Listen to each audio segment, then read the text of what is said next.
Democrats sell out labor and take corporate contributions? Absolutely. So your answer to a revanchist far right that's doing even more than any previous administration on labor is to go back into history and bitch about Democrats fucking up on that issue. What we on the actual left, who care about actually achieving things, are doing is fighting all of these fronts simultaneously. But actually, in fact, focusing now on the main threat. I said if you were in a swing state, vote for Hillary because I wanted to keep the main threat and the main problem be those fucking neoliberals and corporatists that we do have to defeat, not galloping fascists. But you know what? It's a good business model. Outrage is a good business model.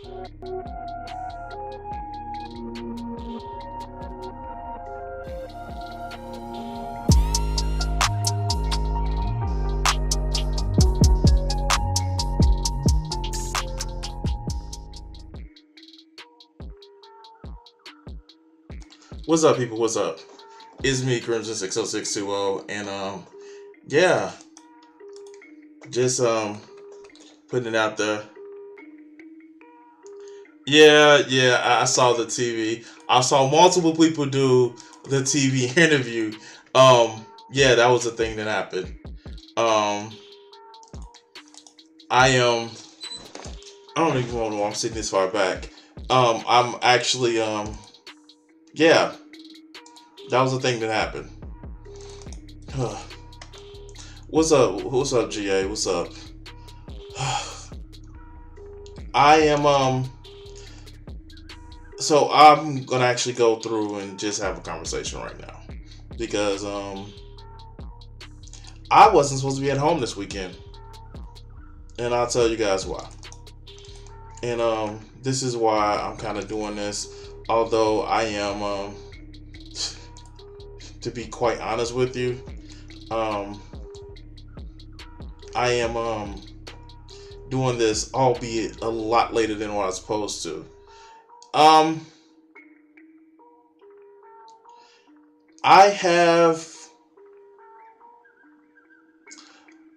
was supposed to go to a anime convention this weekend, and that didn't happen.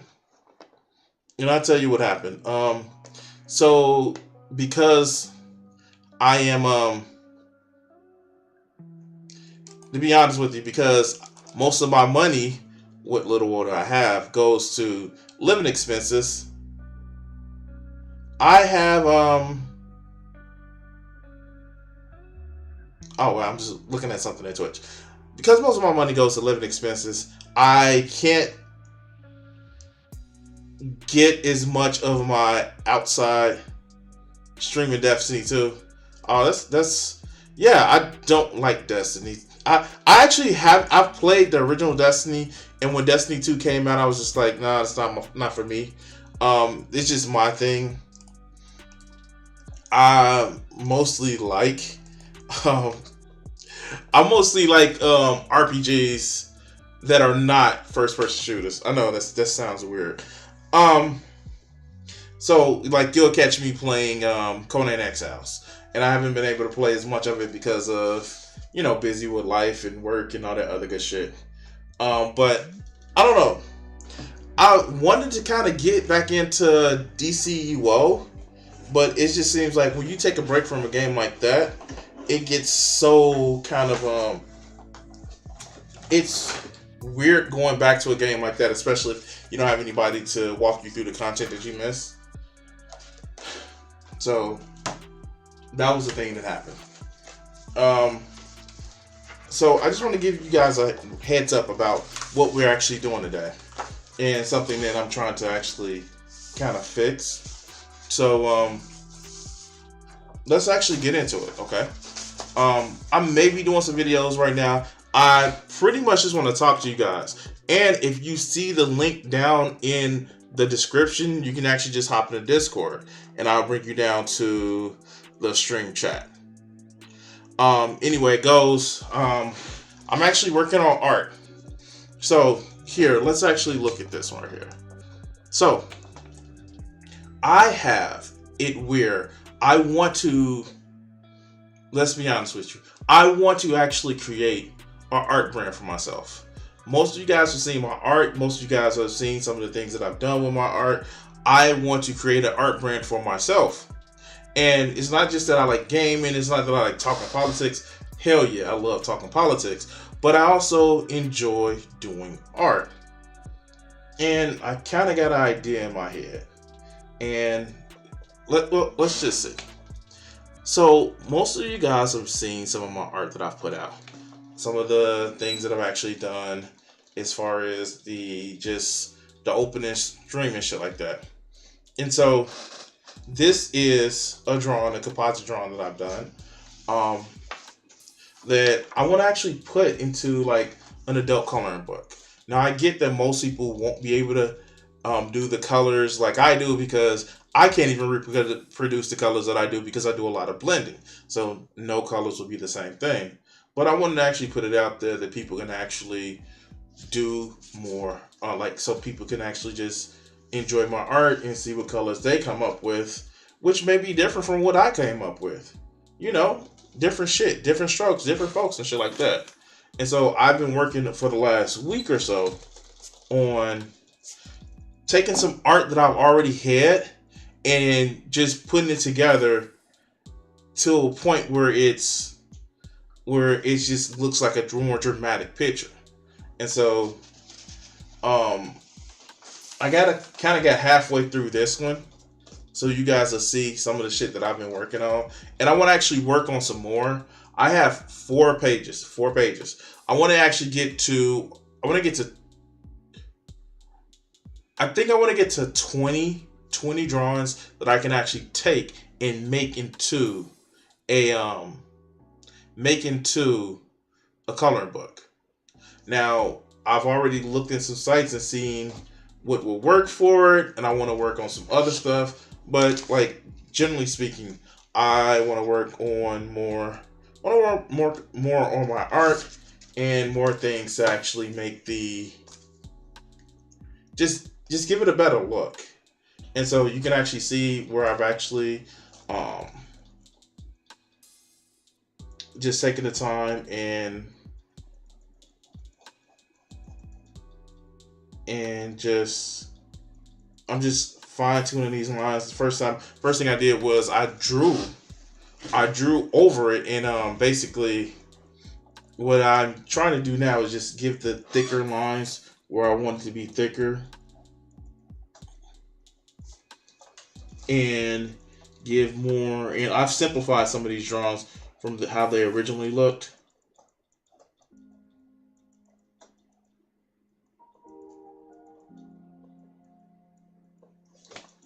I've simplified a lot of it, but you know, it's good to actually work on your art. But I do want to say something. These markers on Amazon, so first of all, let me just give a review. So I'm gonna actually say this. Let's start a review with these markers that I actually got from Amazon, and there's another picture of them.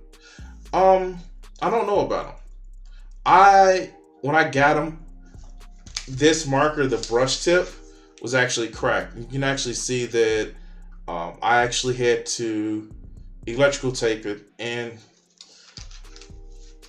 I'm not sold on them.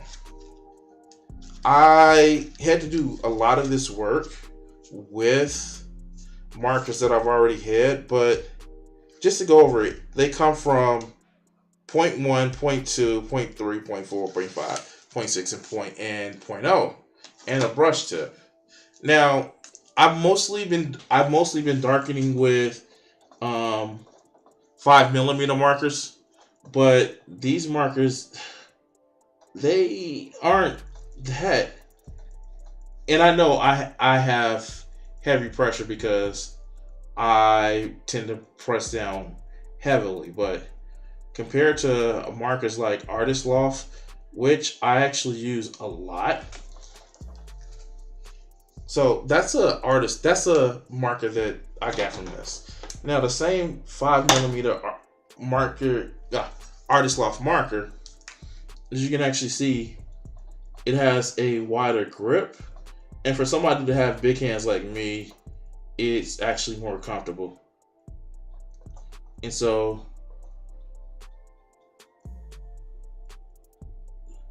you can actually see that this one is just more comfortable in my hand. I don't know. And maybe because these are smaller, it doesn't feel the same, but I I'm probably only gonna give this like 2 stars on my Amazon review, maybe 3. It's 2 mostly because it was they were damaged. So I don't know. It's just one of those things with me. So that's the thing that happened. If you haven't done so yet, jump in the Discord chat. Right now I'm open to have a conversation. And while I'm talking about that, talk about open to heart conversations. Man, oh man. Some people are just so fucking butthurt about some of the stupidest shit. So if you guys know, I actually do videos with, most of the time I do videos with people I disagree with. And if I don't disagree with them, I'm actually explaining why I have that conversation with them, why I like talking with them about stuff. But man, did somebody get their feelings hurt. So when GA came in, he mentioned the people called Reverend Shandy. That's the community that I came into YouTube with. And before anybody actually says this, am I a debate bro? No, I'm a live streamer. And I got into live streaming after watching somebody who is an associate that I know online. It's somebody by the name of Draglot Silvas, which is Drag Like the Bully.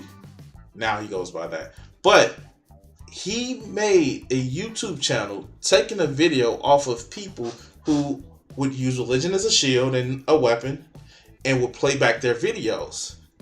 All of these videos using screen caps of what they did. And so I kind of learned from that. That's somebody that I actually learned from. I picked up some of his style, some of his mannerisms. Now I've developed my own after so many years of doing it. But it's somebody I've watched and actually paid attention to.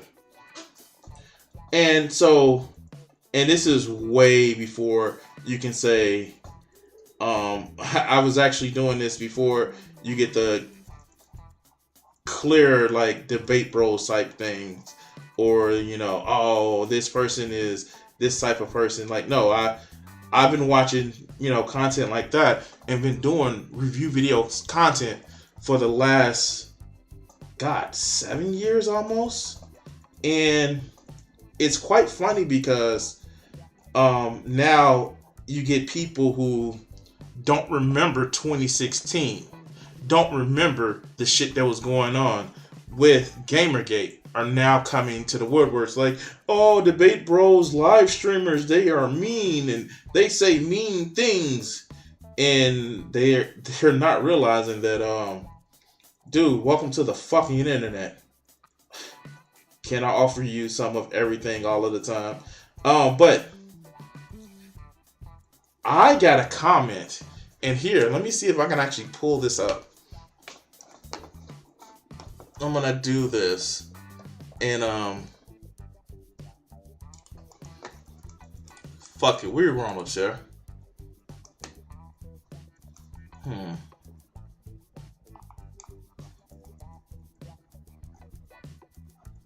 Let's go to this video.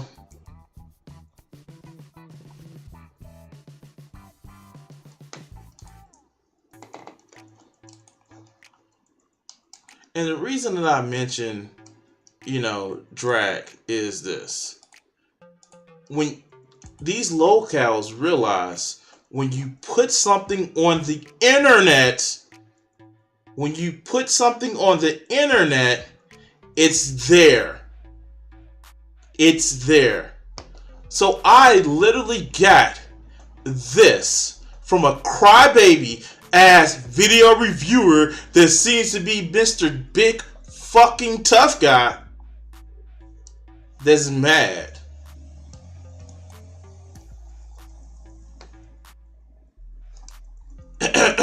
Let me read it in the most bitch way I could.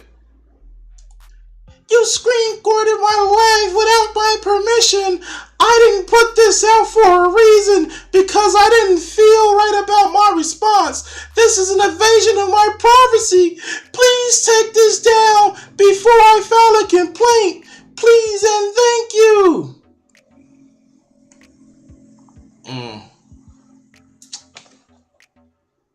Look at my response. Look at the chat response. Am I breaking fair use? Did you have the video public? Did I lie on you? This video is not public. It was never made public. Then how'd I record it? Should have put it behind a paywall. I made it clear in my last statement. You're not just breaking fair use. You're invading my privacy. You've made 5 to 6 videos about me. I've never complained, but this is a bitch much, don't you think? Feel free to redo the same piece, but using content I didn't put out for public consumption that I privated isn't okay, fam.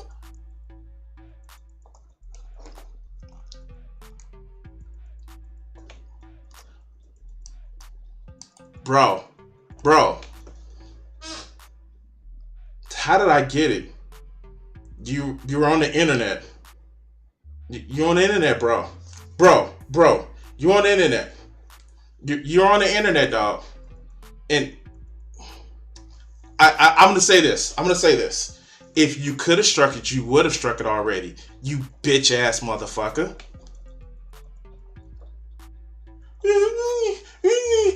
These video essays are mean. From a 40-year-old, man. This is from a 40-year-old. I'm 40.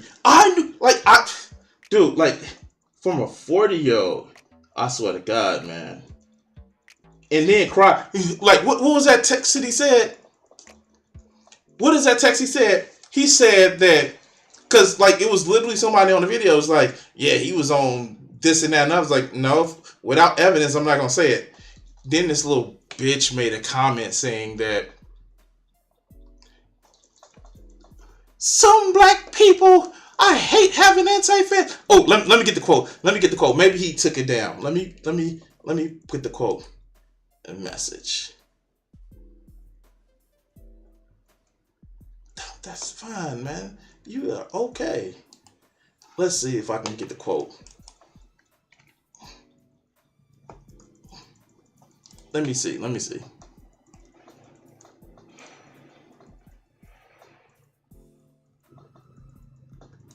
Hold on. Shut up, liberal. What's up, my Sundere? It's our little Sundere. He act like he don't love it, but he wants me. God damn, dumb fucks truly tweet all the time online. Here, where's it at? Oh, here it goes. Let's look at it. The funniest thing about having anti-fandom while black is how folks accuse you of doing things other black people did because they can't tell the difference between dark-skinned dudes with dreads. And I want to apologize to Carr and Jay, the one janitor, for the strays they may be catching low. I don't even know. I don't even know. No, GA. Look, the thing is about it is, here, let's be honest. Not only is it anti-black, remember, being black is poor, and remember, a fly in the milk, because black people should stay with black people, no matter what. Yeah. I just can't. And yeah. This is also somebody who says that nobody who's not black can criticize Candace Owens because that's not your place. Wow, yeah. How is Cyberpunk? I never got it. Once I heard it was bricking consoles, I was like, nope, not me. But yeah, that was a thing that happened. Like, okay, so you guys may not know this, but check this shit out. I have a lot of fucking metric ton of people who come to my videos that say shit. There's like, oh, your videos are wrong. Yeah, I know, because I talk about conservatives and I purposely put their fans in because it's fun. It's fun, like triggering conservatives. Are all of my takedowns of those videos like spot on 100%? No, but it's fun triggering conservatives. That's kind of like my thing. And for somebody to actually come on my channel and say that you're making 5 or 6 videos about me, it kind of sounds like you think that I am just targeting you. Because I've heard this from conservatives all the time. I've heard this from conservatives. Oh, you making 5 or 6 videos about this one person. Dude, I've made 5 or 6 videos about other people. So the fuck what? That's okay. Because I try to do a show 3 times a week and have 3 videos a show. I try really, really hard. It's not that I target you specifically. I target people that say dumb shit. And for real, I'm gonna say this.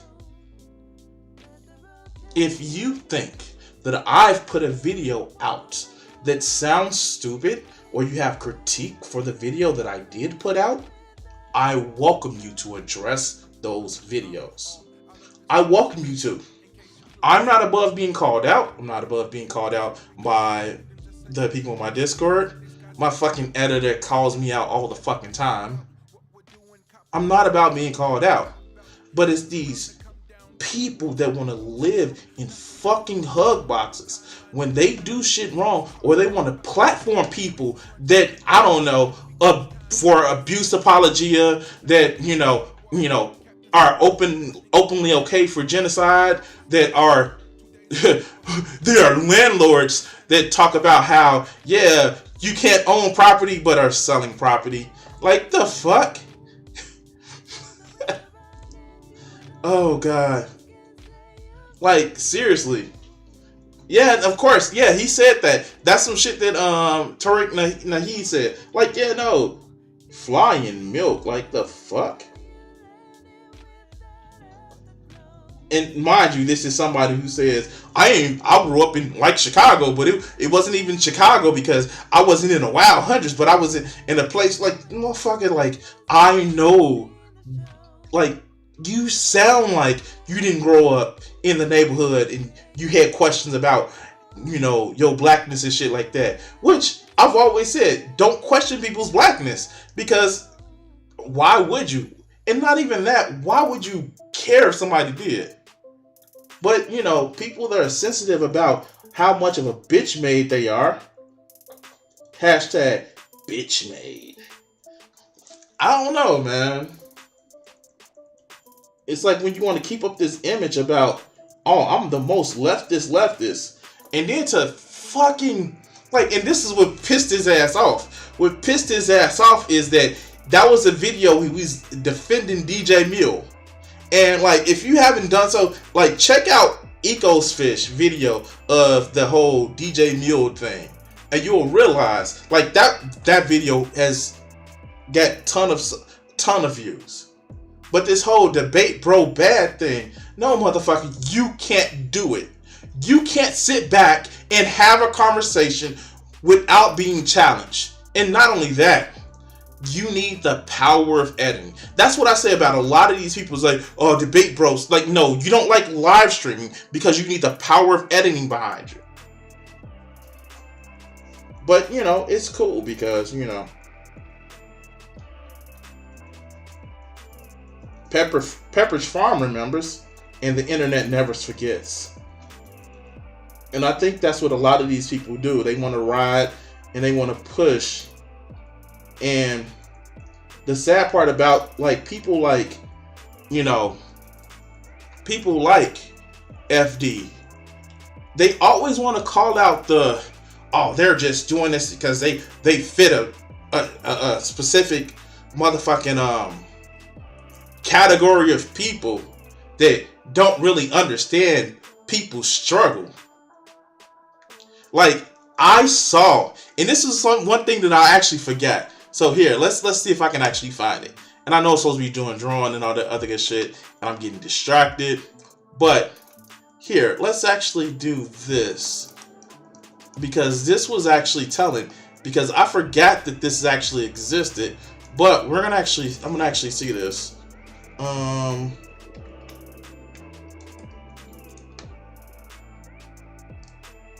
This is the shit that kind of I was like, okay, this is what was kind of weird about this. So here, let's go to this one. This, where is it at? So just to let you guys know,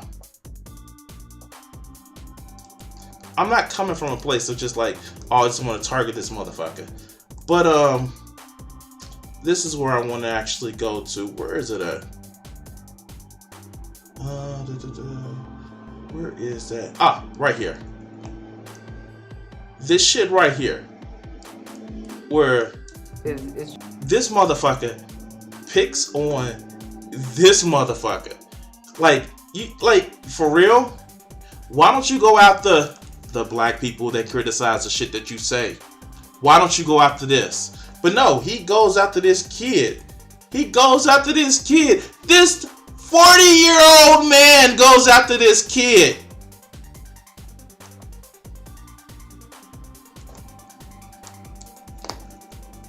But you know. People forget about this shit. People forget about this shit. People forget about this shit. This 40-year-old man going after this kid. People forget about that shit because he wasn't woke enough. Never mind that FD has actually said that what I'm going to do, talk to you about my experience so it can be me teaching you or me going back and forth having a conversation. So fuck that dude. I'm not going to say he's not a leftist, but I'm going to say this. He's one of those motherfuckers that you better fucking watch out about. Like, don't give a motherfucker like that power. And I will tell you why. Because he will be looking for persecution. Say, oh yeah, remember when you did this? Remember when you did that? Time for some motherfucking revenge. He's already okay Professor Flowers. You know, the chick that was casually okay with genocide. I don't know. This wasn't supposed to be a rant. It was just supposed to be me working on some art. I wanted to bring up some comments and shit like that. That's not what this was supposed to be today. How is everybody else doing? How is everybody else doing today?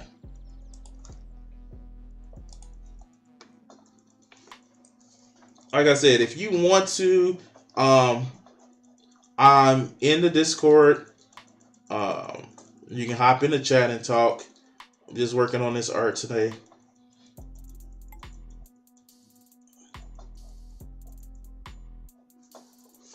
Because I really want to get this where I can actually have it. What I'm going to actually do after I get the line work, like I want it to. I'm going to.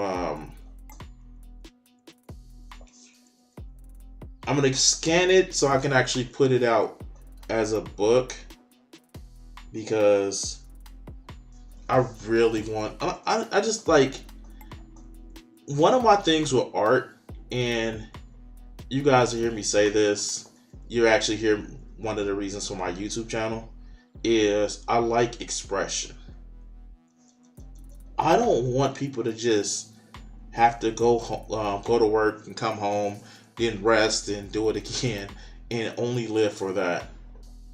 I live for expression, and I live to make sure that people are doing more. And even if art isn't your way of expressing yourself, maybe the way you play video games. Thus, why I have my channel. Maybe it's your political speech. I want more people to be okay with expressing themselves, even viewpoints that I don't like. Even that little rant I went on, I still don't think that somebody like FD, even though he would disagree with people being silenced, because he would want silencing, of people. I just think that I don't think people should just be silenced. But maybe that's me. Maybe that's my thing. Maybe I feel that people shouldn't be silenced. Maybe I feel that people should be expressive, and if I can facilitate that by giving somebody a framework of doing more expression on, I want to be able to facilitate that.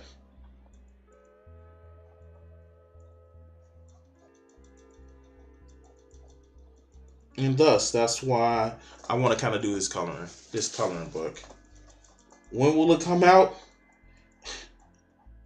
I don't fucking know. But I want to actually start working on at least getting it set. Hell, maybe I can do some funding for it.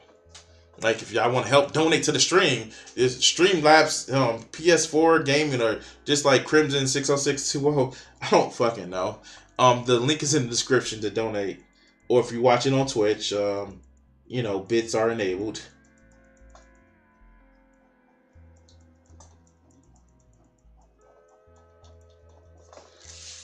Either way it goes.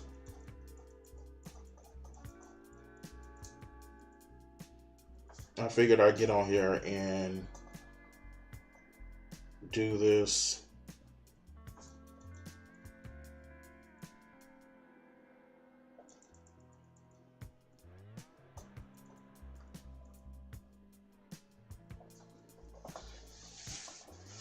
That seems a lot better.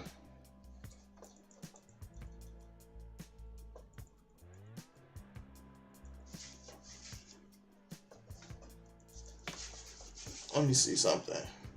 Where is it? What the fuck is it? I know I had a... Oh, here it goes. God damn it.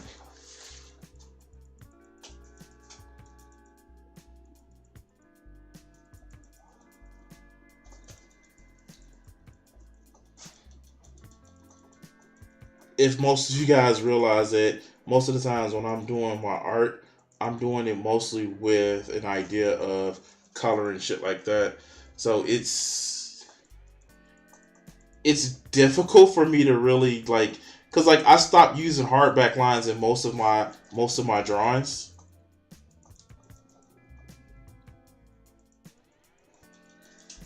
And that's the thing that happened. In most of my art, I've stopped using just hard lines. Here, let me see if I can actually find a picture. Let's see. I'm gonna bring up my DeviantArt. Oh, look. All right.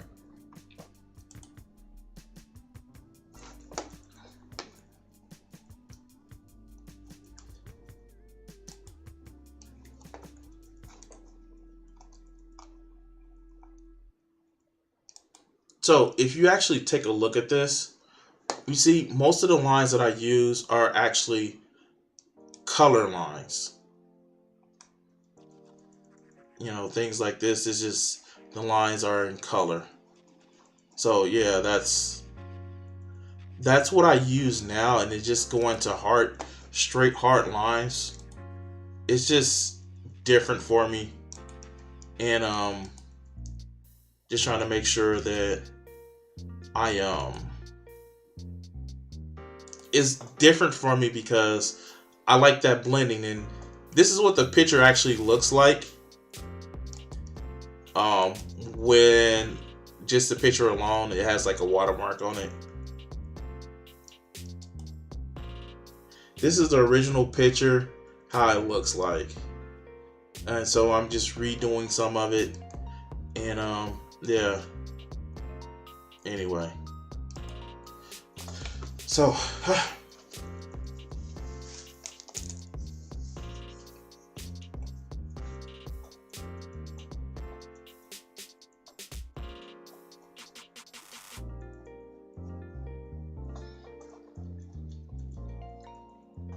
so I kind of been going back and would it be listening or would it just be watching? Okay. So hands in the chat if you know who the Gorillas are. I know. But just making a point. But I'm watching the Gorillas videos from Song Machine, and I know it's really music, but it's the Gorillas. Come on now. If they have a video, it's best not to just listen to the music, but it's best to watch the video. So I've been watching the video on YouTube recently. I've been listening to the Pac-Man, and one of my favorite songs on there is De Soleil, and it's just a song where it's just like, dude, like, it's a song about fucking lost love, and it's just like, I'm sorry, like, I chased after shit that wasn't important to me, that was important to me at the time, but you know, I'm sorry, I lost you. And it's one of those songs that's just like, damn, I've never actually in my life, I don't think I've actually chased after things or put people on the back burner for my dreams. Some people I should have, but I was always pretty much like, no, I'm gonna actually do the things that I need to do in order to put others first and shit like that. But just to say, it's just one of those songs like, damn. And of course, I've been listening to Feel Good. Feel Good. Feel Good Inc. If you ever heard that song. So I like the way this is coming out. Even though like I can see where the lines kind of like I went over where it's supposed to stop. And I don't know if you've ever actually worked on art, you can actually see the imperfections before somebody else can.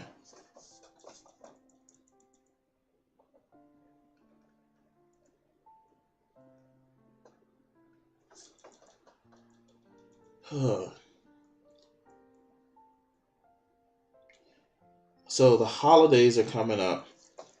And I actually want to take the time to go over some things. So let's just have that conversation right now.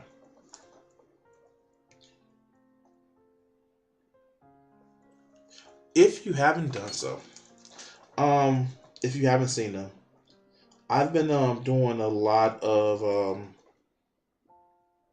shorts lately. And one of the things with the shorts is the algorithm hits a totally different audience. It hits a totally different audience that may not be, if you're a creator, part of the community that you already have built up or developed over time, but it actually just hits just brand new people to communicate with. And one of the things that I have taken advantage of is this. With the shorts, I take it a lot because you guys see me like talk about a lot of red pill stuff. And I'm not gonna lie, it's fun dunking on their thought leaders. But I never want to just sit back and dunk on these guys' thought leaders without, giving them something to actually address their concerns. Because, like it or not, these thought leaders for these red pill guys are addressing a concern, and is loneliness. Loneliness is a thing. Loneliness is something that a lot of people are facing a lot more than ever. The problem that I see a lot with these red pill guys and their thought leaders is they discount the loneliness that others may feel and not just them. It's almost as if they have a problem with empathy, which in a lot of cases, a lot of people do have a problem with empathy. And the fact is it fun just dunking on them and leaving them that way? Yeah, it's fun dunking on them, but just to leave them in a place where they're just still miserable, still feeling like nobody cares. I don't want to just be that person.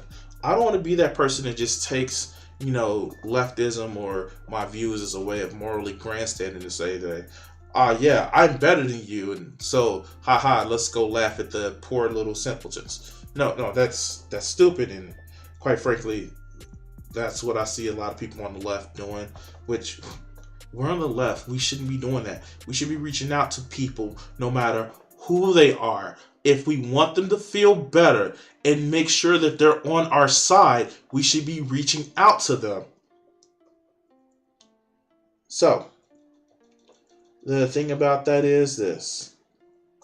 What we want to make sure that we do is to talk to them. And I have with some of my shorts. And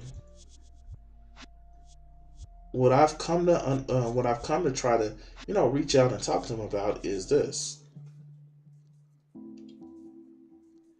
loneliness is a thing. It happens. You can be lonely and have a house full of people. You can be lonely and be in an office full of people. But if nobody connects with you, then are you really, feeling connected to people?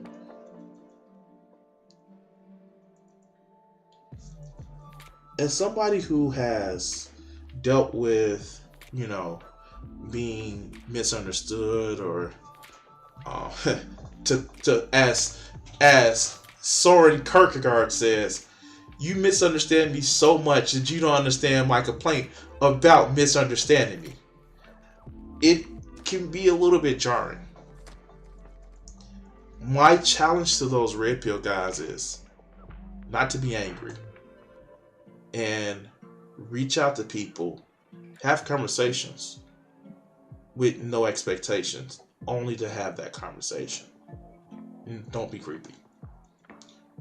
But I see that there are a lot of people who are, in lack of a better word, so willing to clown guys that they feel that they're morally superior to, just because revenge. And I remember talking to, and I'll put it out there, I'm not going to say the name because they wanted the conversation to be off the record, but I remember talking to this prominent leftist who may or may not be named after a vehicle that I reached out to. And I asked him, like, yeah, do you think that these people in the red pill community do you think that they have a complaint? Do you think they're advantaged? And he reflectively said, yeah. It's like, even though they're dealing with loneliness, but they still have an advantage. And I think that a lot of people on the left look at people who are not marginalized as a way, well, you shouldn't have any problems. You're white, you're a male, you're straight. And it's just like, that's the absolute wrong idea to have. Because that does nothing but alienate them and turns them into a them versus us. But it's so many people on the left that are so willing to write off young guys that are how did Itachi said some is like a canvas that can be dyed any color with the right person. And we're leaving out these young guys who specifically may be able to be swayed to our side, or may have started down a path where they're going down this authoritarian conservative path, and we just not even just actively ignore them, but tell them they're bad because they may feel a certain way, instead of addressing the material concerns. And it's just like, I get it. As somebody who grew up in the 90s and had to deal with bullying, I fucking get it. You don't really want to give compassion to the bullies. But at some point, you got to be like, by me just being this, by me being somebody who's not going to give compassion to the bullies, am I inadvertently letting somebody who's actually being hurt by the same system that I want to condemn, am I letting them stay in that because somebody like them may have hurt my feelings a while ago? Not them, but somebody that shares their characteristics may have hurt my feelings a while ago.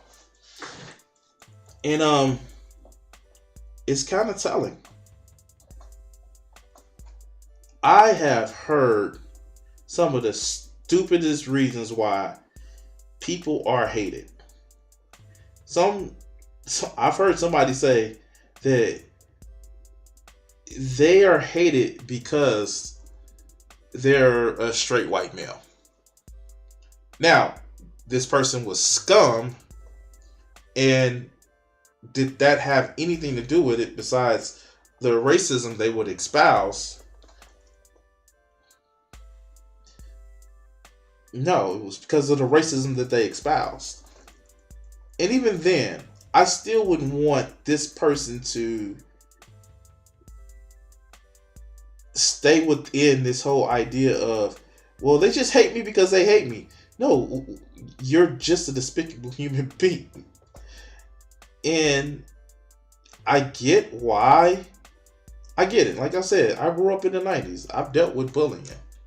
But I just don't get why people on the left would actually not want to take it. Like, okay, say what you will, but if you take a piece off of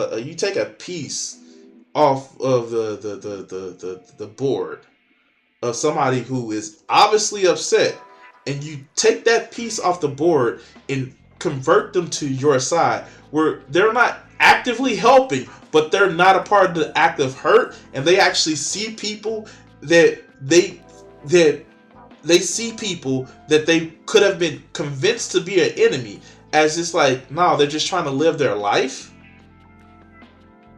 You've taken a piece of those people who would hate you off the board. And I don't understand why more leftist content creators don't think that way. Of course, the debate bros and the live streamers do, because some of them used to be that.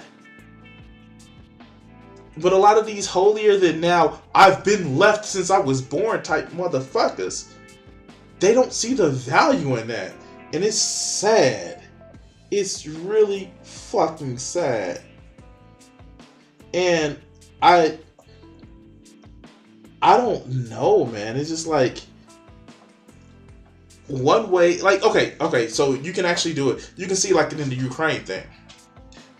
So, when the mobilization happened, and Russia was mobilizing and conscripting people to, actually join in the army. And there were some people that was just like, no, let them stay there and fight in Russia. Like, no, get them the fuck out of there. Because if they are allowed to come to a better place, yeah, they may have some still fucked up views, but they're coming to a better place. You're taking them off the board. And I don't understand this whole need of, whoa, you need to prove yourself to me. Like, no, just, hey, I don't want to fight anymore. And like, it hurts me. And from there, you build somebody's idea of compassion for other people. But so many people are just, they don't, they want revenge instead of like restitution. They cry for, I want to make you feel as bad as you made me feel. And it's just, to me, that shit is stupid. I don't know. To me, that shit is really, really stupid. But you know, I'm lazy. If I don't have to try harder to accomplish a goal, I'm try hard. What the fuck? Don't tell me that this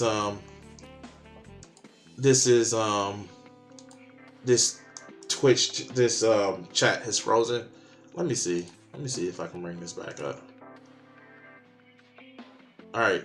So yeah. But yeah, no, it's like why y'all so, like, win a conversation, like, and like yeah, of course, like, I know I'm somebody who, I don't mind conflict. I've always been one of those people that's just like, but why? And it's been funny because like, it's one of the reasons why I kind of like left religion, because I've always been like, but why? What? And then like, people don't like to be questioned why when they don't have a sufficient enough answer, because it's so hard to say I don't know. But yeah, like, I don't know. It's just one of those things where it's just like, I don't understand not wanting to be questioned. I don't understand not wanting to be challenged about your ideas. Are you that shallow in your ideas that you feel that if you're questioned, you're shattered? I don't know. I think one of my things is maybe because I found the answers myself. Just going back to the conversation I was having about, the streams and talking about things. And I've said this, so you can actually go back and check it. If you feel that family courts are unreasonable, and you think that men get the short end of the stick, why is it that most men think that raising children is a woman's job?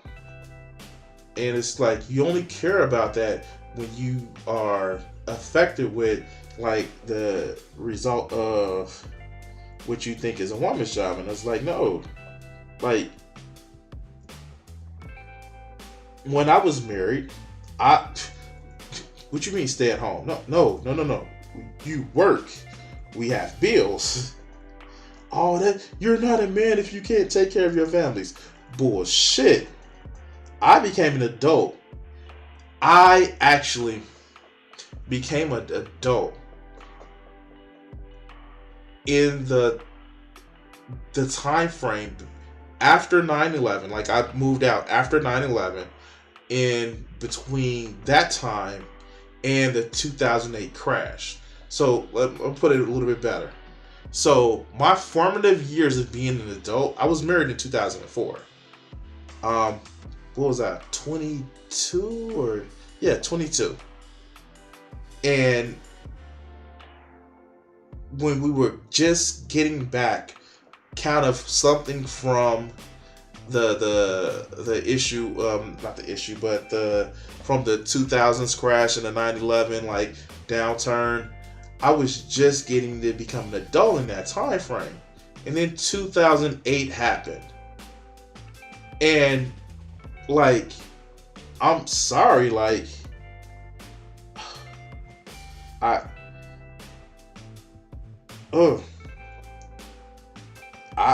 had to, me and my spouse had to work, and I didn't take it as I'm less of a man because my spouse at the time had to work. And it's like, no, you gonna work. And it kind of, it's one of those things where unless you want somebody to be totally focused on you, which isn't as it isn't as romantic as you think. You would want your spouse, your partner, your fuck buddy, whatever, to have something outside of you. Now, can that be a problem? Yeah. But in a lot of cases, you don't want to be the center of the person that you're in's world. It's not as fun as you think, dog. You don't want that. It's not as fun as you think. If you think you want somebody worshiping you and always obsessed with you, I would ask you, why do you need that? Why would you need that? Because that is, God, I love the way I gave her some thick thighs. I'm not even a thigh person. I'm sorry, I'm just thinking. But yeah, no, you shouldn't need that. You definitely shouldn't need that where you feel that the person you with should be totally dedicated to you and dependent on you. They should want you, not need you.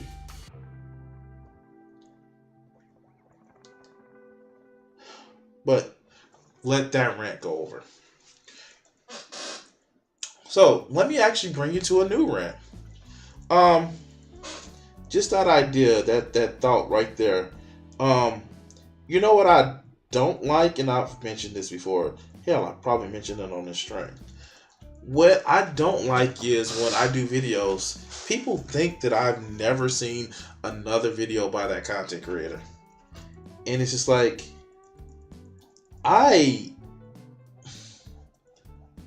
what gets me is that I am somebody who, if I do a video about a content creator, I've either watched one or two of their videos before the video I put out, or I'm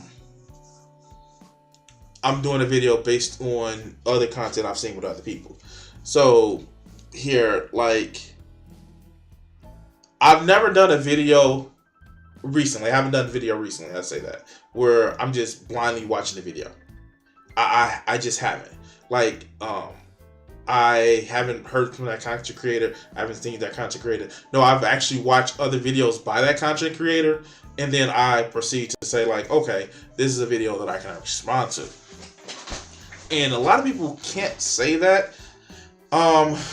They think that, oh yeah, I'm gonna do this and do, like, no, I actually do some research on the content creator that I'm gonna do a video on. It's prep work. It's prep work. But yeah, no. And that's funny because you would think that just because you watch a video live stream and it may be a blind video for you, you don't do prep work. But like, the amount of shit that I've watched that I did not bring to YouTube, you guys would just be like, oh shit. And like, the only times that I can say recently where I haven't done that is within the last couple of years, is when somebody like in my Discord recommends it. If it's somebody in my Discord that recommends it, I pretty much take their idea of having me respond to a person, not by faith, but just like, they know the content that I make, so they know that I'm gonna respond to it, and they just want my thoughts. So yeah, that's the thing that I do. And what always gets me is the people that be like, you haven't watched enough of their videos, and I'm like, no, dog, I've watched a lot of their videos. Like, just because I don't put it on YouTube doesn't mean I haven't watched it. And it's just funny to me. I find that really, really funny because here, let me take this off. Properties.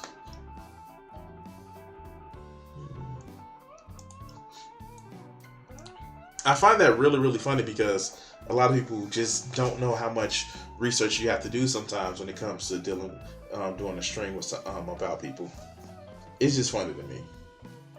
Like, I still get the Abba and Preach fans be like, you just don't know their content. You haven't watched enough of their videos. I haven't been brainwashed enough? Oh yeah, of course. You're brainwashed, dog. I don't believe the same shit. Like, you don't understand. No, I totally get what they're saying. I don't agree with it. And it's funny because it's just like, what do you mean I haven't? You were the same one complaining that I did like 3 or 4 videos about them, or I need to talk to them directly. Cool, I will talk to them directly. I will make this motherfucking promise, which you've heard me every time I've made this promise. If you feel that I said something on my channel that was incorrect, you can come on the channel. I have my Discord open. Not only do I have my Discord open, I can take emails. I will let somebody on my channel. I don't care. You guys saw me with Lord of Patriarchy. You saw, the Geobot 3000, my Tsundere edition. Even with that dumb fuck LG, I have no problem with having people on my platform when they feel that I've said something wrong. The problem is, as me being a lefty, they think that I'm gonna crumble. No, I can be just as odorous as any rightoid on my channel. And they're not used to that because so many lefties act like conflict is a thing that they just should not ever have to deal with, because conflict. And I'm like, shit, give me some more of that. Give me some more of that conflict. Alright. I gotta do this arm up here and this boot right here.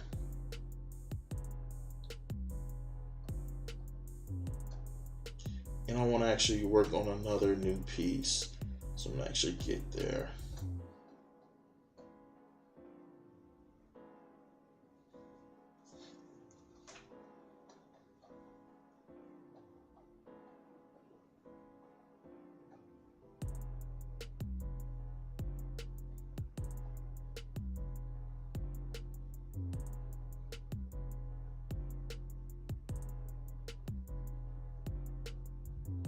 Alright.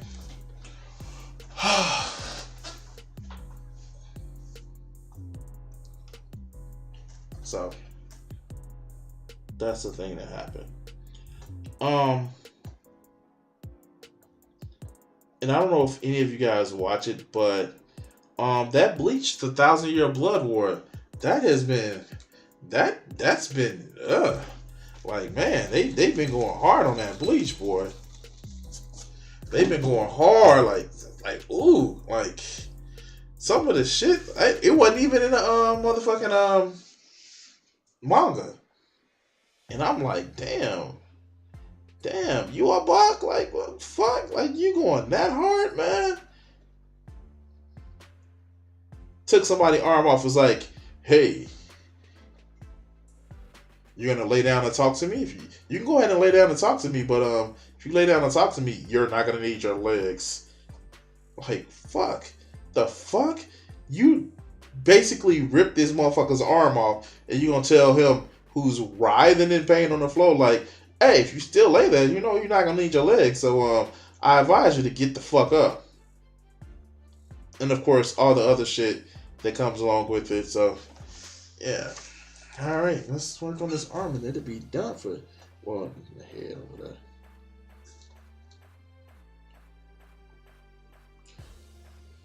That was like, I was like, shit, you are back.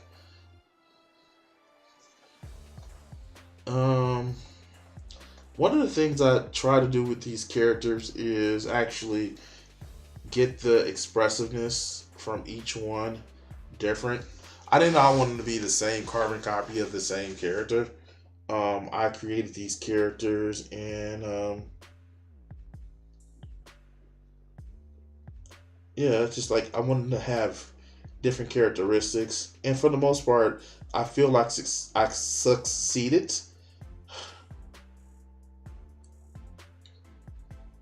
But it's still just one of those things where it's just like, I want to actually do the graphic novel for them. And you know what the sad? Oh God, I got like the 3-part graphic novel. I got a 3-part graphic novel, and it's just like I stopped because it's like I wanted to take a break on like the working on the graphic novel because I wanted to learn how to draw a scene, and I never got back to it. And you guys have seen like most of the shit from the graphic novel. I've um I've actually done a video about it. Like the 0 episode, I don't know. It's just one of those things where because I work and YouTube, it's hard for me to like continue on doing a lot of the stuff that I want to do at one time, and it takes time to focus.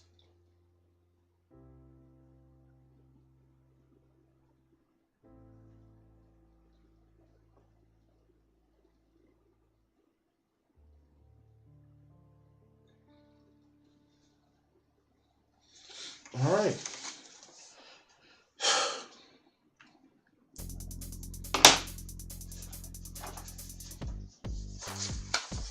So I have Lotus, Lily, Daisy, and Rose.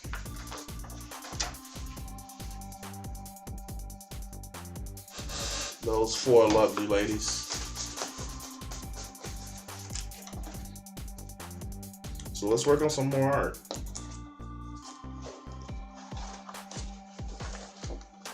You know, like I said, with this, what I'm mostly doing is just making the art so where it's more consistently done.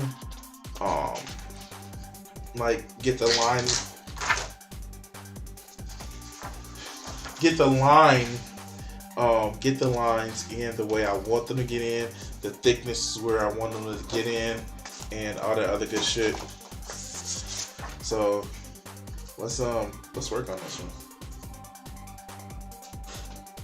So this is Celeste, and the fun thing about Celeste, do I have a picture of Celeste? Here, let's see if I can grab a picture of Celeste.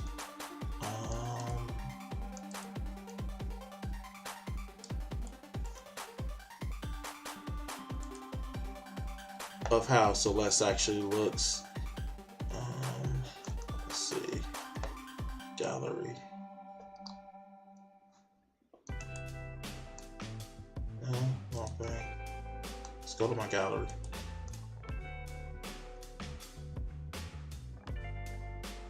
And I remember doing this. Was it last year or 2 years ago? I don't even remember.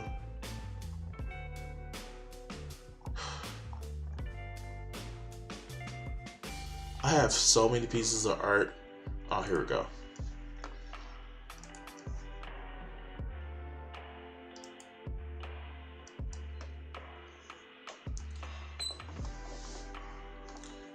It's basically the double-sided, like, two-sided person or whatever.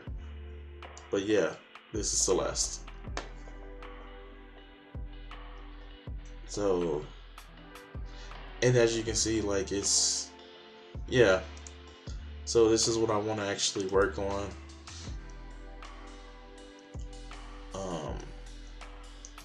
Of course, I'm going to take that line out in the middle. So let's just actually just work on the sketch. Let's go.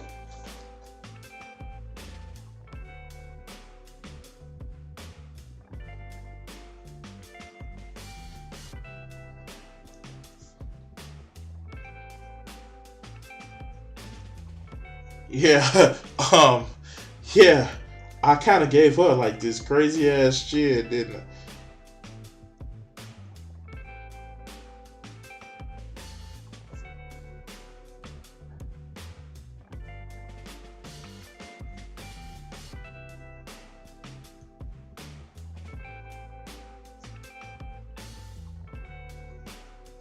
Now, of course, it's not going to be 1-to-1 versus the original drawing.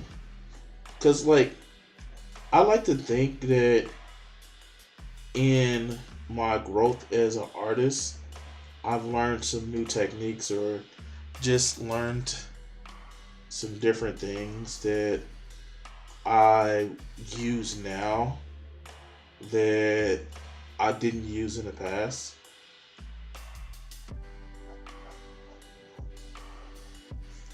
And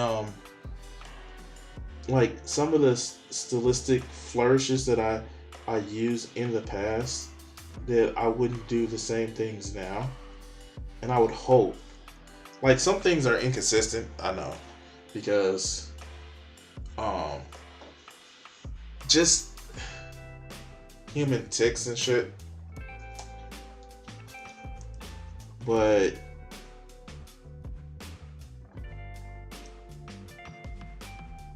some things I've hoped I've improved on.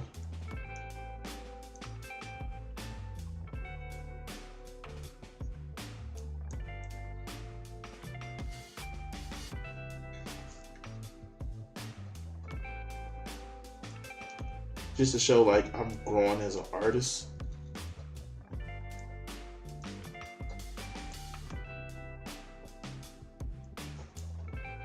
Like, one of the things that I find myself like kind of paying attention to, trying to keep like a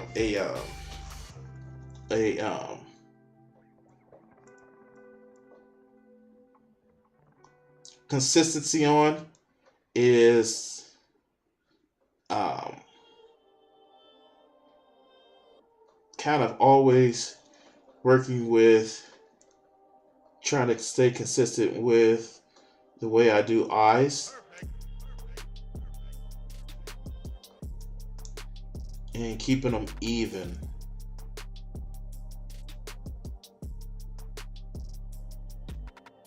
That's what I've always tried to work on a little bit better.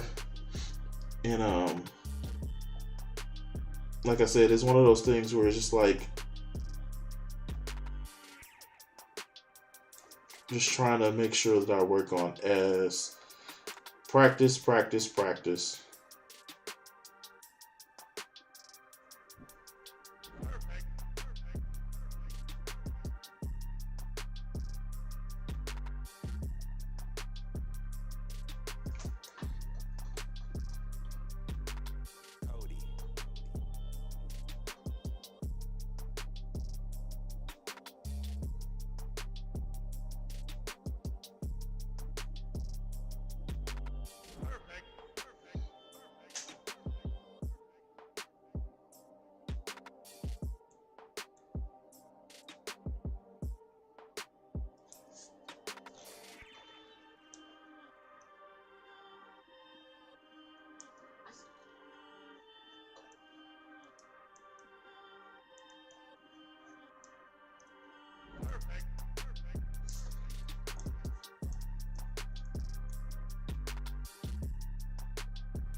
So yeah, like that's this is the shit that I mean. Like, just working more on the things that physically I should have actually improved on when I was doing it.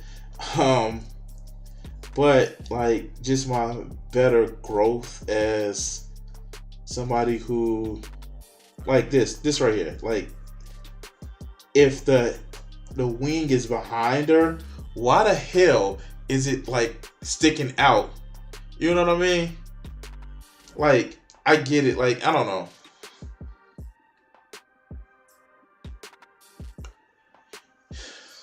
Just the way it would actually go in. Yeah, no. And like, this is some of the things that I do with the consistency. Like, yeah, the wing would actually be behind the hair because this is like a cheap Halloween costume. So, yeah.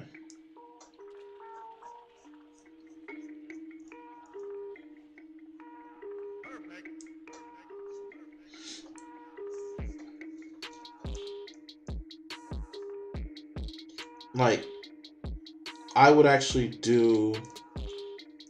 I want to actually do the hand just a little bit differently. Kind of make the harp a little bit more exaggerated.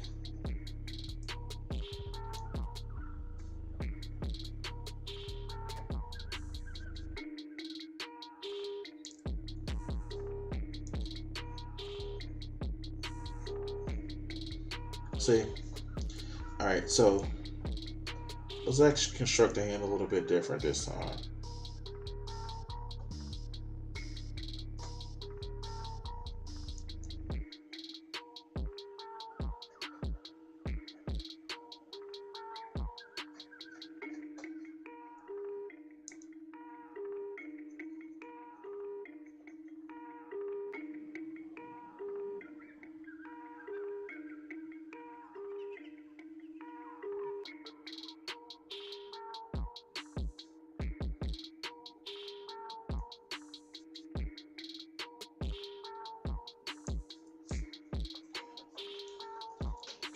And we'll take the arm.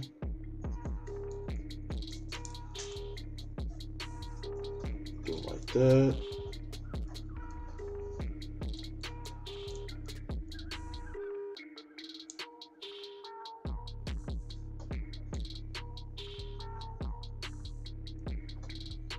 And see what I mean by the different flourishes. Like, I still like the idea that I draw the wings this way because it just gives a different, like, of course you'll see people that have different versions of angel wings and how the feathers would actually fit, but I still like this because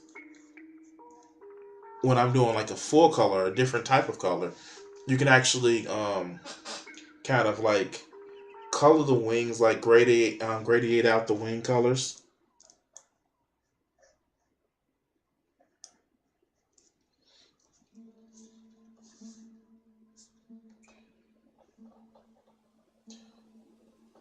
All right, let's start working on her more interesting half.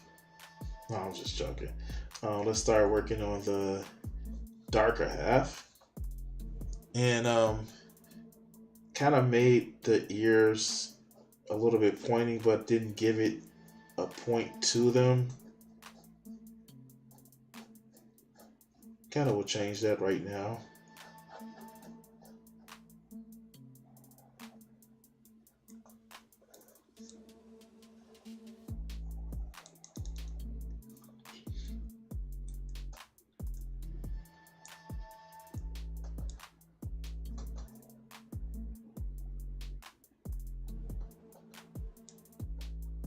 And I'll come back and do those in a minute.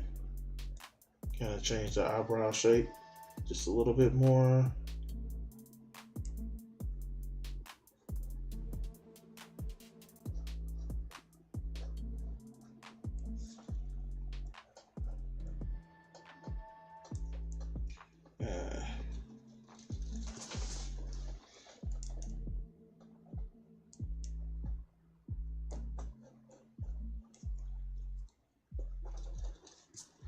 I can't believe that I made this nose this big. There we go. And then give it the lips.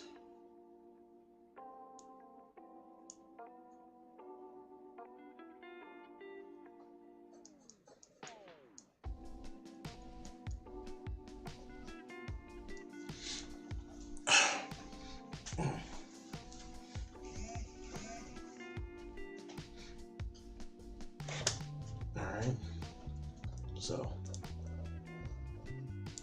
like I said, I'm gonna keep that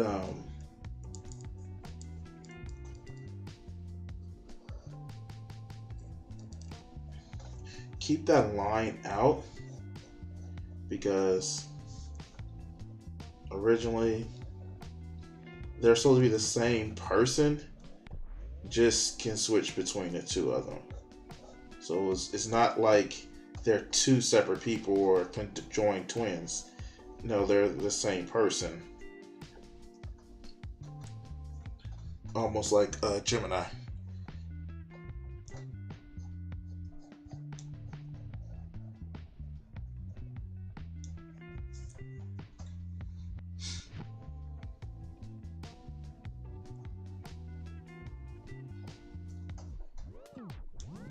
of like this braided rope that I did.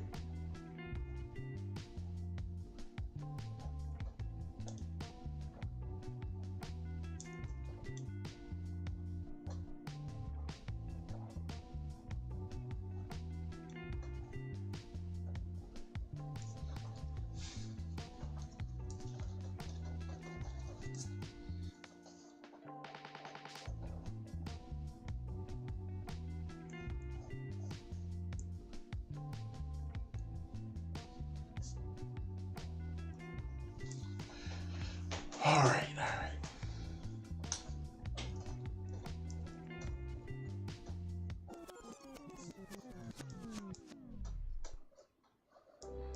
Supposed to be like those little red pitchforks that you see so many people in Halloween parties actually have.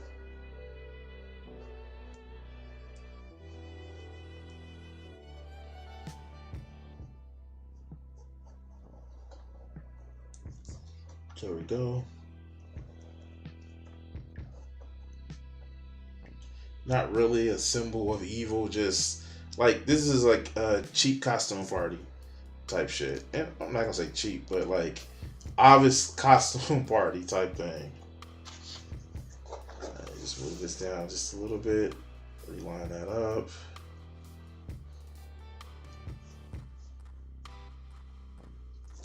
And then we have it.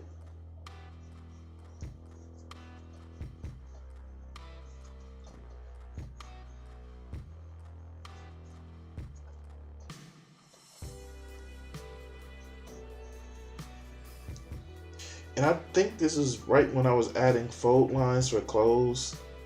And like I said, it's a lot of stuff that I would do different now.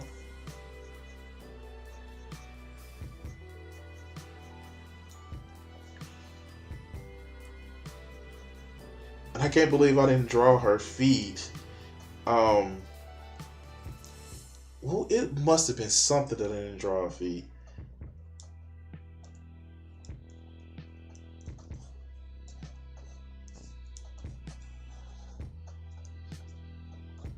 Was it just that I didn't trust me drawing feet at that time?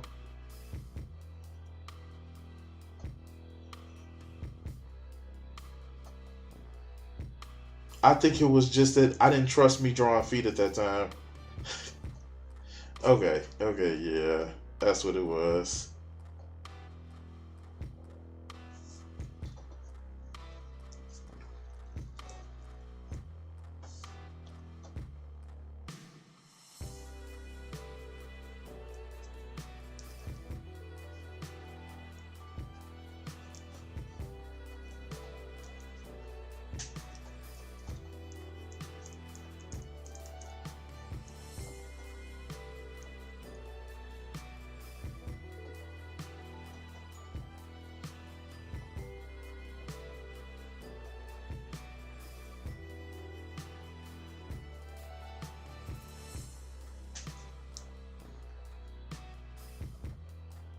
I think that's it.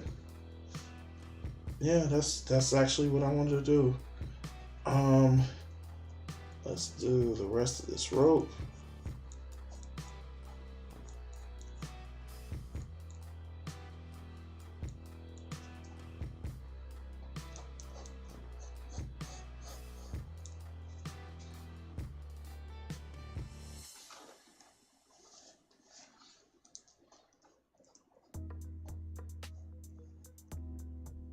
All right, so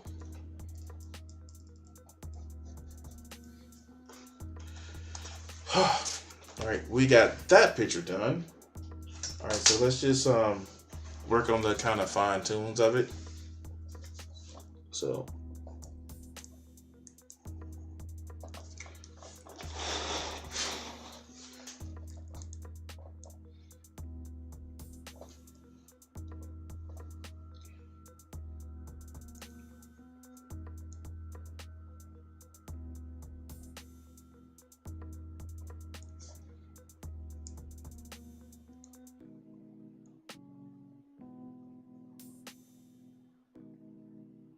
now it's something about this that like I don't think I did it in this one, but yeah, okay.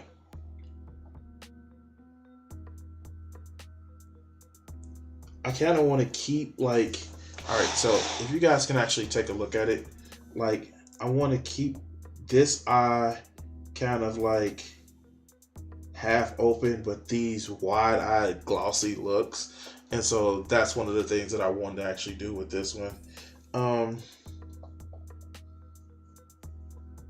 I don't know. I've always wanted to try to seem like I'm improving, and I'm gonna add more things to it to kind of like pull this picture a little bit more into what I want it to be.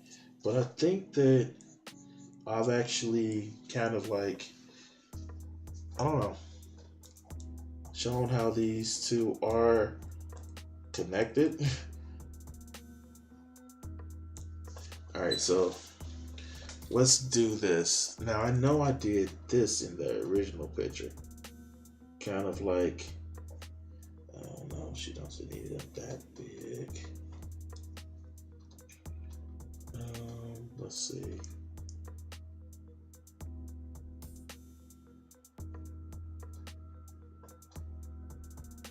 All right, there we go.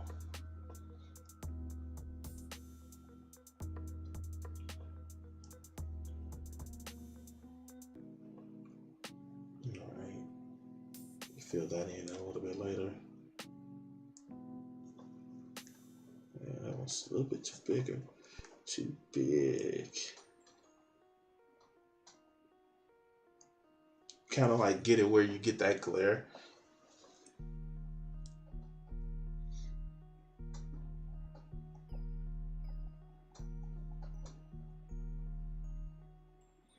All right, that one.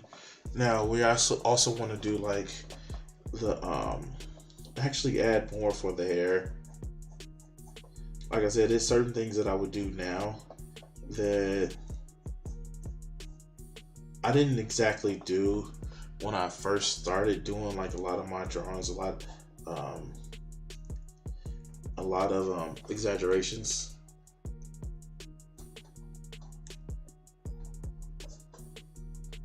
And like I used to keep it like really symmetrical, but now I've learned that like real people's hair isn't that symmetrical.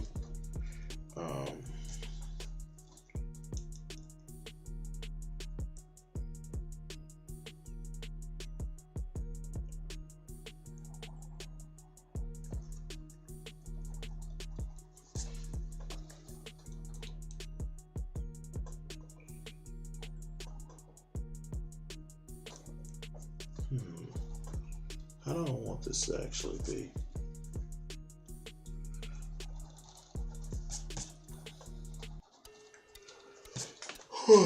Shit. What's up? What's up, Mase?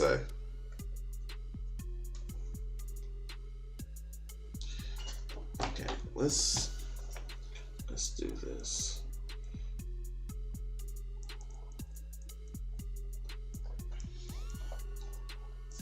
Yeah, I think I'm just gonna go back to simple because I gotta forget. I'm forgetting that this is gonna be like a coloring book because this is why I'm doing it.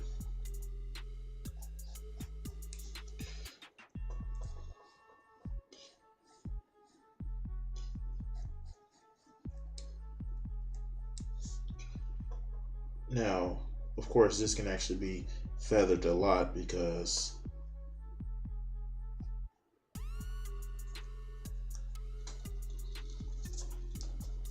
this is literally a kind of a more of a darker part of the character.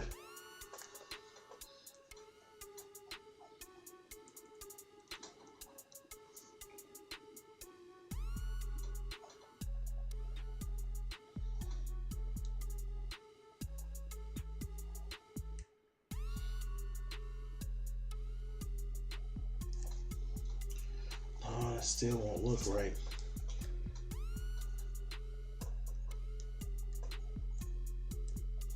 Can't actually do that. make those horns look really, really fucking.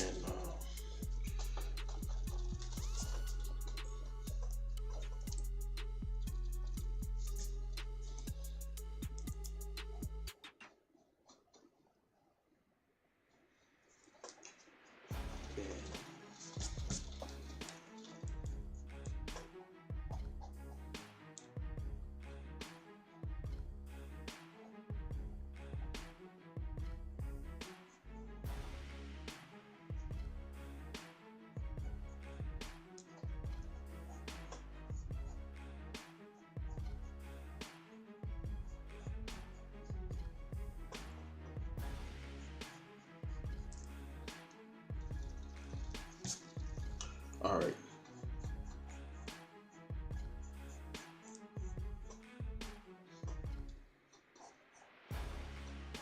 All right. Yeah, do that. Add a little bit more spice to it. Because right now it seems flat to me. Just the way I'll do it.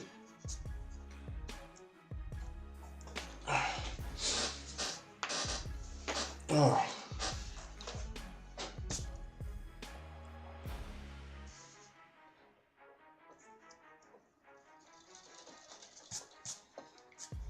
I don't know. I think about it once I get to the rest of it.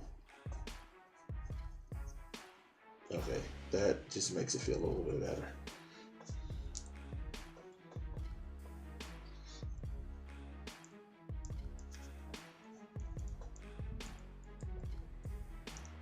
Alright, so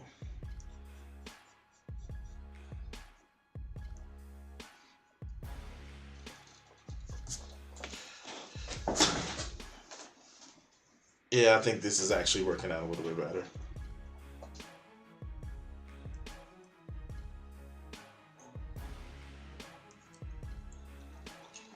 Why don't I have that line there?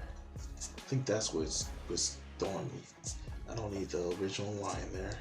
I just need a demarcation where I can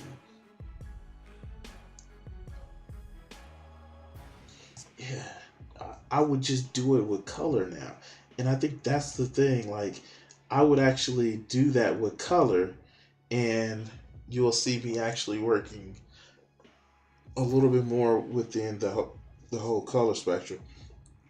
Converting a lot of black and white drawings to color drawings to black and white to be it's difficult.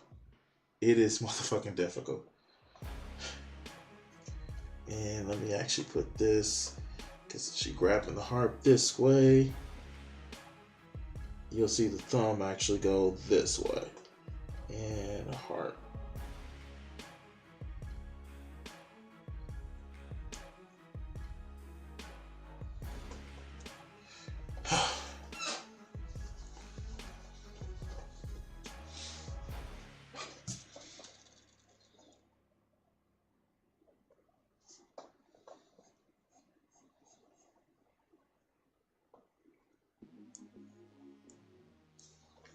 Alright, so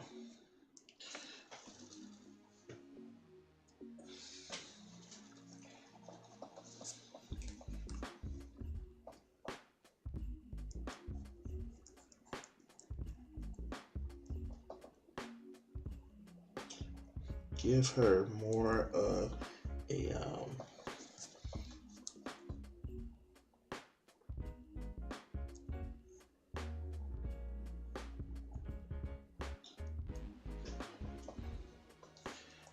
I don't know, it's just like I see myself like looking at how I do faces now, and it's just like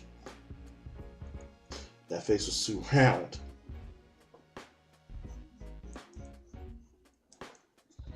And it's good that I was going off of the background, but I need to see, I know where I've improved at. So yeah. Alright, so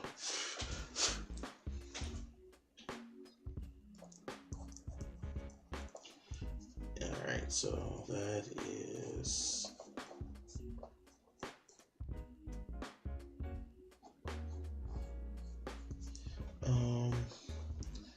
And I still forgot to actually put her foot down here.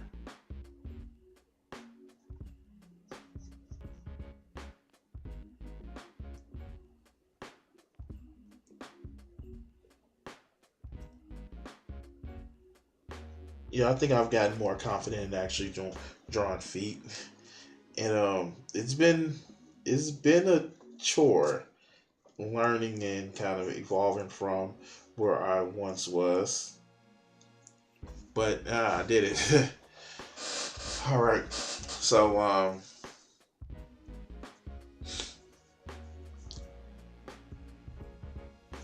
yeah, why do I have this right here? It's supposed to be actually mixing and blending. All right. Let me actually look at something because of course we have the reference.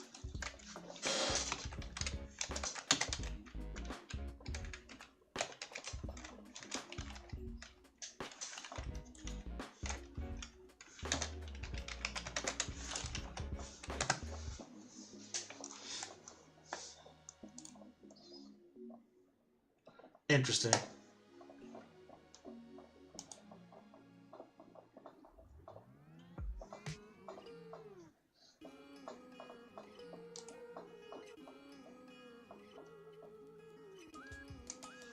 Just looking at some things, stuff and things.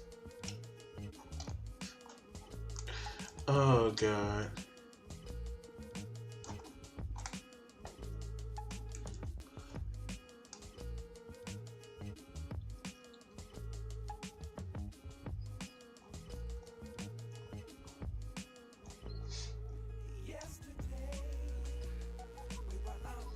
Colin, I've been seeing a lot of motherfucking what's the name as of late?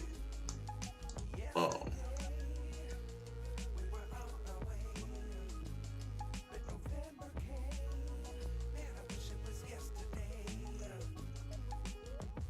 Colin Koski. Um goddamn goddamn what is that shit? Code Geass.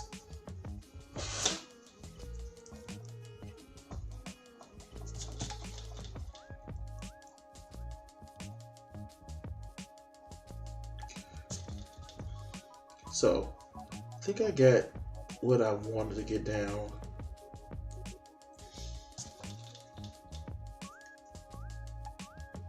Corrected what I wanted to correct. I don't want to go too high detail. I did want to do a lot on the other stuff that I did high detail on, but let's which one is this? That's 0.5. I want to start with something smaller and then work my way up. All right, let's work on these. So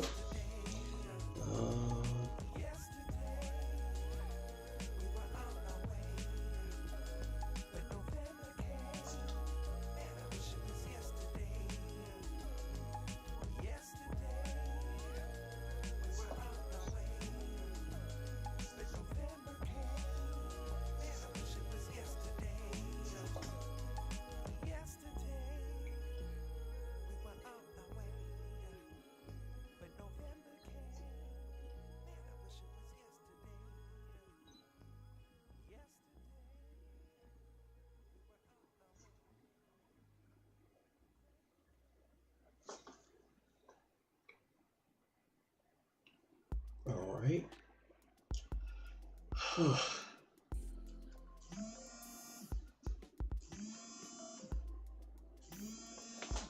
Hold on, guys.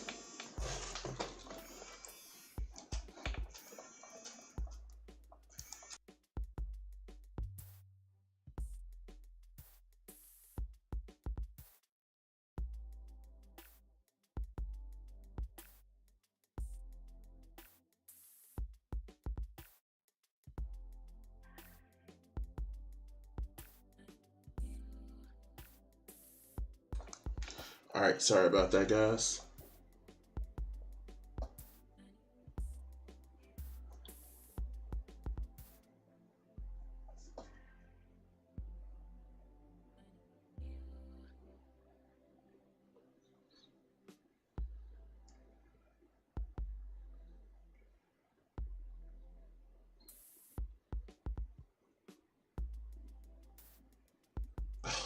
just messed up. I just messed up. I just messed up. All right, I can fix it.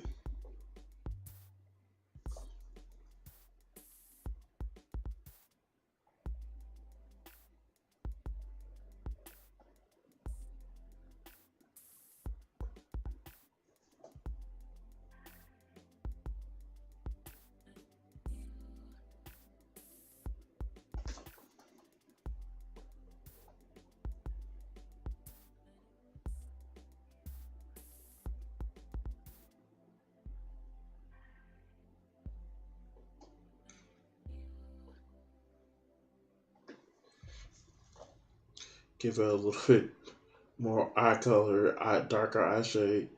Fuck.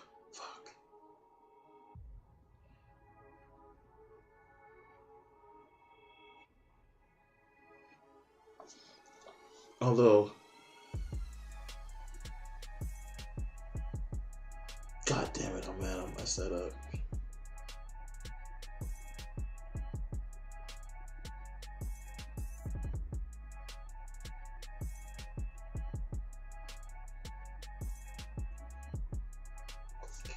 Although I do like the way this side is turning out.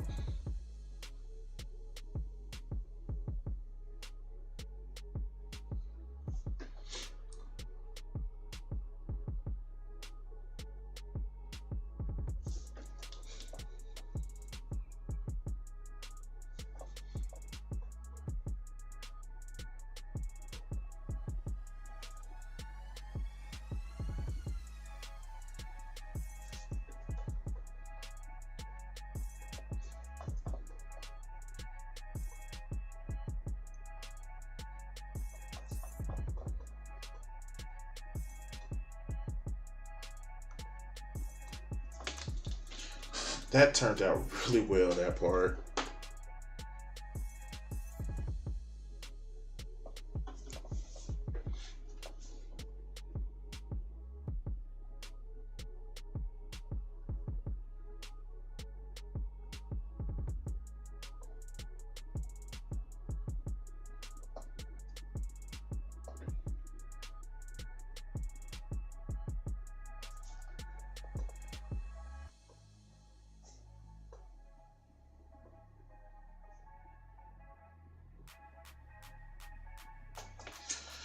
Whew.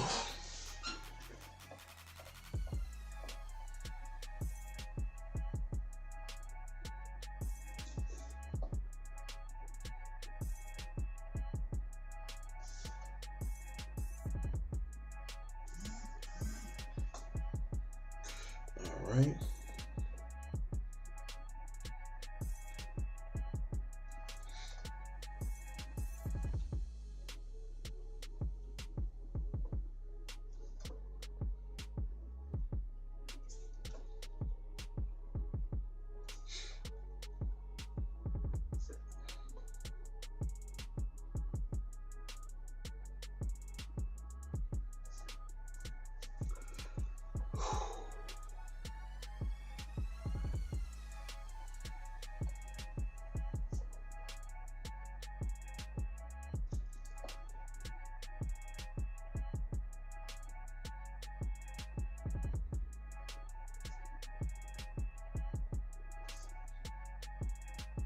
Sometimes I forget to breathe while I'm actually lining this and tracing it.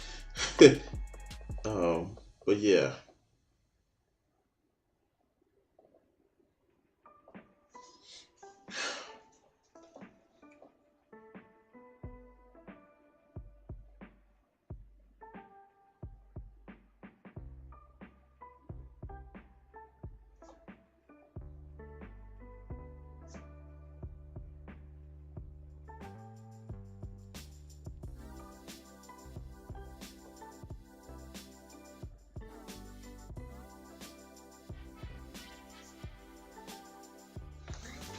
Oh, shit. Wow. Okay. Okay. This is taking a lot more concentration than I remember that it would when I was originally doing it. And it's actually the tracing part that's the killer part about it. It's the tracing part because I pretty much, like, when you guys saw me actually work on the one part that I did, it was pretty much, I was actually going over what I felt was should it actually have been at that time. But tracing is something a little bit different. And I don't know, it takes me more concentration to go over what I trace than what I've actually created. I don't know, maybe because I feel like I hit it right when I traced it.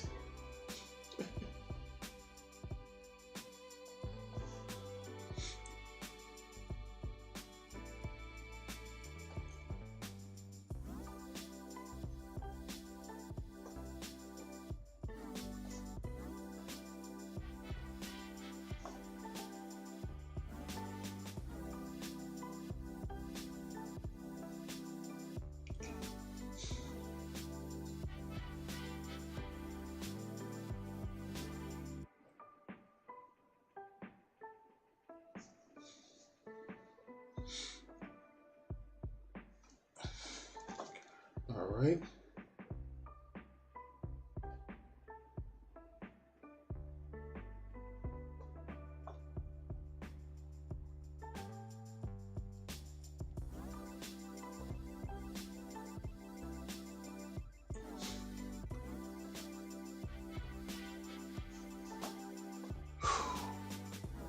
Um,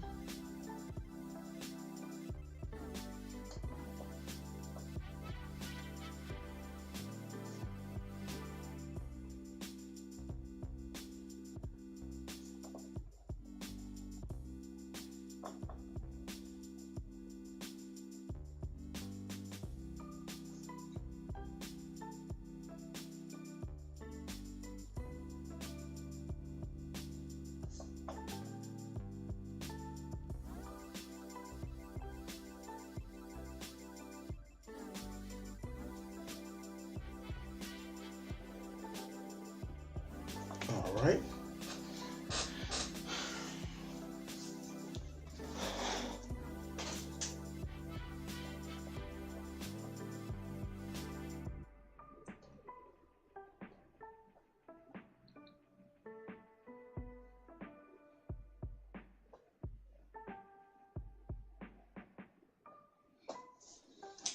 Oh, that turned out a lot better than I thought it was going to turn out. Whew, shit. All right, let's go.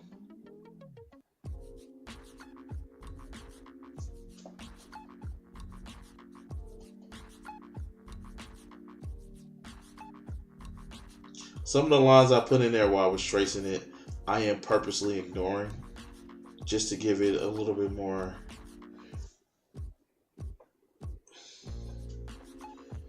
To decide what I'm gonna do next when I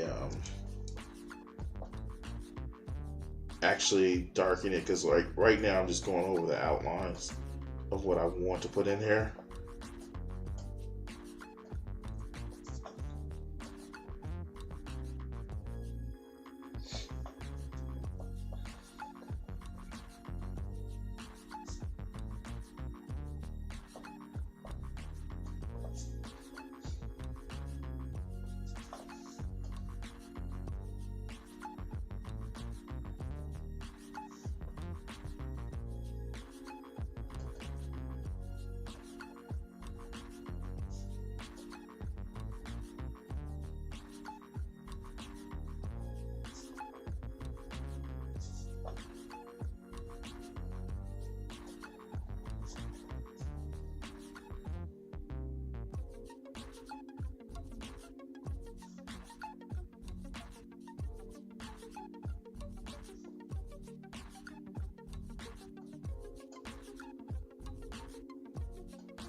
All right.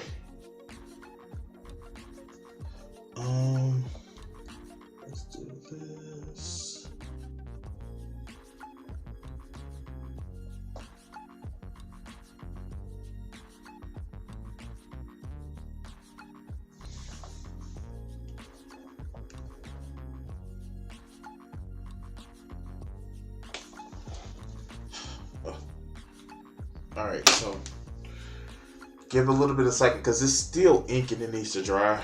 Oh God.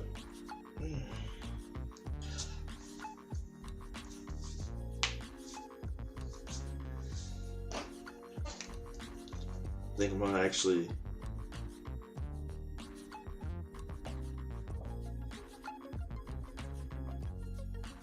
take a break in a little bit and do a switch around just in a little bit. I think that actually turned out a lot better than what I expected it to.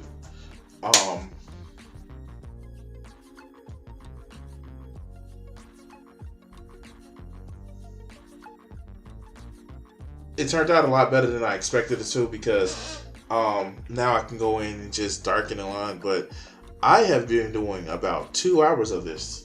And quite frankly, guys, I need to take a step away. Gotta go do some bio shit. And you guys see the picture. I think what I'm gonna do next is this. We're gonna do some gaming. So I'm gonna ask guys, can I be right back?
I actually changed the camera around a little bit, and yeah, let's do some gaming.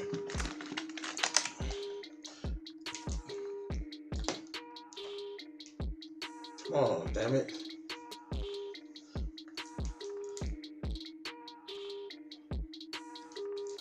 There we go. Of course. Since we're doing some gaming right now, I have to actually pull this up. Give me some seconds.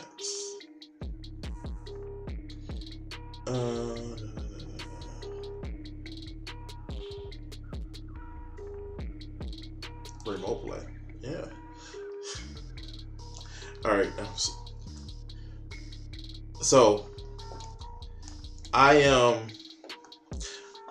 don't know, like something like this. Can I do more of it? Like, I don't know. No. We're trying to get the camera. There we go. And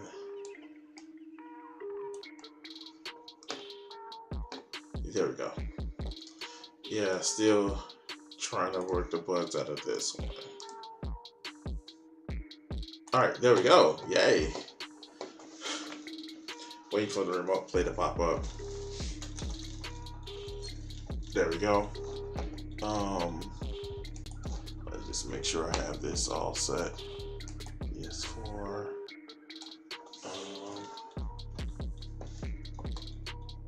Alright, cool. There we go. Oh wow.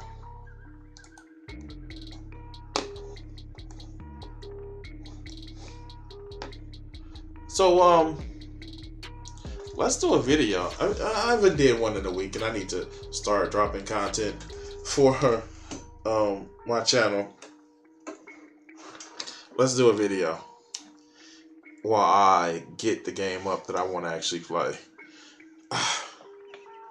All right.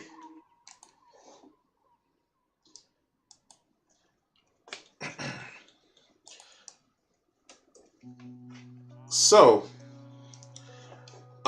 as you guys know, I do a lot more videos for like red pill content and all that other good shit. And we're actually going to be working on like yeah, let's do a video. This is a video that I came across, and of course, it's one of these red pill guys that lets us know what men need to stop doing. And oh my god, this is crazy. But let's see what he's talking about. Shall we? Let me make sure the sound is put through. Oh yeah, here we go. So in this video, I've got Let's go. a DM. All right, what's up, my brothers? So in this video, I've got a DM here from a guy that read my book, and he's looking for some clarity around spinning plates, which is essentially a concept of dating, which gets you a lot better results, less chance of having an unhealthy relationship with one woman. So this may actually be interesting. A red pill guy that's promoting the benefits of having a relationship with more than one woman, or not putting your eggs all in the same basket. This may actually be interesting. I may want to see how this works out. He's wrote a book about it. Is he fully embracing the benefits and egalitarianism of being poly? Let's see. Of course, offer some contrast. So for those of you out there looking for a wife or mother stock or a girlfriend, you know, there's some compare and contrast. So he says, wait, did he just say wife or mother stock or girlfriend? Like, wait, what? Wait, what? No. Okay, let's go. So he says, I hope all is well. I have a quick question about your book. Why do alpha men have to hide the fact that they're spinning plates with women? I grew up in a Baptist home and a Roman Catholic school environment, but... He says spinning plates. Okay, he says spinning plates. Okay. Now, not splitting plates. Spinning plates. Okay, let's go. I am not against premarital sex and contraception. That's interesting. You mentioned that. Wait, if you're having premarital sex, isn't it okay to have contraception? I'm so confused. All right, let's go. Oh, okay. I'm sorry. And let me just speed them up just a little bit. Is information I shouldn't volunteer, but if I have to hide it, then I probably shouldn't be doing it. What are your thoughts, and can you elaborate on the context? So I can do that, and I'm going to offer you some of my own personal experience and how I have used spinning plates in the past, and how I recommend guys use it to get the sort of results that get them a lot more out of life. Like, as my book states, it's essentially what gets you unplugged from society's comforting lies, and basically ideas that don't serve you, which get you crap results. The big problem most guys have when it comes to dating is they go in too far, too quick, too fast with one woman. Most Right? You shouldn't do this. You shouldn't just say, "Oh, we need to do this, this, this." It's the relationship escalated. No, like, and I'm not saying take your time if both parties aren't agreeing with it, and I'm not saying that you should be dishonest, but a lot of people's problem is they hyper focus on the one person, and it's like, "Oh, I really like this person, so it needs to be this, and it needs to be this, and this, and yeah, that's a problem. Definitely a problem." All right. Oh, okay. Let's go. like your average Joe that's sort of plugged into society's convention and all the lies will, go out with a girl or download a dating app. They'll get a match. She expresses some interest, and then they just go all in on that one girl. It's like within a week or two, and then their next step is maybe a few weeks after that. They start going on to these online forums and groups or Reddits or Facebook men's groups or whatever, the masculinity dude sort of thing, and they're all, oh, I met this girl and she's really hot and we had a good couple of dates and blah blah blah, and but insert problem, and it's something along the lines of she's not responding to me, she doesn't she doesn't want to see me again, or she's ghosted him, perhaps something like that, and then this plugged in guy is looking for the feedback. This is really really strange because this sounds like great dating advice. I'm I'm confused. Like maybe I misjudged this as a red pill anything, and it shouldn't be because it's actually great dating advice. It's not never it's don't put everything in one basket. It's wow, this is actually maybe great dating advice. Wow.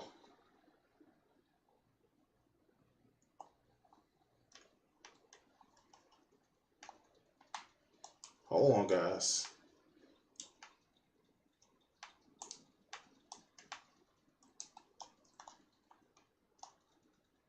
Oh shit.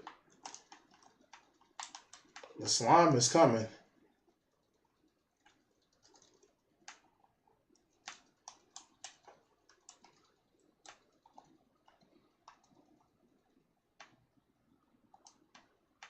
Oh. Oh. No! All right, let's go. Generally speaking, of an entire audience of a bunch of other plugged in guys to help him get clarity. Now, this guy has an advantage because he's read my book. If you haven't read my book, it's pinned below in the top comment. But the idea of spinning plates is essentially to get you to a place where you live in a mindset of abundance. And all that spinning plates means is you date multiple women simultaneously in a non-monogamous fashion. Interesting that this dude over here seems to have a... Okay, that's not bad. Like I don't get why people. That's not bad as long as you're being honest. If they require for you to be with them, and say if you want to have a physical relationship, like be honest about the shit and let them decide. That doesn't sound bad at all. I'm just like it's just non-monogamous dating. It's okay. The problem comes when you're lying about it, but who am I to say, right? Who am I to say? problem with it, given his like cultural connections or even his religious convictions. He's got religious convictions on one side, but then it's like his religion or his book of law says you can't do this, that, and the other thing. But he says I'm this person, but I'm going to opt out from their rules, i.e., contraception or premarital sex. But that's how guys love to complicate their lives and then sort of justify why they do it. Wait, what? He thinks that you need to be deceptive. Wait, what? No. I'm one to say fuck the rules. As long as I'm not hurting anybody, like okay, I'm sorry. Okay. Maybe I misunderstood. Is he saying that this guy should like complicating his life is saying that you should forego sex or like what's the I'm kind of confused because maybe I'm not understanding exactly what he's saying about it. I before it seems like I've been just been pausing Andy. It just seems like he's saying that if you're gonna be spinning plates, then you should actually be not using contraception. I don't get that part.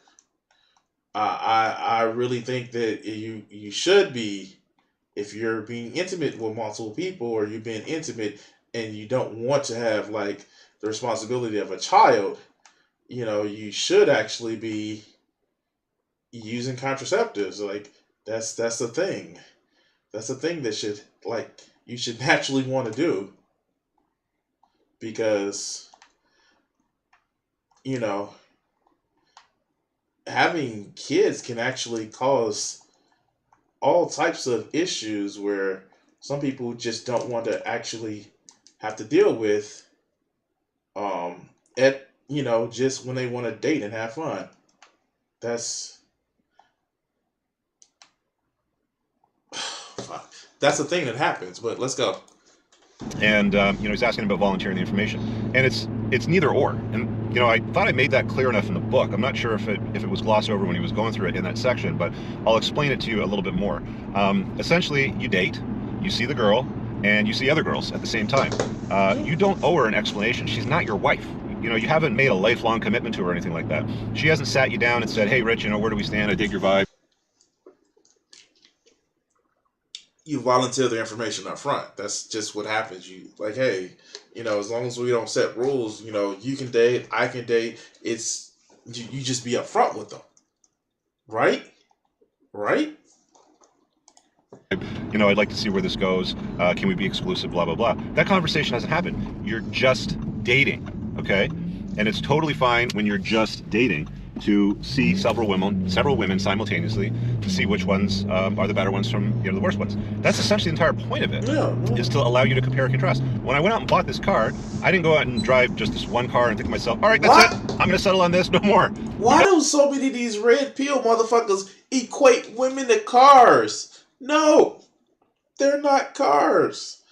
I'm sure you can get inside of them and it's a great ride, but they're not cars. Women are not cars. All right, let's go. Does that?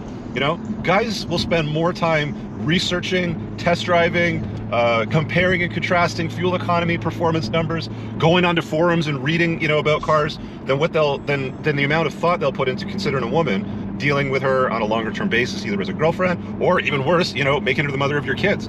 Guys ruin their lives by. Wait, what? What? Okay, like I don't know. I don't know. It's just like I guess I've had like so many conversations with women that I've dated and things of that nature that it's just more or less down the lines of like um I've been very open and honest about not wanting any more kids myself.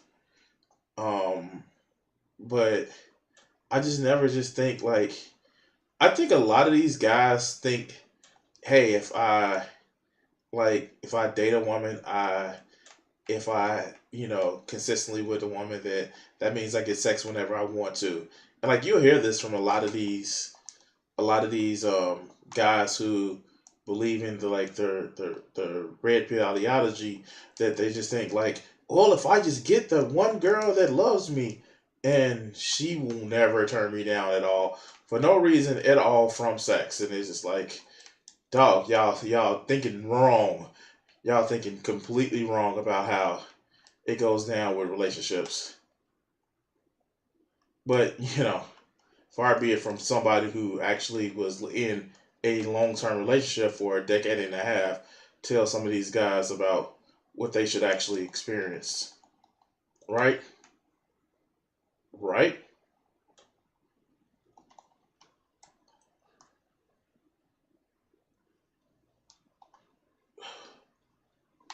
Oh, shit.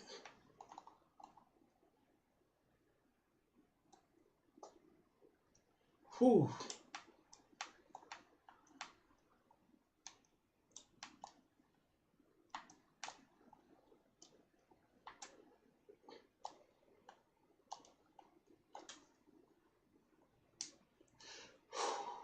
Oh, did I make it?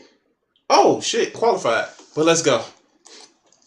by just going hook, line, and sinker all in on one.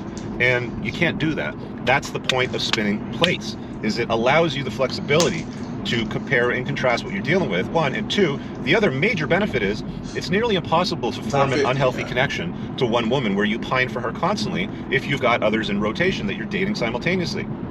This is something that you definitely want to do early on. It doesn't matter if you're a 20-something guy, a 30-something guy, you just got divorced, whatever it happens to be, it's the ideal way to date. And believe it or not, this is one of the tools out of women's toolbox. Women are natural plate spinners. Wait, it's what? In their biology. What the fuck? Wait. You said women are natural plate spinners. Oh my god. This is just like, you think less of women? Here, buy my book. Oh god. Oh god. Alright, let's go. Because they're hypergamous, to want to mate select the best guy that they can possibly get. It would have spelled certain disaster for women 1,000 years ago when, they had to select a mate or somebody to have kids with, and if they picked a total loser, then that would have been a bad thing. It could have spelled, certain death for her and her children, right, if she picked the wrong guys. So there's a reason why women are hypergamous. It's a feature, it's not a bug of female nature. A lot of guys get pissed off. They're like, oh, she's never going to truly love you, and blah, blah, blah, blah, blah, and they start... Wait, oh god. Okay, so yeah, women.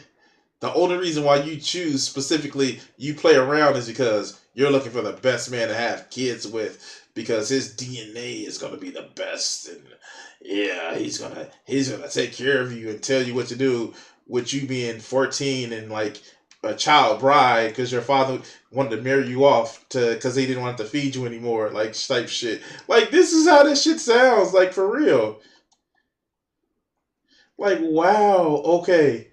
Like, oh, she don't choose. Like, 1,000 years ago, if she choose the wrong person. No, 1,000 years ago, their father married them off because they didn't want to have to keep feeding them. Like, the fuck? Okay. Oh, God.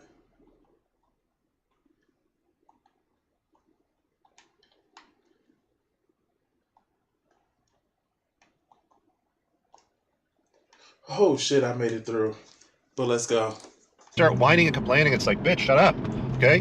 Women will select and pair bond with the best guy they can possibly get. Now, there's some exceptions to that rule, and I talk about that in a lot of depth in my book, i.e., for example, she's got like a very large notch count. She slept with 100 guys. It's next to impossible for her to form a healthy pair bond to a guy, right? So that's, one example where there are exceptions. These aren't hard and fast cookie cutter, like in the box rules. There are... What is this pair bonding shit?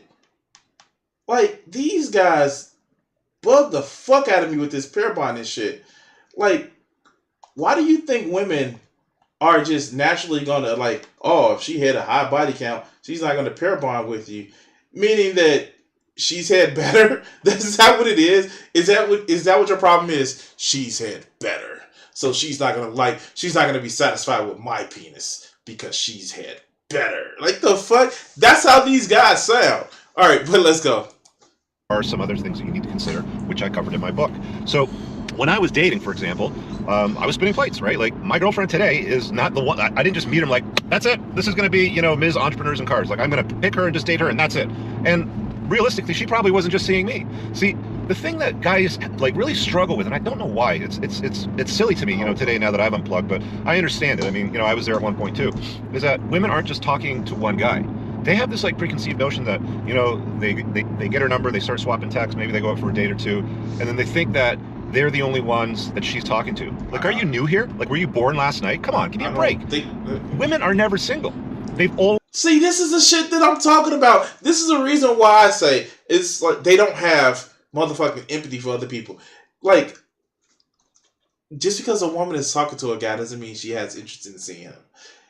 They sometimes want to be friends with guys. Like, I have female friends that we haven't slept together, but we cool. Like, that's a thing that happens. Like, I don't get that. Like, it's just really weird because, in other words, they just, like, what men put as emotional weight and energy into a woman. They think that women do the same things. Not all the time. Somebody that a woman talks to, she's even physically intimate with or emotionally intimate with, but they think that she is because they project what they want, what they feel for a woman, and they project what they feel for what a woman feels, and that's just stupid. And it's just like just thinking that like some kind of way that these women are just hyper playing with men, and that's just dumb. Like not everybody does that. I mean, if you feel that it's that whole thing of let me just be more clear. It's that whole thing of because I'm doing it and I want to do it, then everybody else will do it. It's that whole idea that like it's the thing that billionaires do. It's like if they were a billionaire, they would treat people like this too. No, dog. Not everybody's like that. Not everybody does everything that you think that they should actually do. Sometimes people can be better than what you expect them to be. But let's continue. Always got something going on in their lives, whether it's multiple guys are talking to on dating apps, because when women are on dating apps, they get a ton of matches. They get way more matches than guys. They have far more opportunities. Let's just put it that.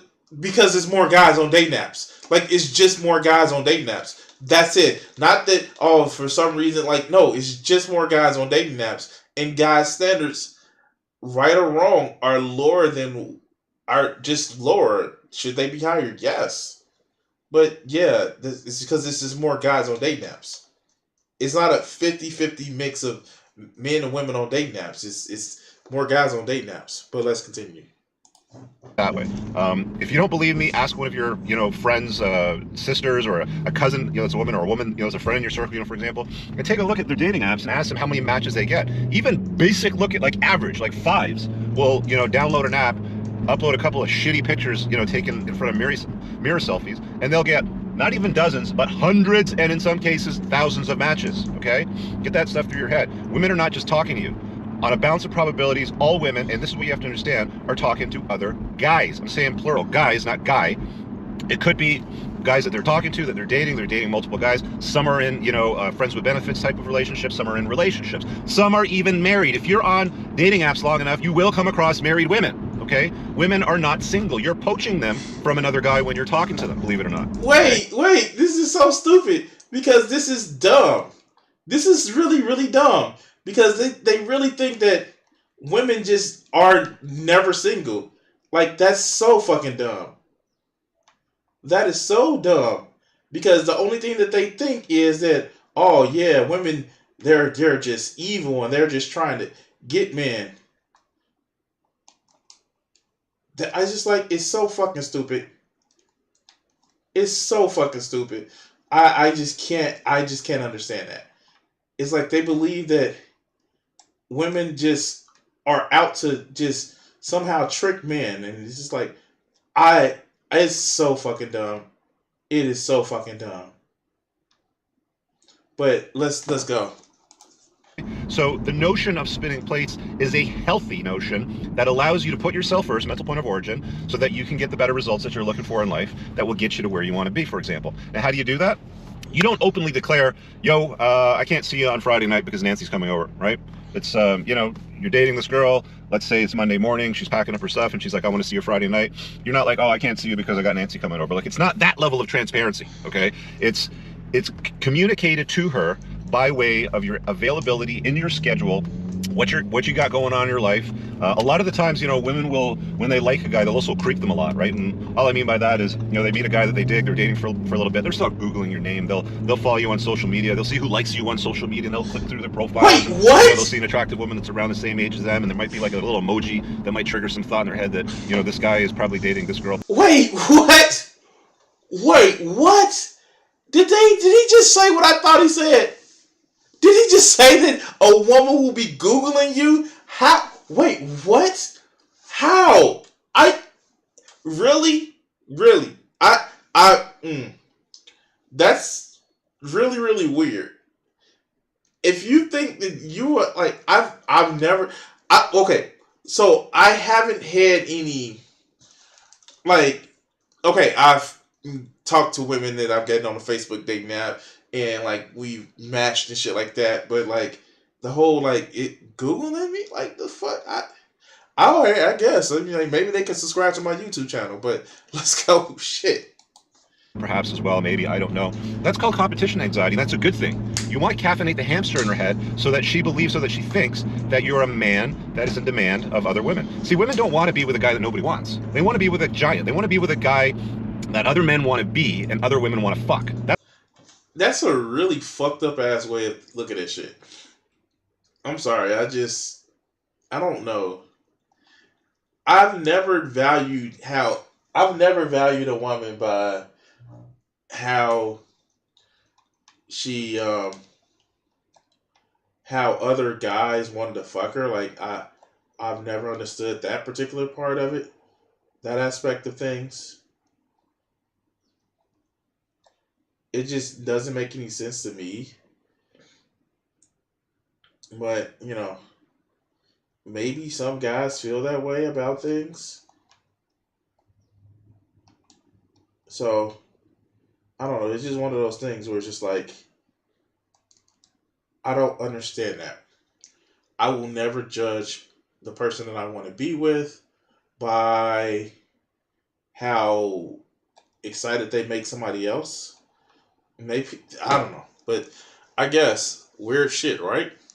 That's what women want. So, again, you don't overtly state, can't see you on this date because I have another date, or by the way, I'm seeing other women, especially early on. You don't. Oh no, I'm like, yeah, I'm going out with a friend, hanging out with a friend, and like they're off put by that, but it's just like I told you up front that I date multiple women at once, unless you're gonna give me my physical relationship. Yeah. And it's not even an ultimatum. I don't want to say it's an ultimatum. It's more of less of like, oh yeah, you you understand what I like, and I understand what you're like, and I get that you may be different from your expectation, may be different from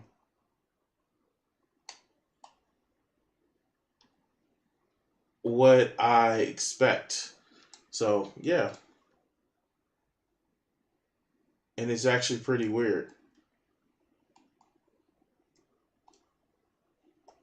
But yeah, let's go. Don't need to have any kind of conversation about exclusivity, what you're doing with your time, who you spend it with, what you do with who you spend it with. Again, she's not your wife. You haven't declared monogamy to her. You haven't, had the talk like, where do we stand, Rich? I want to see you on a more permanent basis. Are you seeing anybody else? I don't want to share you. She hasn't brought up those conversations yet. You don't need to have that talk. So the point of spinning the plates, again, clearly is to offer guys an opportunity to get far better results with women and compare and contrast other options that are out there so that you can definitely pick a far better mate for your needs. And your needs will be different from my needs from the next guy's needs, right? Your needs are what they are. All right, so I'm done with this guy. Like he's really really weird. Um, it's just funny where it's just like the whole thing about that women are just some, they're scheming and plotting, and not always on purpose. They just scheme and plot to actually have multiple men, and it's just like just the way things are because reasons. And gosh, you need to do the same thing. Look, I'm no, non-monogamy is not for everybody. Some people just can't handle it, and I get it. But to promote it as in the only way you can get the woman to be the mother of your children is stupid.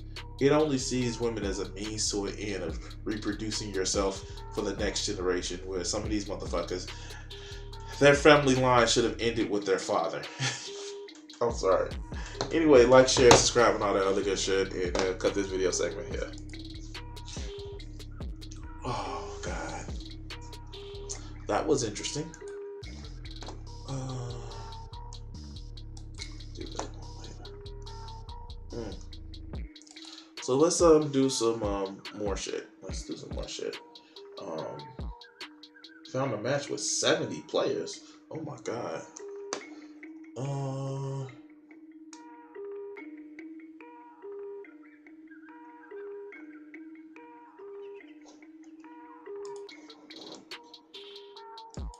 All right, so this video was given to me by our lovely friend Joe, and well, he says that no, this wasn't it. This wasn't it. This is one I found myself. But this is a video.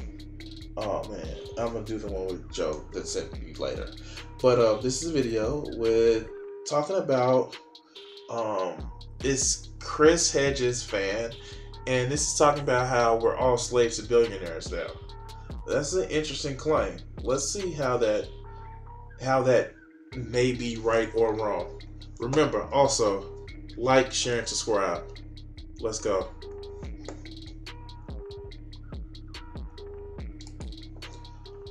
This is the consequence of this.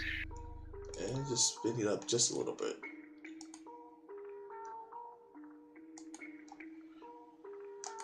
In 1980, before Reagan changed our entire economic system, and we're still living in the Reaganomics economic system, by the way. We are in the 40th year of a giant failed experiment in economics. Yeah, that's the thing. Reaganomics was just horrible. This neoliberal like construct has just been hurting us for the longest time. We've gotten rid of the safety net. The wages have stagnated versus productivity. True wages, hourly wages for employees have stagnated, while CEOs and business owners' profits have gone up.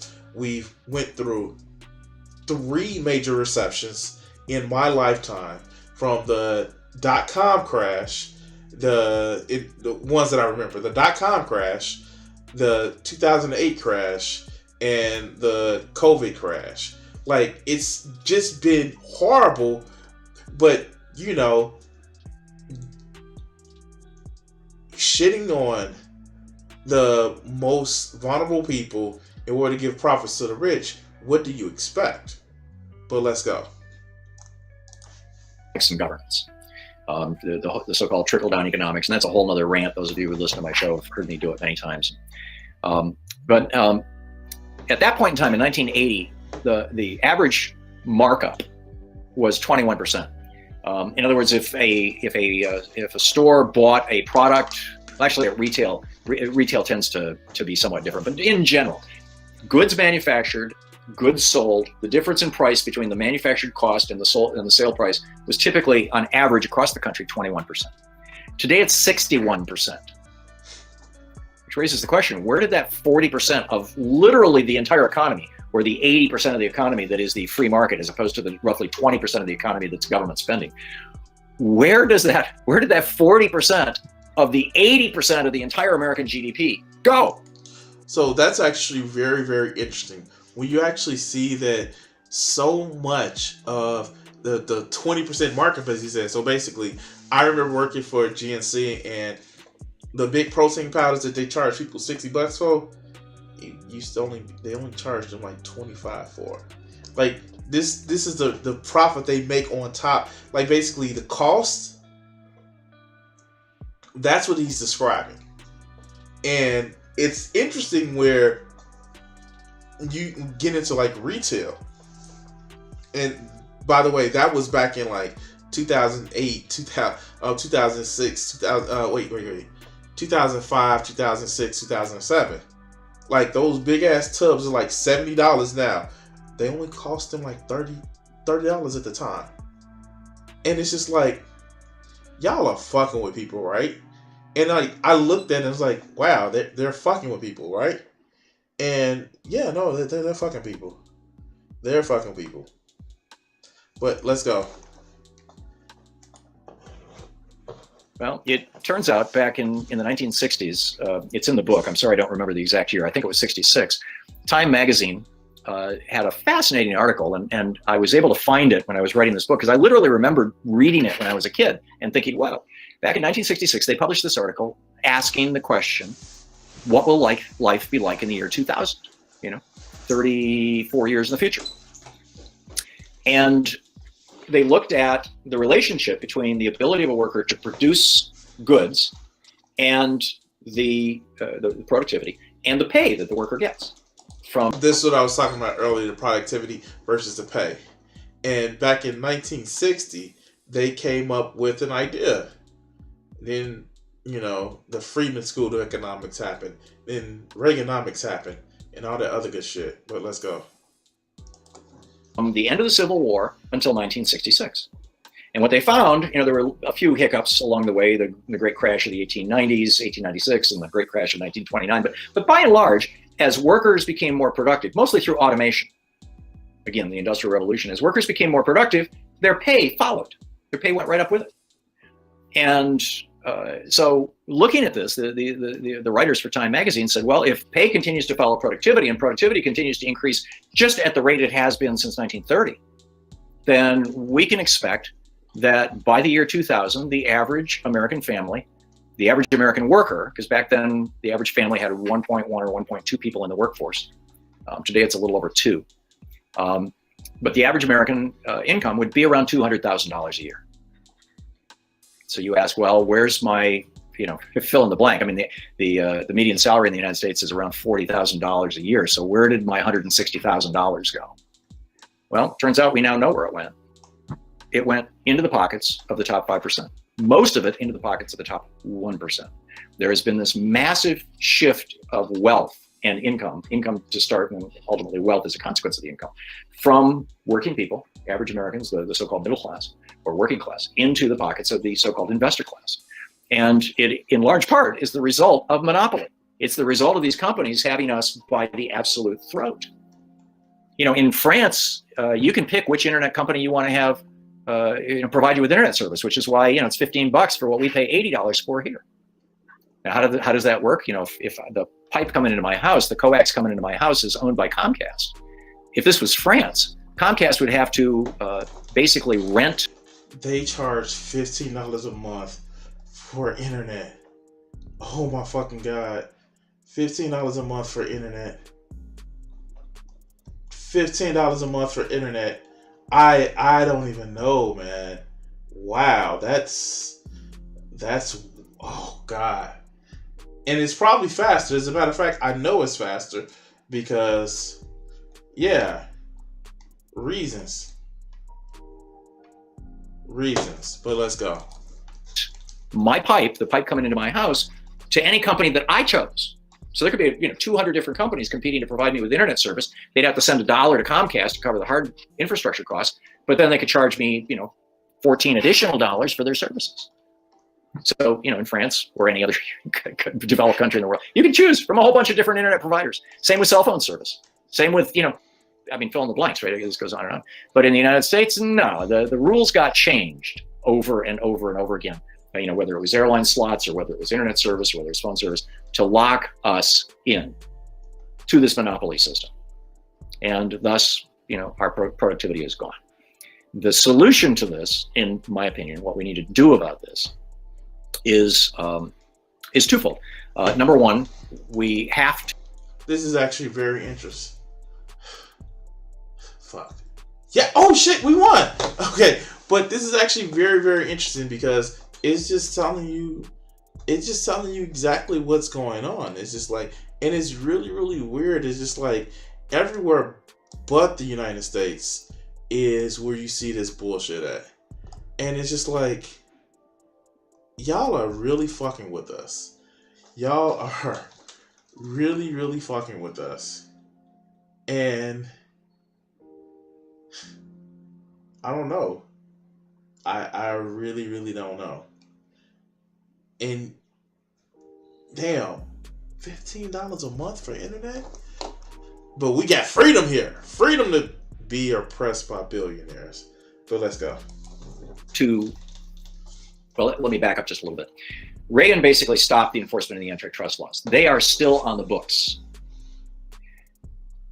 They can be interpreted by the administration because the administration is responsible for enforcing laws passed by Congress. And they can be enforced vigorously or lackadaisically. And in fact, there's even talk.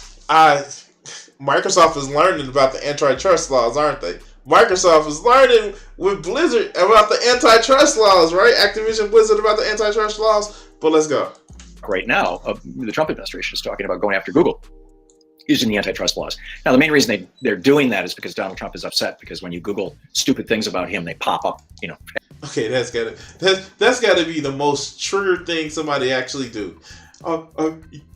You said bad things about me, so I'm gonna break up your company. Just like he did that shit with CBS, like because he hated CNN. Like that's gotta be the most triggered shit that I can actually hear. Snowflake like a motherfucker. Just snowflake triggered, all that other good shit. Like wow. Like, wow, that's snowflakey shit. But let's go. At the top. But, I'm not expecting this to be a very vigorous effort. But, we have the laws. We just have not had a president since 1980 or since 1979. Well, 1980 was Carter's last year, who was willing to enforce those laws. Keep in mind, it was Carter who finished breaking up AT&T. So number one, we need to have an administration that's willing to enforce the laws. It's a conversation we all need to have with Joe Biden and Kamala Harris if they become president and vice president. I would hope. Oh God, I would hope that would be awesome if like they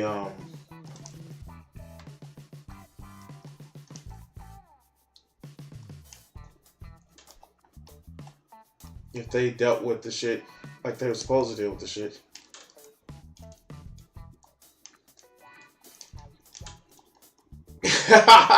Got his ass. Got him. Oops. But let's go. Next January. Secondly, we need to tighten and fine-tune the laws themselves. And in part, that's because the Supreme Court got in the act. When Robert Bork started doing his song and dance in the late 60s and through the 70s about monopoly laws and publishing his book and publishing all these articles in highfalutin journals and things like that, the Supreme Court paid attention. I mean, he was a major figure. He was he had been put on the appeals court. I believe it was Reagan who first put him on the appeals court. So he was a federal judge. And then Reagan, I think it was '86, tried to put him on the U.S. Supreme Court. And that was when it came out that Bork was just a screaming racist and homophobe and misogynist and just one of the most bizarre, evil, awful people you could imagine, which we should have been able to figure out back when Nixon got him to fire his attorney general. I mean, he was the last man standing in the Saturday Night Massacre in the Nixon administration around Watergate.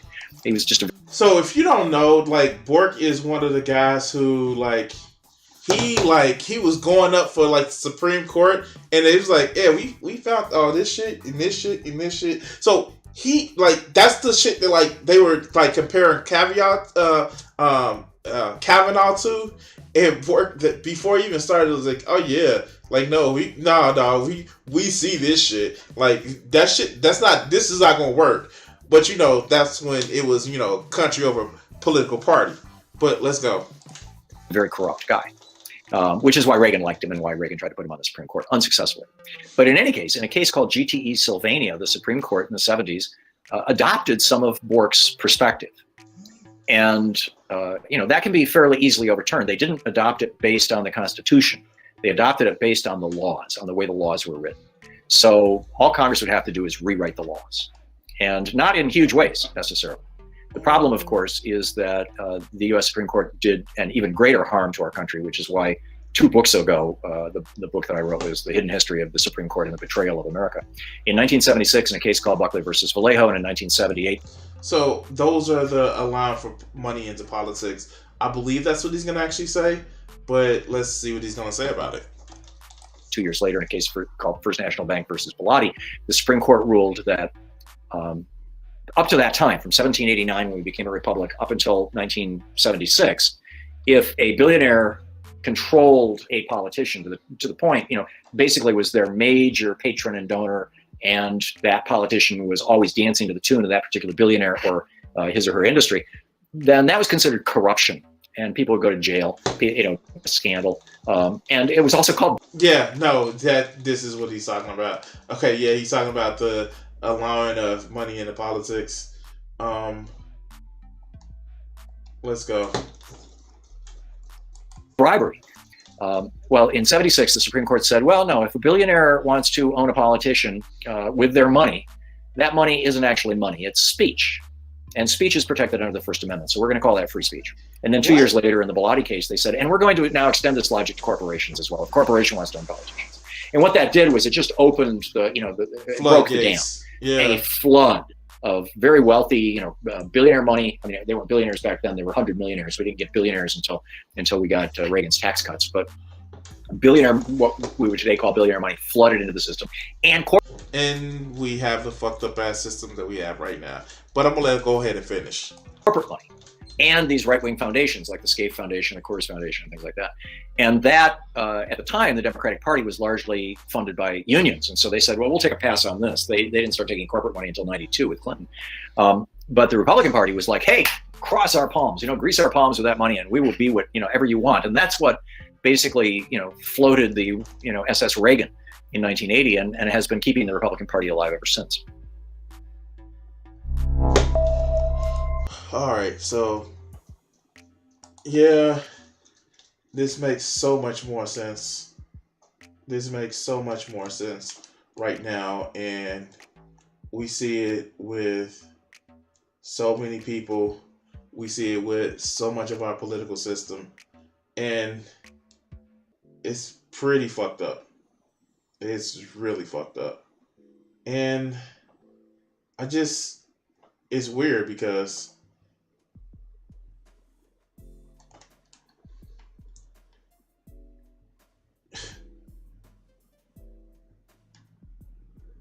a lot of people are so caught up in not seeing the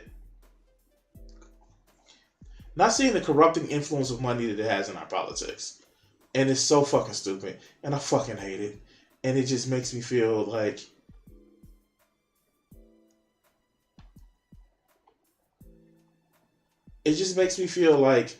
a lot of people, they want the corruption. They want the corruption because they think that they're going to be the next people that they're going to be the next people that's going to be the billionaires, and they're going to be able to make the rules, and they don't want the rules because the rules are going to affect them because they're going to be the billionaires in the situation. And that's not how this works. That's not how any of this works. And the fact that a lot of people actually think that way lets us know that a lot of people just don't have empathy for their fellow human beings. And I don't know. And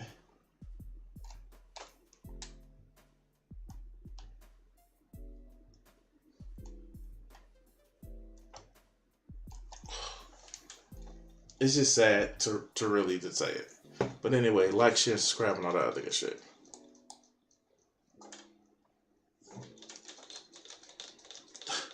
I'm stuck. Don't stop running. Go up there and get these motherfuckers. Anyway.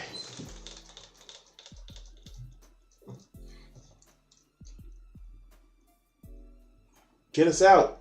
Get us the fuck out, dude.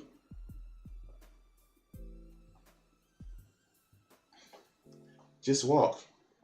Oh shit, we free. We free. Yeah.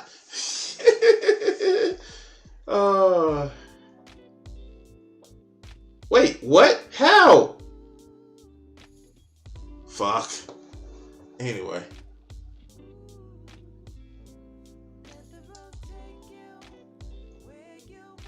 Was that the next on the list? I didn't think I had autoplay on. Anyway. That is, and you know what? I'll actually add this to the response videos because I actually want to do this one. Alright, so. Alright. I guess we keep going. We keep going because this is a thing that happens.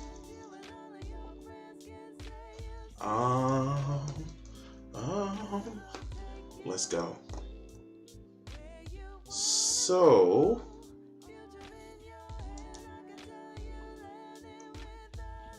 we're actually gonna go to this next video, and this is the one that was sent by Joe. I guess I'm doing the lefty video response today, but let's go.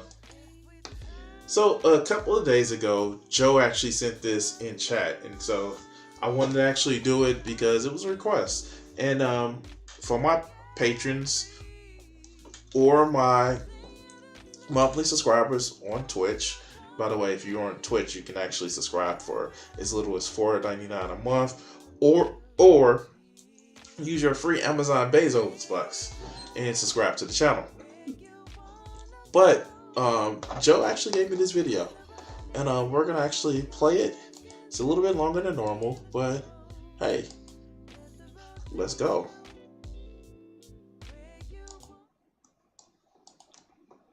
My first video on Marx, and goddamn, you know what? If 1/10 of the time that people talk. Okay, this is actually really, really cool, and I hope this turns out to be a decent video. Of course, he has the aesthetic of a leftist, but let's see what he says. Let's go. Out of their ass about Marxism, and instead read actual Marx, the world would be a very different place. Most people don't understand Marxism. True. It's free, okay? It's not difficult. It's not that goddamn difficult.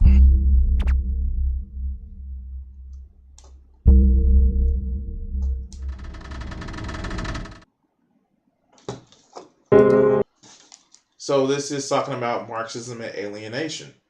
This should be interesting. This should be very interesting. So let's go. Something like that. Damn it.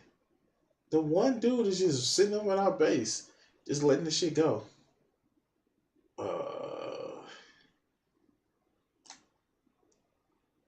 I didn't mean to throw it like that. Come on.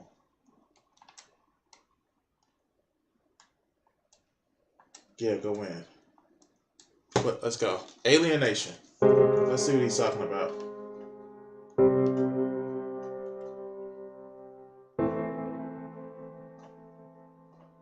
Modern life comes with its comforts, often touted and well known. We should be thankful we live better than kings used to, and so on.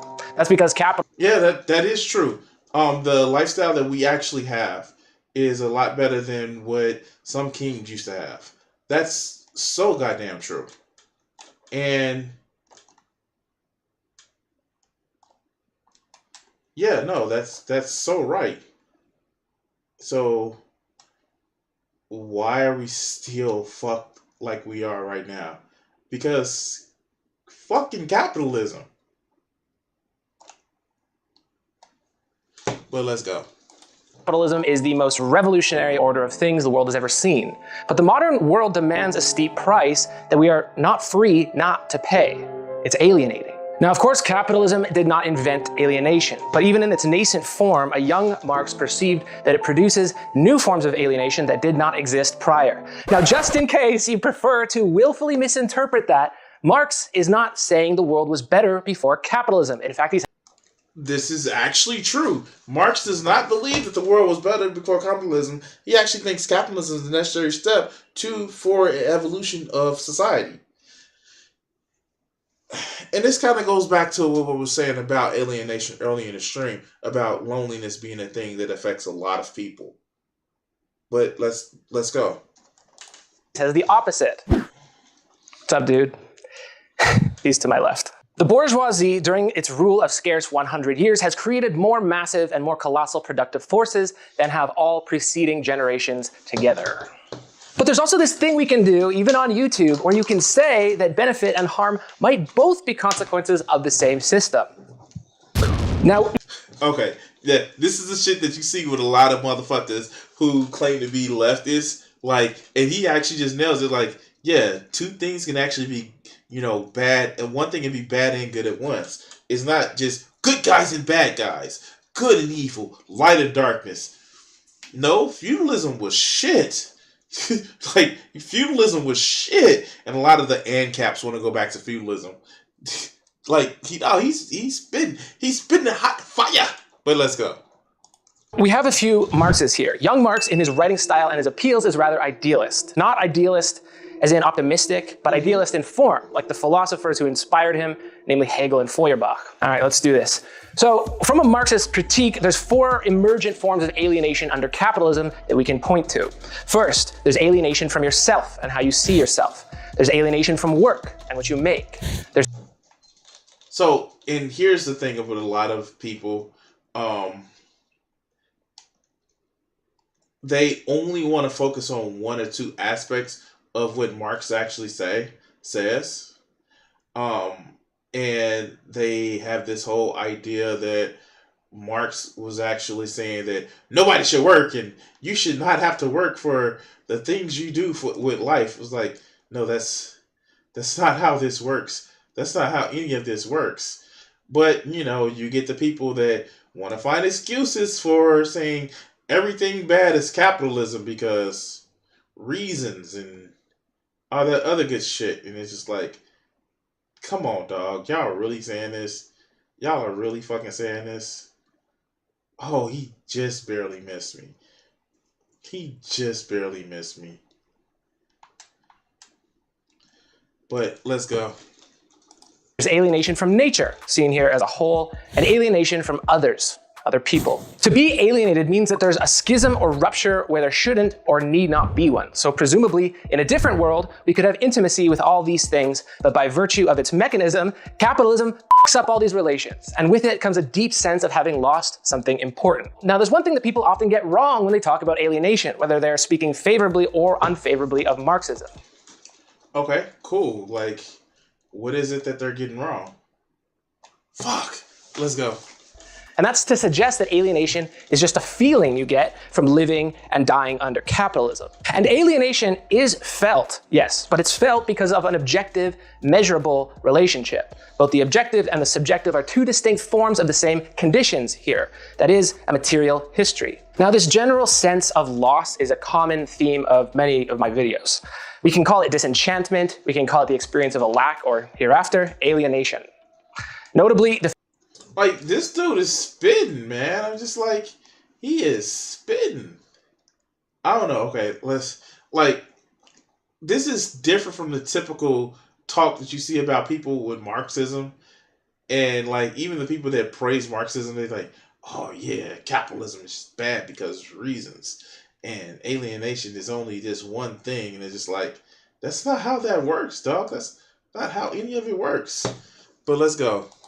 the feeling of loss is not the same as actually having lost something, though that doesn't prevent us from acting as though we had. Alienation means something is missing in this way if we are born and die in capitalism, which is probably true.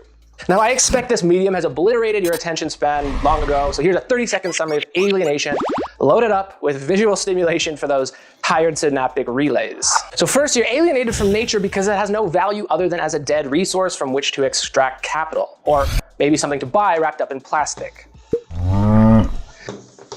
I love this video. This dude is just, he's memeing the hell out of this. Like, this is the shit that we need when we're talking about it.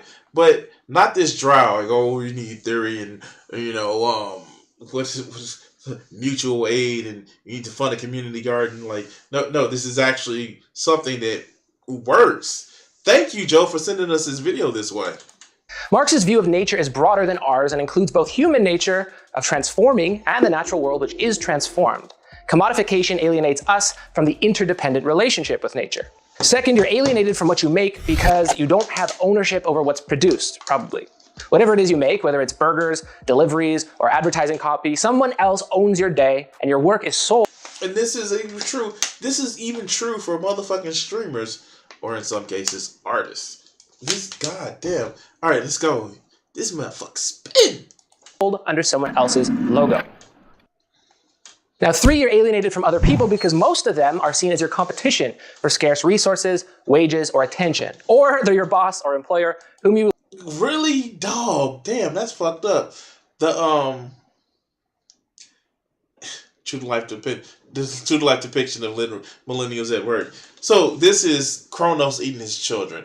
But no, I think that's what that is. But no, this is actually really true. Shit, you even see it in video games. Ironically, right? And what it does is it puts a us versus them.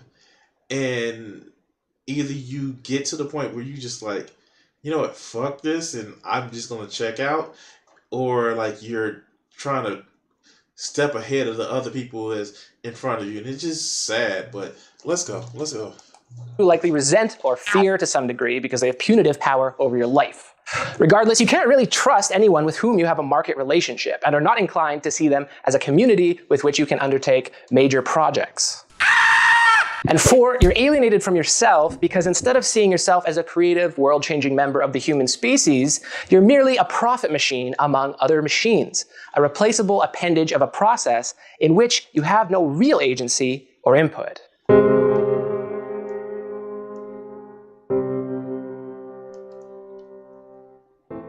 Okay, so it's not always so bad. You can have friends at work, you can have a good boss and rewarding projects, and maybe benefits that make work life tolerable. But most workers, 85%, according to Gallup, are unhappy at work. What's not at all surprising... 85. I think that it got up to 90 for a second. I think it really got up to 90. It may be at 90. But that would be, especially after COVID, that may be interesting, but let's go. Or what wouldn't be surprising to Marx is that the #1 indicator of enjoying your work is the self-reported quality called meaningfulness. That's right, not pay, but the feeling that you are contributing to something valuable. I want to stress this because Marx said in 1844 that this would... So this is also actually really, really true. A lot of people just think that it's not just pay, but it's also how you feel about what you're doing for your job. And a lot of people just, yeah, that's a thing that happens. That is a thing that happens. But let's go. Be a big problem under capitalist employment. Now, Marx has obviously been breathlessly criticized for just about everything that one could possibly be criticized for, and whether or not those are fair or not, I don't care. That's not my concern here. But what he was certainly not wrong about is the alienation that wage labor produces, an unhappiness. Even if you don't like what he suggests, might happen as a result of that discontent. You know, violence. But it must be admitted that Marx was right about this. A lack of dignity in work, or in his terms, being alienated, leads to unhappiness. So what is so bad about capitalism that it could ruin your human dignity? It all comes down to basically one exchange. Workers are making something. Cheeseburgers, shoes, Marvel movies, whatever. They do their one job here, and then they get paid, hourly, salary, doesn't matter. It also doesn't matter how much you get paid, whether it's $7.50 an hour or $75 an hour. In each case, they get capital in exchange for work. But so this is actually a big point that a lot of leftists actually forget. That it's not just the pay, it's not just the living wage. It's also if you feel like you're doing something for your job. And this is a point, like if he said that if a lot of Marxists, people that claim to be theory, that they talked about, it's not just a financial thing, it's a, hey, I'm human and I'm contributing thing as well. But you know, anyway, let's go. But in each case, they produce more profit than they get paid. And here's the central tenet of Marxism. All the surplus goes here, to those who are not doing any work. They're exploiting labor. Now, exploitation doesn't mean something like you're being harmed or someone's being mean to you. It only means that someone who is not working is skimming off the top of your labor, even after you know expenses and everything. Now, if you're getting paid $75 an hour, you probably don't care much that you're getting exploited because you can afford a jet ski for the weekend. I love the memes, man. I love the memes. All right, but let's go. Jet skiing then makes you forget your alienation, but it doesn't give you ownership of your labor or make you want to work towards common goals with other people. This is something Marx wants to get back to. Now, it's worth mentioning that it's not like the capitalist, the one who's profiting, is perfectly content here. They're also discontent for different reasons, mostly because they're disconnected from the majority of humanity. This is also true. Capitalism doesn't just hurt the people who are at the bottom. It hurts the people at the top as well. Damn, I have so many outfits. Monkey. Sorry, let's go. Now, Marx clearly has some loftier human goals in mind. Remember, he's heavily influenced by German idealism. But alienated wage labor leads to predatory and greedy human behavior, seeing others as rivals, and seeing yourself as an undignified instrument of labor, and not having the time to be concerned about environmental damage, for example. I'm going to interrupt myself here because I already have a graphic made. Oh God. Okay. This guy is he's actually pretty decent. But let's go. Let me address the most common criticism of Marxism by people who don't understand it, and even by people who identify as Marxists just to piss off their parents. Many suggest that Marxism is just about wanting the world to be more fair. Buckle up, bucko, the world's not fair. Now grow up. Wrong, wrong, wrong. Marx doesn't want to fix or overthrow capitalism because it is unfair. What? It's more than just saying, oh, what? I don't like to, like, all right, so, hot take, guys, hot take. I don't have a problem with rich people.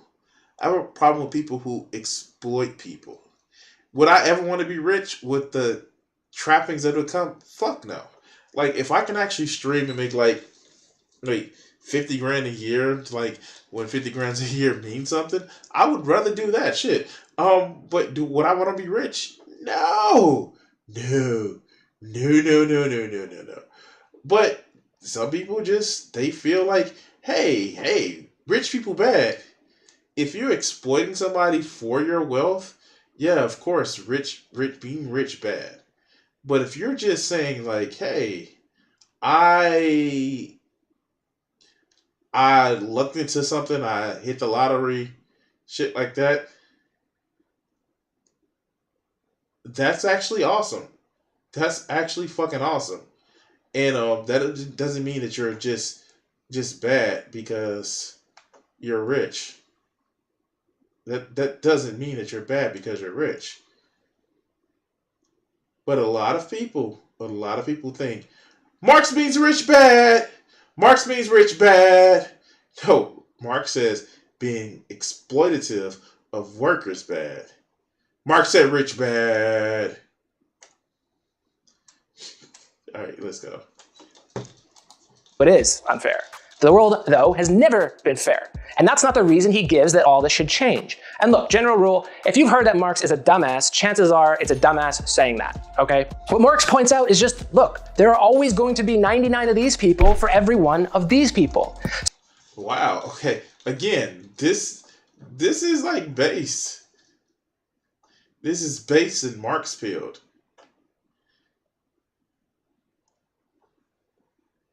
But yeah, let's go.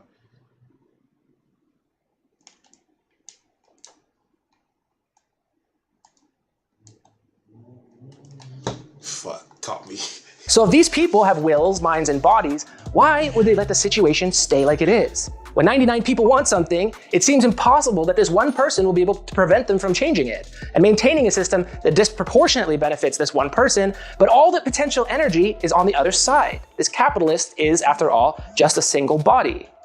What we should expect, says Marx, is that these people will eventually demand change. In a democracy, for example, they could try to elect someone to bring about redistributive change. And if that doesn't work, they will begin to use their combined energy to bring an end to this contradiction in more forceful ways. Uh-oh. Did somebody say revoluciono? I just made that word up. Revolution! The revolution will not be televised. Yeah, it will be.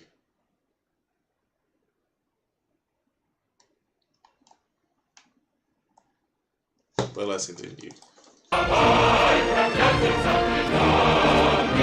Violence is not precluded, no, but it's also only necessary if the capitalists refuse to concede, which, by the way, they have done quite often in the past due to pressures from organized labor movements and such. The problem, as it turns out, is getting these... So, child labor ban, minimum wage, overtime pay, 8-hour work week, weekend, bargaining power, employee paid healthcare, employment discrimination ban, workplace safety laws. yeah, this is what we need to do. Is 99 to realize the contradiction and then do something about it. So back to alienation then, which is not about fairness either. It's merely about owning your own life, your own time, and realizing that 99 people working together for a common goal can do a lot more than 99 people trying to outcompete or cannibalize one another. That could never work. Pie in the sky, infantile pie, the sky, mother. Sure, maybe that would never work except all the Dude is killing it. Okay, let's go. times that it did, and maybe we are already in the best possible world with the best possible distribution of capital and ownership. Maybe these versions of alienation are the best we can hope for, but Marx thought differently. Now, I have said a lot of what I said Marx said, so you gotta get to the point real quick in a video like this because that's all that most people watch. So, here's what Marx says Marx says. Oops, wrong image. Sorry about that. Yo, Stalin, go starve Ukraine and say it was my idea, so prosperity will reject my ideas out of hand. Okay, all right. Oh, all right. Let's go. That's as bad as the DJ Mule quote, but at least he knows it's a fake quote. I have about half of this from young Marx in 1844 and half from older Marx in 1857. From the standpoint of capital and wage labor, the creation of the objective product happens in antithesis to the immediate labor capacity. That this process of objectification, in fact, appears as a process of dispossession from the standpoint of labor. To that extent, this twisting and inversion is a real phenomenon, not merely a supposed one existing in the imagination of the workers and the capitalists. Grundrisse. All right, so here's that hot theory. This alienation, being a real phenomenon, is not a feeling, or rather, it's not just a feeling. It's measurable. You are purposeless in work and purposeless in leisure. The first, because your work isn't yours. And the second is that because you only see yourself in terms of that work, leisure then is only for consuming from now on. You're expecting. So, damn, that's so. In other words, and I'm sure he's going to clarify it, that when you do work, how many people identify as I'm this type of person instead of saying, "Hey, I'm Crimson," and even that moniker is based off of my online persona, which I'm actually trying to provide you guys a product, a service, entertainment, but it's still a product that I'm providing. Whereas, a lot of people, their leisure, their work is just who they are. And it's kind of sad that it's such a thing that's happening for so many people. And I don't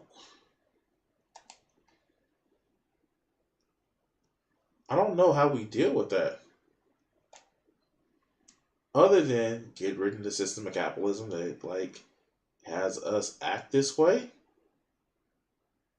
But reasons and shit like that, right?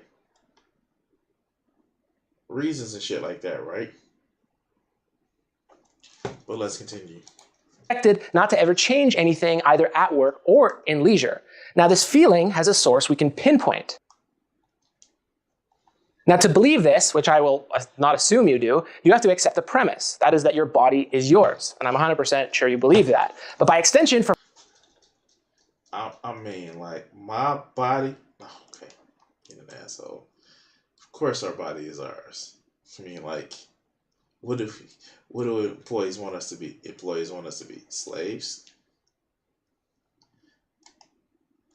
I think they would love that because that would mean they would get to pay us less and we would have less freedom. But stuff and things and all that other good shit. Right? Let's continue.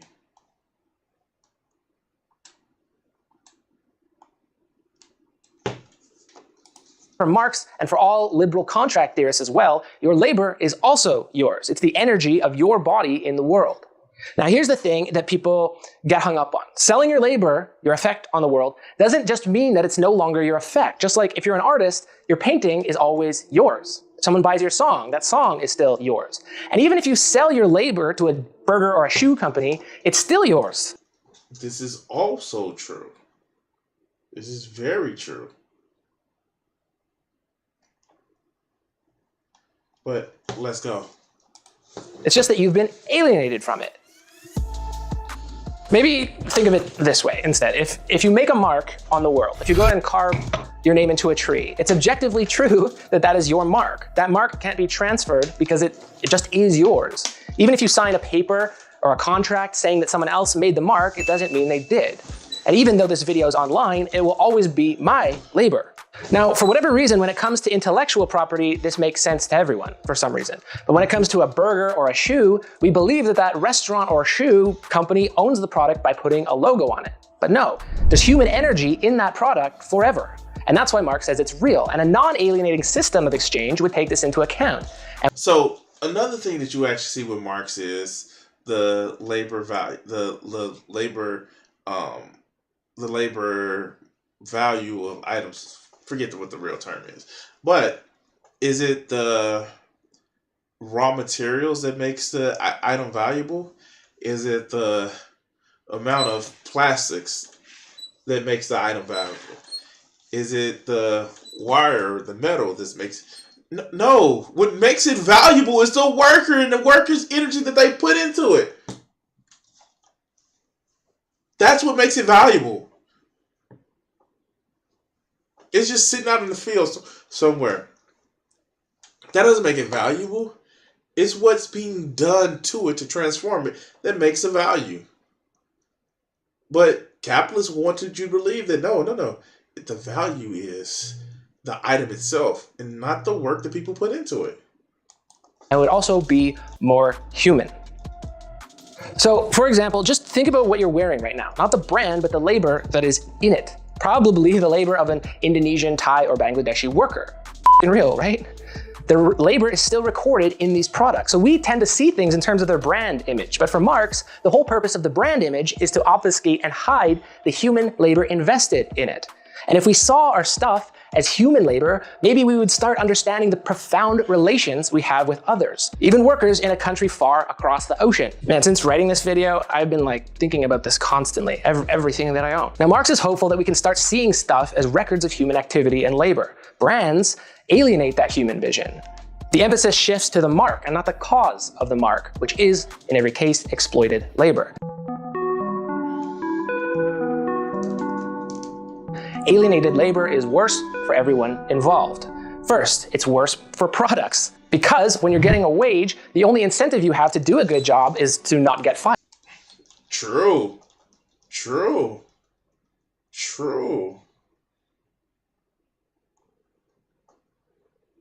About to get that ass. Got that ass. But let's go. Fired. That's only a negative incentive, and it'll make you hate your job.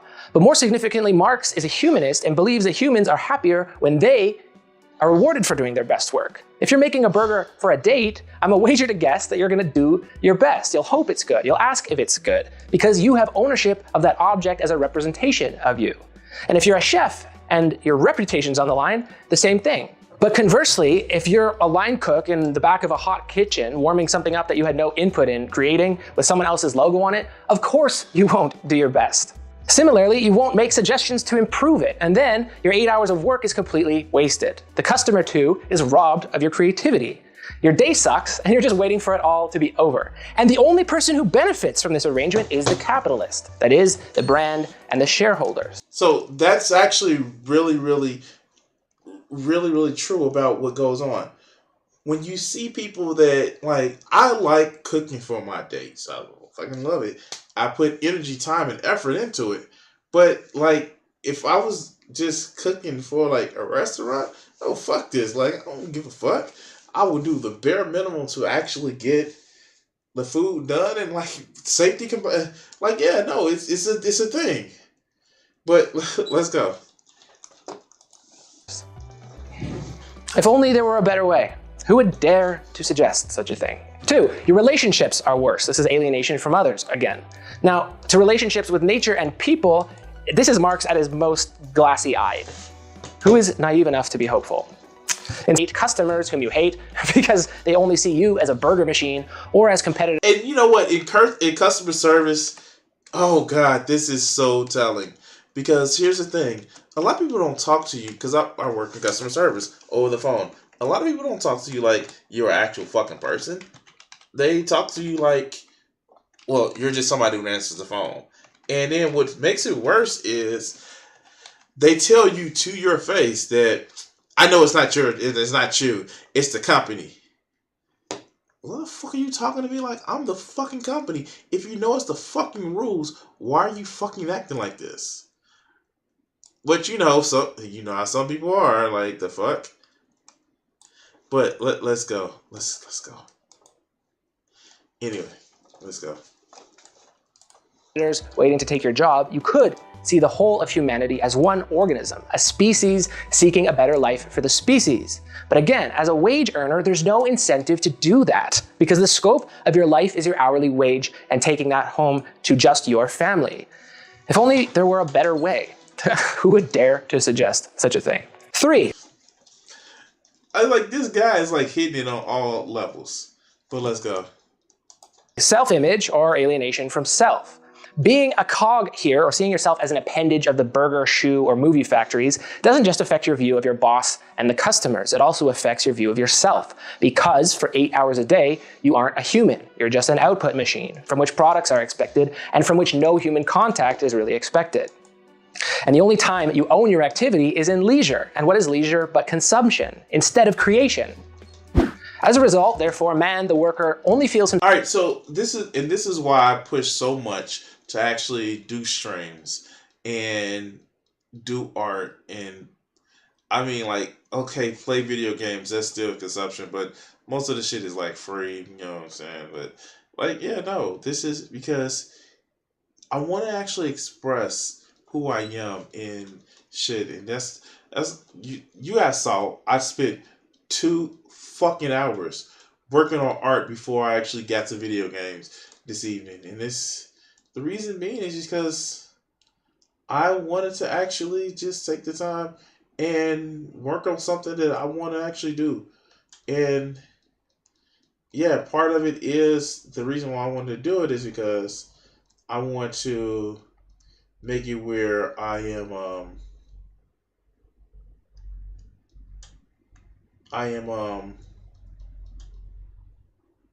making it where people can actually express themselves from the basis of my art. So yeah, no, that's just a step that I want to actually take. So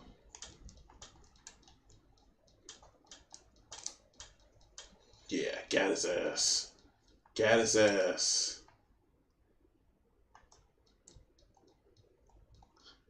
But let's go.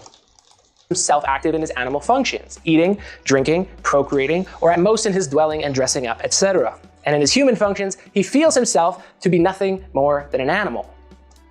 What is animal becomes human, and what is human becomes animal. Of course, with a wage, life is not a means to life. It's just a means to satisfy more needs. As long as that's their scope of action, there's no benefit to doing any more than that, to putting more effort in. And look, Marx might be optimistic here, but he just says, imagine that you saw all your time as yours. What would your day look like? Would you act like an animal all day, consuming, lazing around? Or would you look for... Actually, most people wouldn't. And that's the sad part about it. Most people actually wouldn't. Yes, some people would actually just, oh yeah, I'm gonna be lazy, but like, no, most people wouldn't. And it kind of like, it speaks to the whole thing of, hey, what would happen if we got universal basic income?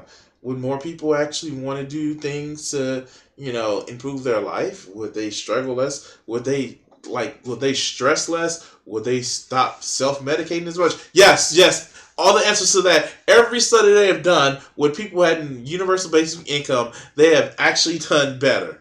People have done better. They've cut down on drugs. That it's been a slight rise in divorce and shit like that because people have gotten away from abusive relationships. Like, yeah, that's what happens. People actually live a better life when they're more financially secure. But let's go. For projects to put your hands on? Would you seek out activities with others? more often or less often? Would you be stressed and anxious more or less? If only there were a better way. Who would dare suggest such a thing? Now, I have extolled Marxism here, and of course I would love a world in which everyone understood alienation as a problem and sought to, vote for policies to reduce it. But there is one last thing that's required for this whole humanist vision to work. And while it sounds very nice as a goal, it's a little bit hard to imagine at scale, and I like to think I have a pretty good imagination. So the question is this: if we are rid of alienation, everyone sees their labor as their own. But then who's going to do the unpleasant labor? Cleaning toilets, making burgers, or risking your life while logging or ocean fishing. Now here's a proposed answer to that. Who in your house cleans toilets and does the unpleasant work? And why do they do it? It's not for profit, it's not for wage, probably. It's love and volunteer work. Because, ideally, you are a respected member of your family and you want to make them happy. Now, don't be an idiot and say, oh, Marxism is stupid, even Pill said so. Look, there are still millions of things that could be done to make labor less alienating than this late capitalist hellscape. But that said, Marx suggests that in societies that are not alienated, the unpleasant jobs might be handled much like they are in a family, when time is not money and when everyone sees himself. So that's actually an interesting point. That's a very interesting point. There are people who, take care of others even though it's not, it's seen as a hard job because people people aren't extremely logical profit-making machines. They are, they do jobs. And yeah, some people will do jobs that they don't like, but that's not because they're choosing not to do those jobs. In other words, they're choosing to be or doing that. Choosing to be that type of person who wants to look after other people. That's not a bad thing. And yeah, there are people who actually do that shit. So, it just makes no sense to me. It really just makes no sense to me. But let's go. As a member of the community, of the species. Then doing selfless labor would be a matter of respect and reward. Young Marx has a term for that. Man is a species being, not only because in practice and in theory he adopts the species, his own as well as those of other things, as his object, but also because he treats himself as the actual living species. And there's something to be said for this, of course. No one would want to clean toilets for 10 hours a day, which is what unskilled laborers are currently condemned to. However, and that's the thing. There are people who don't mind being janitors. As long as they aren't looked down on, there are people who don't mind doing just hard backbreaking labor if they're not just the only ones that has to do it. And I don't think a lot of people actually get that. They just think, oh, nobody wants to do that. Nobody would want to be that. Nobody would want to, have to deal with the bad shit. Well, if you're doing it all the time, no, of course nobody does. But a lot of people don't think it. But let's go. It seems reasonable to get 10 people to each clean toilets for 1 hour a day if they were respected for it and could spend the rest of their day doing something more enjoyable with their time that they own. And here, unfortunately, is where my faith in humanity is attenuated. For this as a total end, anyway. All 10 of those people have to continually be good members of the species, and this is kind of a rosy vision. Totally worth striving for, but it's increasingly less likely to last the larger a group gets, because it pretty much just takes one person to f the whole thing up. And as soon as you have a disciplinary apparatus in place, then you are now reintroducing alienation with the threat of violence. Yeah. No, that's the thing. Yeah, but let's go. But maybe we get robots to do it. Marxist utopia. Boom. In any case, now, there's a lot more transformation of thought still required between alienation from others and a fully fledged sense of species being. And that is where this becomes something like a personal or communal goal. So here's the appeal. Instead of looking at Marxism as an entire form of government, an all or nothing, and hand-waving it away, if some part of this is worth believing, that we can be less alienated, the utility of this belief is that even now, you can see your consumption as the record of someone else's labor. You wear it, you sleep in it, it's in your pocket.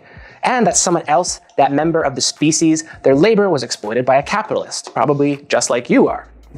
Marx in the Grundrisse sees an eventuality, that we will have to wake up from individualism in order to survive.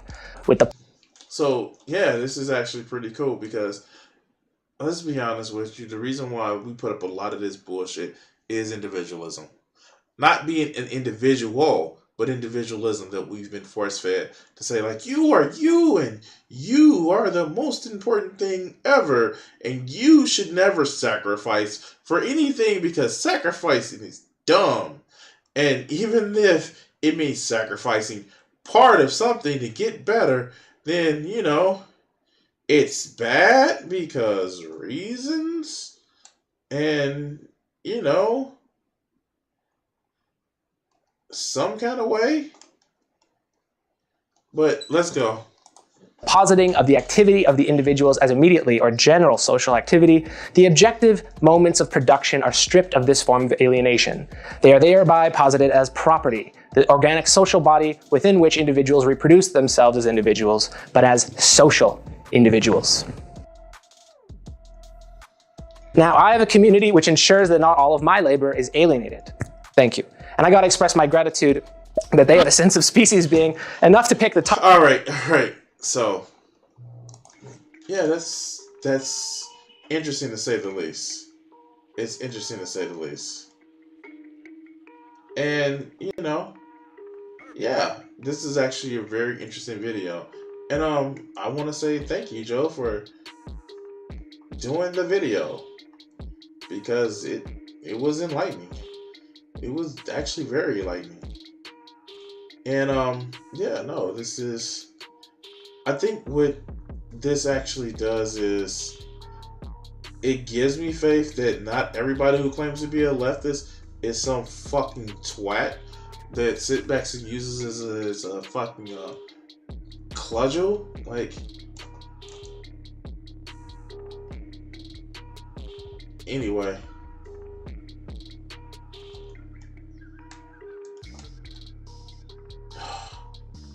Like, share, subscribe, and all that other good shit. Yeah, that was a thing that happened. So, let's go. I'm waiting for the end of this match, and I'm gonna actually go take a piss break because I have to tinkle. Yeah, I have to tinkle a lot.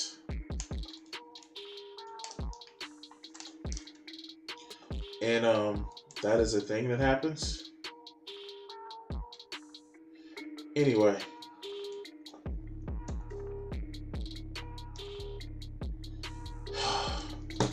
Like, share, and subscribe, that other good shit. Come on, I have 10 seconds in this match left.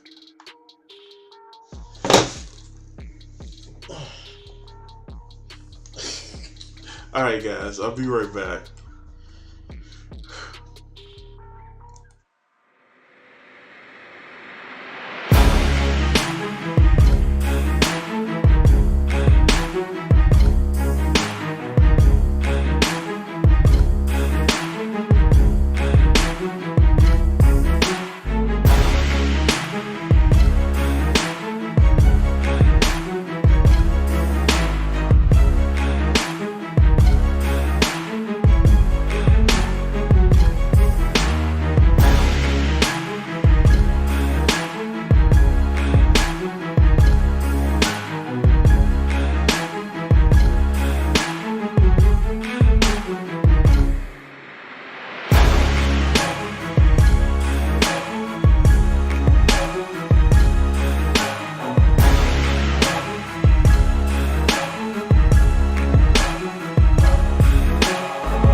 right, guys, I'm back. Let's see.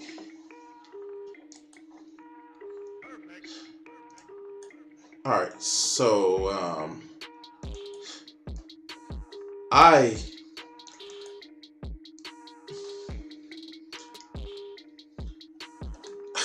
okay, all right.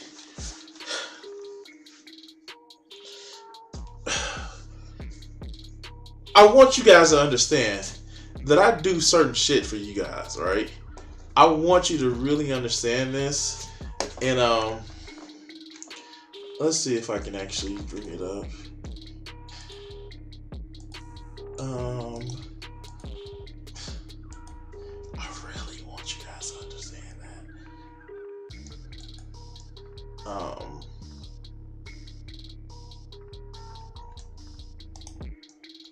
Open that in a new tab because I want to read that. Watch that later. You're complex, sir. Nope.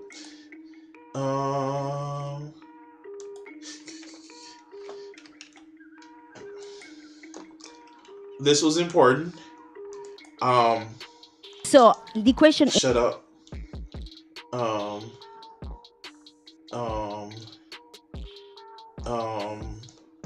Let's do this one.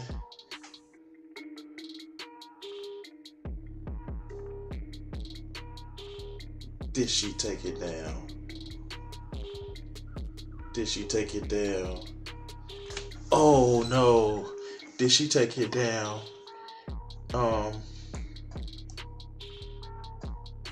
Did she take it down?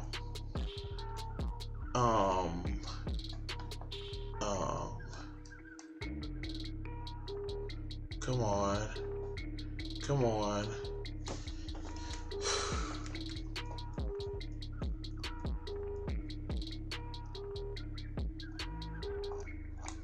Let's see. I'm looking for something. Let me see if I can find it here.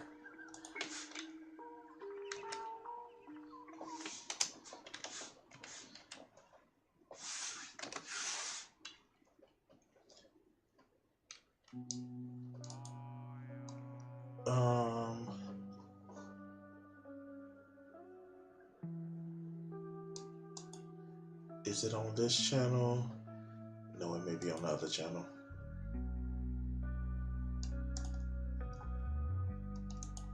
It may be on this other channel.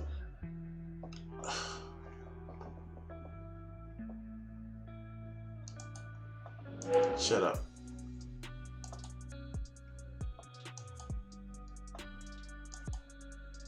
Let's see if I can actually find it.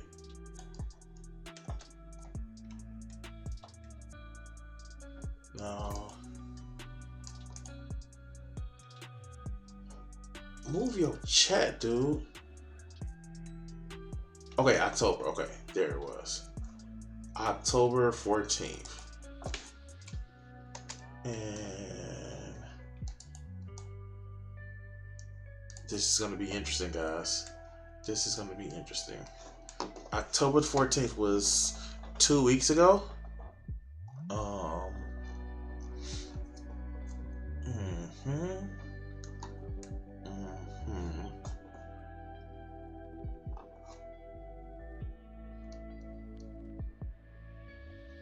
7 days. Yeah, it was 2 weeks ago. 14 days.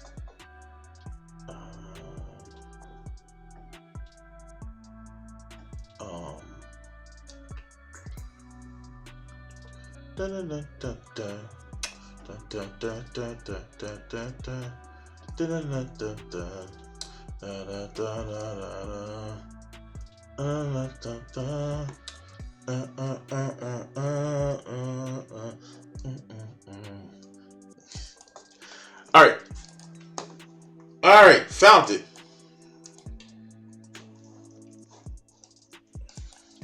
So I have to say that I did not come into this video blind.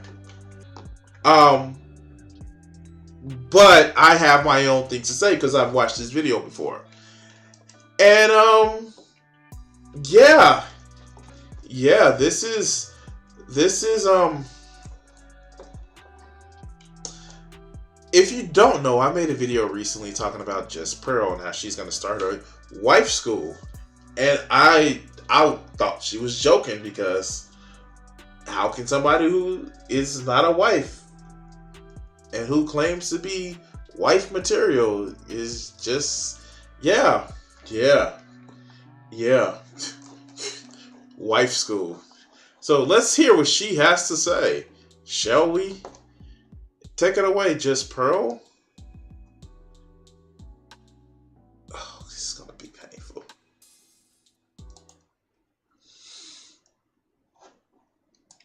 What up, guys? Welcome to the Just Pearly Things YouTube channel. Today, I'm... Oh, God. She looks like a discount Deborah Ann Wall. Fuck. God damn. Like, for real. For real. She looks like a discount Deborah Ann Wall. Like, Yeah, she does. I know, I know I've said it before, but like, god damn, like, really? But all right, let's go. I'm having classes for my friend Jess. Yes. Would you say you're like half red pill? I say I'm half red pill. Yeah. Okay, sure. Like, if I had my friends tell me I was half red pill, I would actually. Do you need some counseling? Okay. What can I help you with? Do you need some counseling? But let's go. So I'm giving her some lessons just in life. Make sure you pay attention, class. And my producer, Blessing, he's camera shy, but he's been telling me, right? You been doing good? Notice he's not getting on camera, because he probably doesn't want to be associated with this bullshit. But let's go.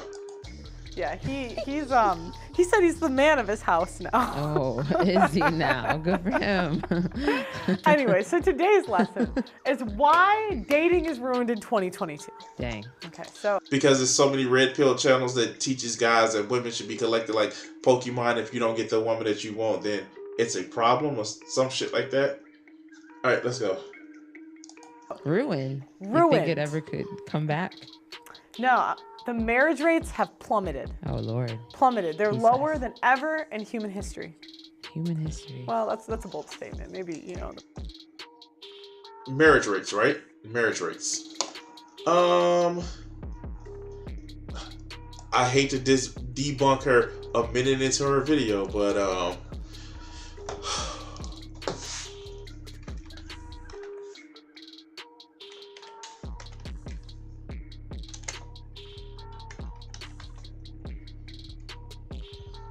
marriage rates over time. Now,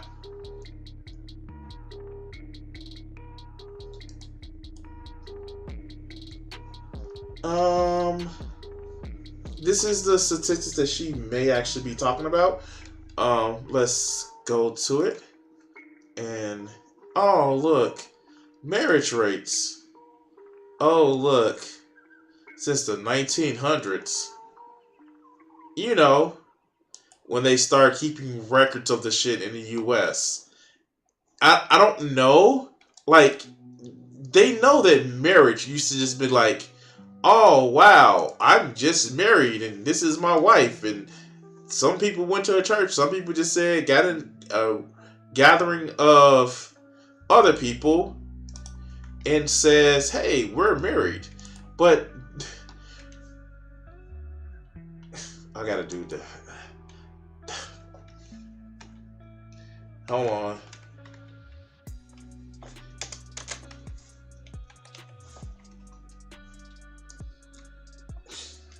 Damn, Adam kind of ruined a lot of things. He ruined a lot of things. And hold on.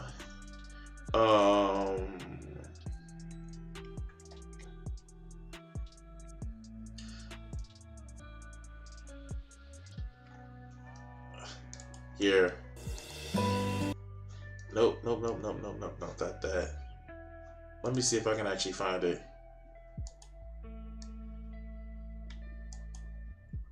here. This is the clip that I want to actually get to, shall we? In homes or at community events like barn raisings or corn husking. Barn raisings were once informal affairs held in homes or at community events like barn raisings or corn husking bees. I hereby pronounce you man and wife. You may now eat the corn. Nice try, Adam, but that's not a real wedding. She's not even wearing white. That means she's not a virgin. No, yell out. It means I'm not rich. Back then, white fabric was almost impossible to clean. So this is talking about marriage. Some people didn't actually go get marriage documented. So if it wasn't documented, was it any less real? But let's go. The past like 10 500 years. Anyways, human history. Yeah, I don't. Wait. I'd imagine. I think I just got our source. Here. My source is that I made it the fuck up. That's our source. Like in the Stone Age, it was probably lower. I don't know. But look, okay. Look, that's not the point. So this all started in the 1950s with birth control. Does she realize that there were birth control methods way before 1950s? Ooh. Again, I hate to do this, but when spelled wrong. Were, god damn it.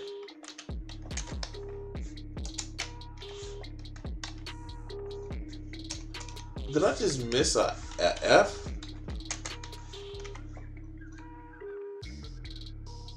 When were the first condoms made? 1855. The first rubber condom was produced in 1855. By the late 50s, several major rubber companies... Wait, go back.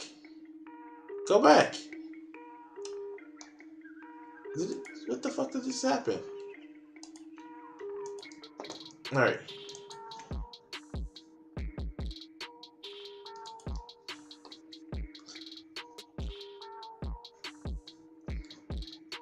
Close. Oh, this even goes back. The brief history of condoms. Contraceptives, thousands of years. Sage from animal skins to silk. While or easy to think, practicing safer sex has only become priority in the last century or so. The truth is our ancestors have been using contraceptives for years.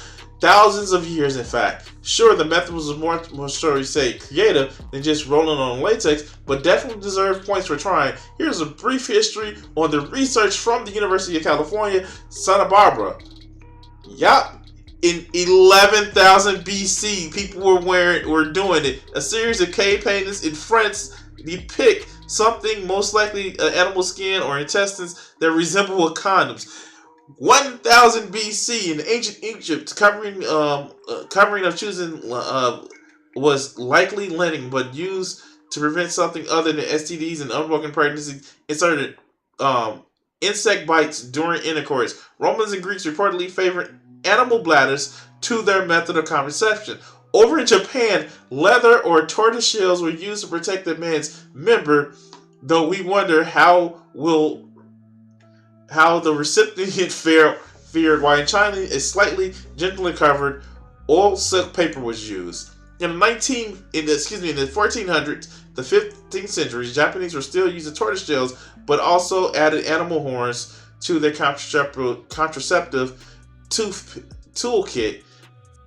In the 1500s, it wasn't until the 16th century that the conception of condoms was published, when entomologist Gabriel Filippio referred to the use of chemical-soaked linen tied around the shaft with a ribbon to help prevent the spread of syphilis. In 1839, inventor Charles Goodyear discovered rubber vulcanization, a technology in which the creation of the first rubber condoms, which led to the creation of the first rubber condoms in 1985. 5. Given that they were the thickness of bicycle rubber inner tube, it had to be custom fitted. They were more than a little cumbersome. So yes, people have been practicing contraceptions for years. You dumb fuck. Sorry, I had to go there. Actually, that might have happened in the 60s, 1960s. Birth control. Now what? And what does this all say? This all says that it wasn't bad until women could control their, reproductive rights. That's all this says. People have been dealing with trying to perfect condoms for literally more than 10,000 years. Sure. What happened with the development of birth control? This led to, hose. Kind of a projection there, isn't it? Before the 1960s, 50s, roughly, I don't, this is just a rough, women couldn't. So, yes, sure, let's go. Because women can control if they can have kids or not. Now they're hoes. Okay. Really be hoes at the same rate. Because if you slept with dude, he might get you pregnant. Wait, but there have been prostitutes since the beginning of human society, and not all of them had kids. We know this. All right, let's go. Right. Yeah. So back then, you had to prioritize a man that was a provider, loyal. Does she not realize that there were polygamous relationships? This. All right. Fuck. All around just the good guys, the so-called nice guys. Yeah, no warlord never had a woman. No piece of shit man ever had a woman. No abusive man ever had a woman. I mean, it wasn't like women was treated like they were property. Oh, wait. Okay, that was what you had to prioritize. Because if you didn't, you would be because no nice guy equals baby mama. Wait, who is she doing this video for? For real? It's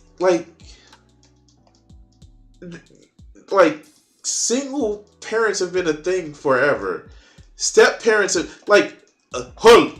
probably her Lord and Savior because she's spouting a lot of Christian beliefs. Joseph was a cuck. He was literally taking care of somebody else's kid. All right, let's go. So back then, baby mama was actually, you should be ashamed if you're a baby mama. Mm-hmm. That was the worst thing you could do. If you slept with more than 2 people, you a hoe. No. Does she?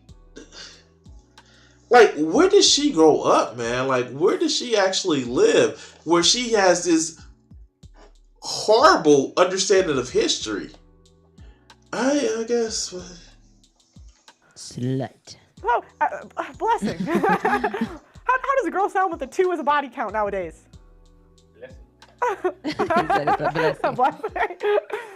I hate this whole thing of a body count as if it's people that slayed.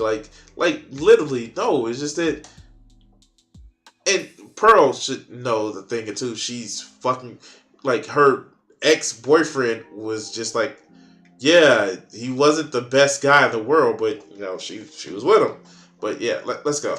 The men pray for 2 because before the 60s, women couldn't be hoes at the same rate. So back then, the fathers were involved, the brothers, and they would vet the guy. They would say, No, that's not okay. Let's go. Is this guy good enough to screw my daughter? I'm sorry. I just what? What? No. The fathers will say, "Hey, I need some more land. Why don't I sell my daughter to you? And you can actually take care of her and she can pop you out sons. That's what used to be done. Because they thought of women as property.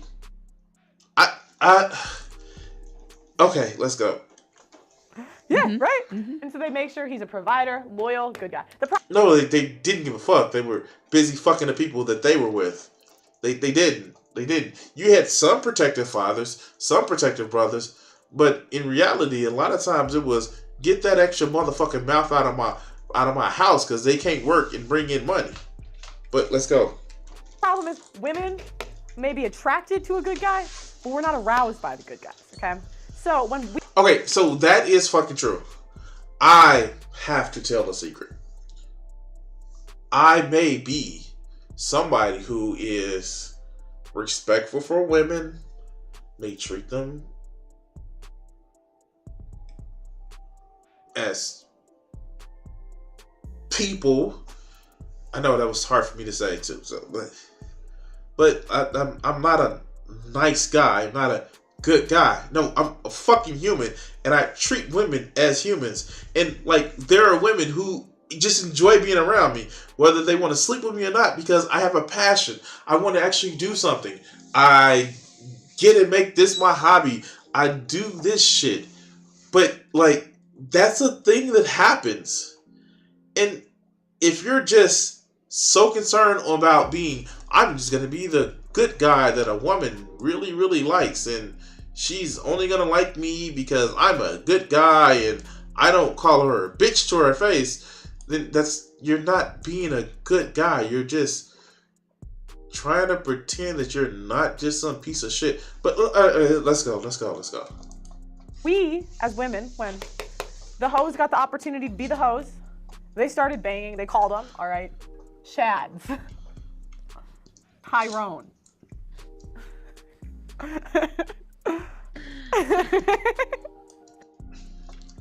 Mind you, here, let's look this up.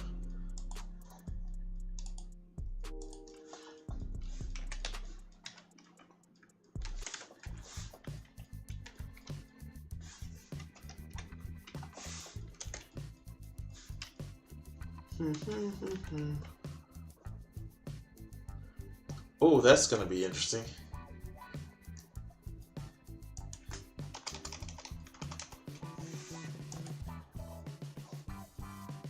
Oh, come on. Come on.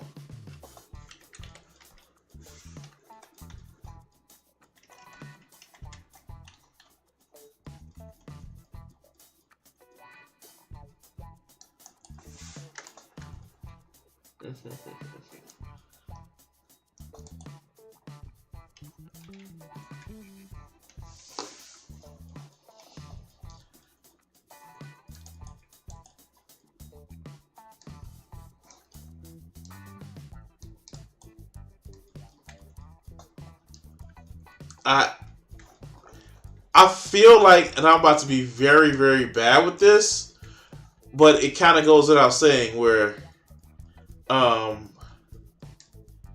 this is her ex. This is this chick's ex.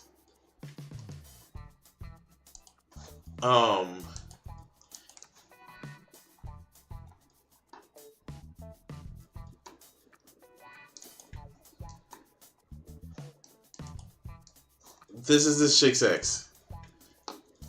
And let's open this image. Open image in a new tab. This is her ex.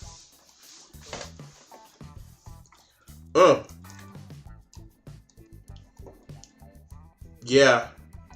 She sure likes her some Tyrone, don't she? What asshole. She does like her some Tyrone. Now, who is Chad and Tyrone? He's the guy your girl thinks about even when you're married to her. I'm sorry, fellas. Dang, Tyrone. Shout out Chad. Shout out Tyrone. Shout out. You know who you are, Chad and Tyrone. 6 foot, 6 figures, 6 inches. Just 6 inches?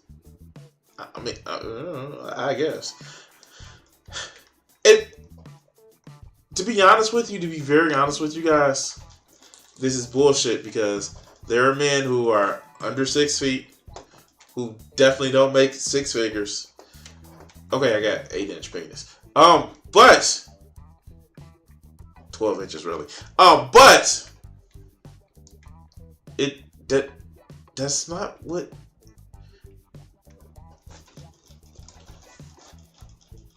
That's not how it works. That's not how any of this works. That's not how this works. They don't like. That's not how this works. This is not how it works. If you make her happy and she's a monogamous type, she's gonna be thinking about you. But when you just get lazy and just like think, oh no, she's just gonna be wanting me because reasons, then no, of course. You need to make her happy. And just coming over and like, bacon on the table. That's not making a woman happy. That's just providing food mostly for yourself and not for her. She just happened to be the byproduct of the recipient of you taking care of yourself. And besides, I hate to do the whataboutism right here, but how many men that when they're married, they're fantasizing about other women? But let's continue. These are the tall men. These are the men that all the women want. Now, sometimes when girls are in their younger years, they might even, overlook the 6 figures if he's 6 foot 6 inches, muscle, good looking guy. Now, is this the same type of husband that they were looking for before, Jess? No. Not the provider. So what did this lead to? So she's just openly saying that when women didn't have any choices, they just dealt with anything they could because reasons. This is sad, but let's go. I'm taking way too much time. Let me put a red. What did Chad and Tyrone lead to? Baby mamas. Baby mamas. But didn't they do birth control so they wouldn't have to have babies? Didn't they have to do that birth? Didn't that birth control free them from that shit?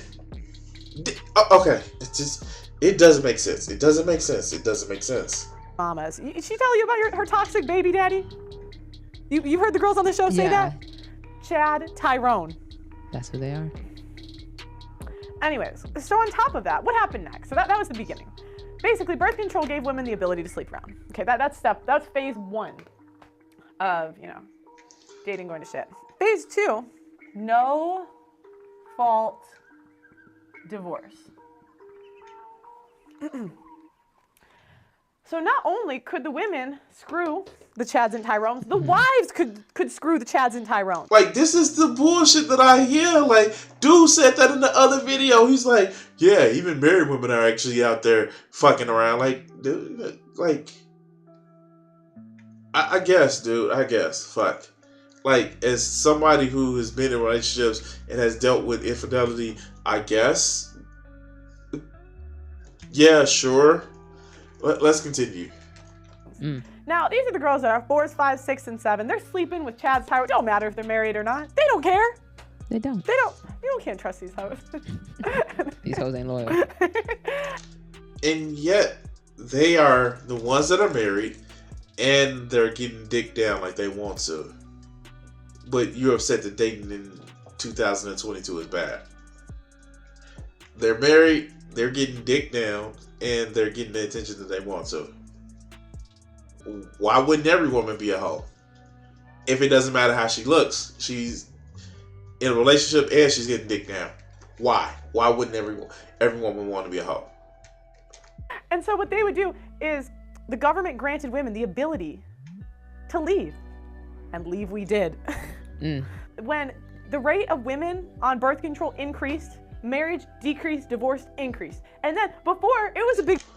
So you are literally saying that the only reason why women stayed in relationships because they didn't have any choice and they were locked down by kids, and so they were stuck. So you would rather a woman be stuck in a shitty ass relationship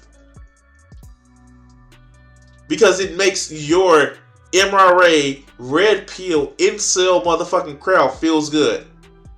Stay in a shitty relationship because of that. And not only that, Not only are they saying this shit, they would rather for their audience, the guys they're making this shit for, to stay in a shitty relationship with a woman who's being mentally or emotionally abusive or cheating on them. Because reasons. And infidelity was one of the reasons why you can get a divorce. You dumb bitch. Like, for real. Infidelity was one of those reasons why you can get a divorce. Before no fault divorce happened.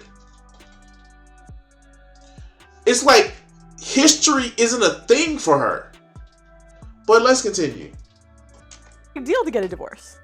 Now women, like it was actually pretty hard. Mm-hmm. Now women can leave whenever they want. And so can men. So can men. But let's go. And go screw the Chads and Tyrones. The next thing that happened before the 1960s, before birth control, the other issue was if a woman left her husband or made poor decisions, she would be homeless. Mm-hmm. If she screwed everyone in the town. See, and this is the shit that I'm talking about. Punish women for wanting sex. Punish women for not wanting to be in fucked up ass relationships. This is all this is about. Oh no, you better just stay with that man because you like having a roof over your head? What the fuck? Okay, let's go. Nobody would want to date her after. Now we have the incoming simps. People that marry baby moms. She's got 2 kids from 2 different dads. Who cares? Let's just... Okay. Marry her. So y'all started bailing them out. And if the simps didn't bail them out, right? If the bail out the baby mamas, the next thing would be the government. So let me get this right. So before the 19 whatevers, there were no instances of step parents. There's no instances of step parents. Before the 20th century, there were no instances of step parents. I find that hard to believe. I find that hard to believe. But you know what? Again, I think I've done it. I've done it. Here's our source. My source is that I made it the fuck up. Let's go. In the 1960s, that is when you see, in the UK, it's free housing for single mothers. Oh, wow. And yep. In the US, it's just a bunch of programs. And it depends on the state, right? But in a lot of states, Wait.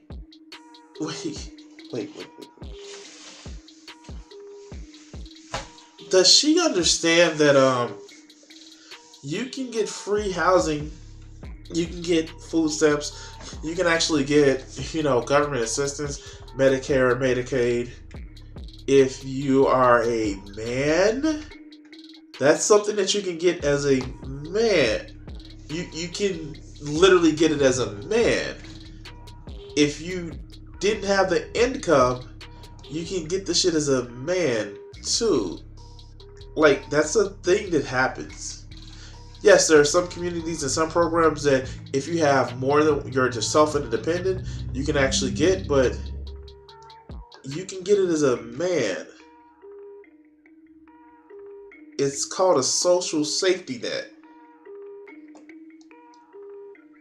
But all right, let's go. free shit. It's like, you get a house. You get money from the government. If you pay people to be single mothers, more people will. Now, what happened next? Social media. The ultimate ego inflator.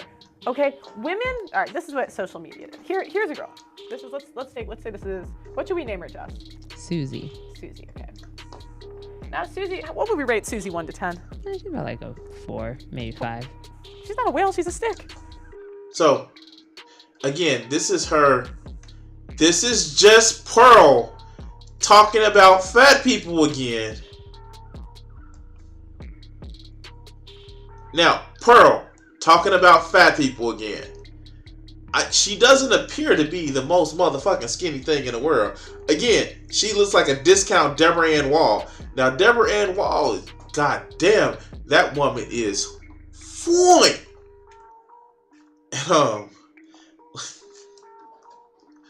I'm gonna do this. I'm gonna be an asshole. I am gonna be an asshole.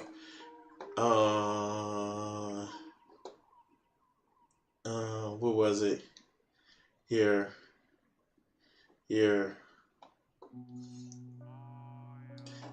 I've been a 666 carrier. Yeah, I haven't been on a date in 5 years because every woman I meet has a lot of expectations of me and none for herself. That sounds bad. That sounds real bad. Here. I know it's here. See, this is for dating. Thank you, Pearls and fun facts. I love this, Pearls. It gets women won't use this. I'm 39. Did she delete it? Did she delete it? Oh, did she delete it?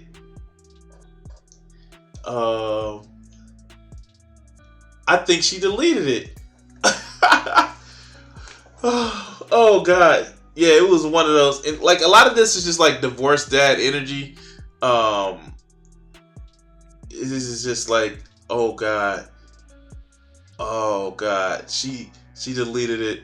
Cause I remember actually seeing it on the video that I watched. Don't ask me what video I watched. Oh God. Yeah, she deleted it. She deleted it. She definitely deleted it because it was just hilariously funny. Here, can I find it that way? Find.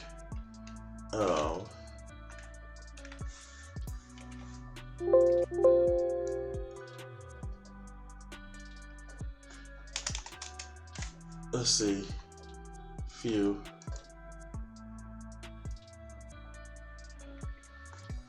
No. Oh, here it is.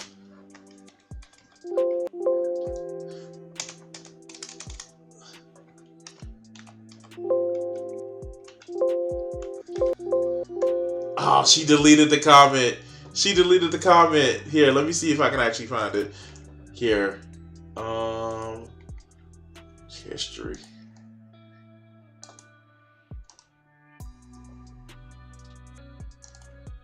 Video. We're new. Here.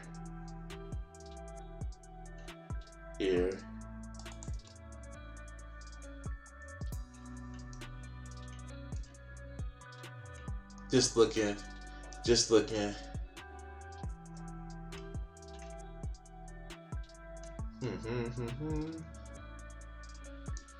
Cause this is just gonna be just awesome shit, right?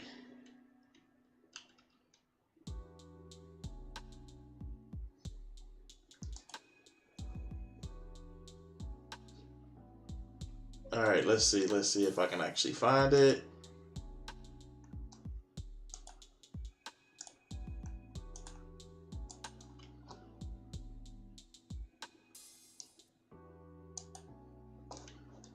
Oh yeah, I can actually just do that. Let's see if I can actually pull up the transcripts. Show transcripts. Control F.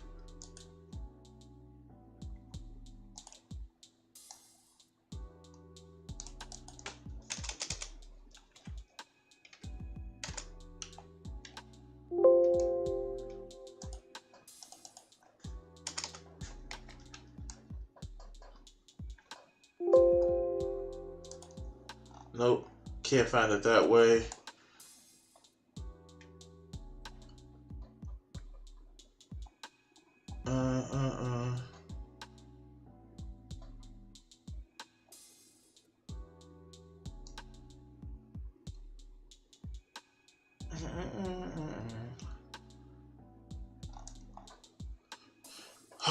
I can't find it.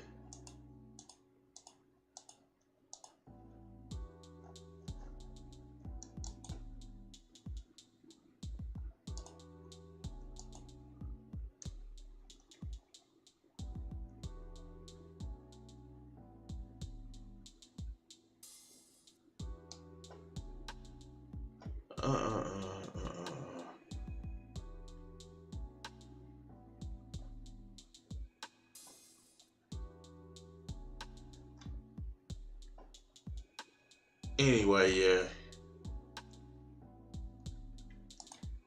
Where is that at? Okay, got it. So, here, I found it.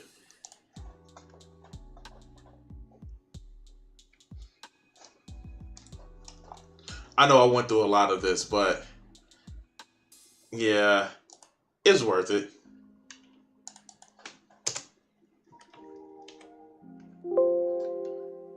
She actually deleted that comment. Oh, damn. She deleted the comment, and that's sad. Wow. You know you gotta feel bad when you delete a comment when somebody actually comes on your channel and you delete a comment when they just talking about you. That's kind of fucked up. That's kind of fucked up. Where you just delete comments because somebody's making fun of you for being fat or looking like you need to lose weight. That's hilariously funny. But let's go. Let's go.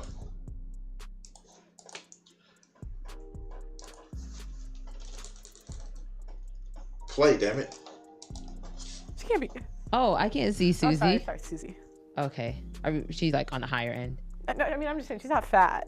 We can keep her 4. You want to be a 4? We'll say 6. 6, okay. Susie is a 6. No, 6 is cute, right? However, Susie, with the development of birth control, has been screwing 9s, 10s. This is Chad, Tyrone, etc.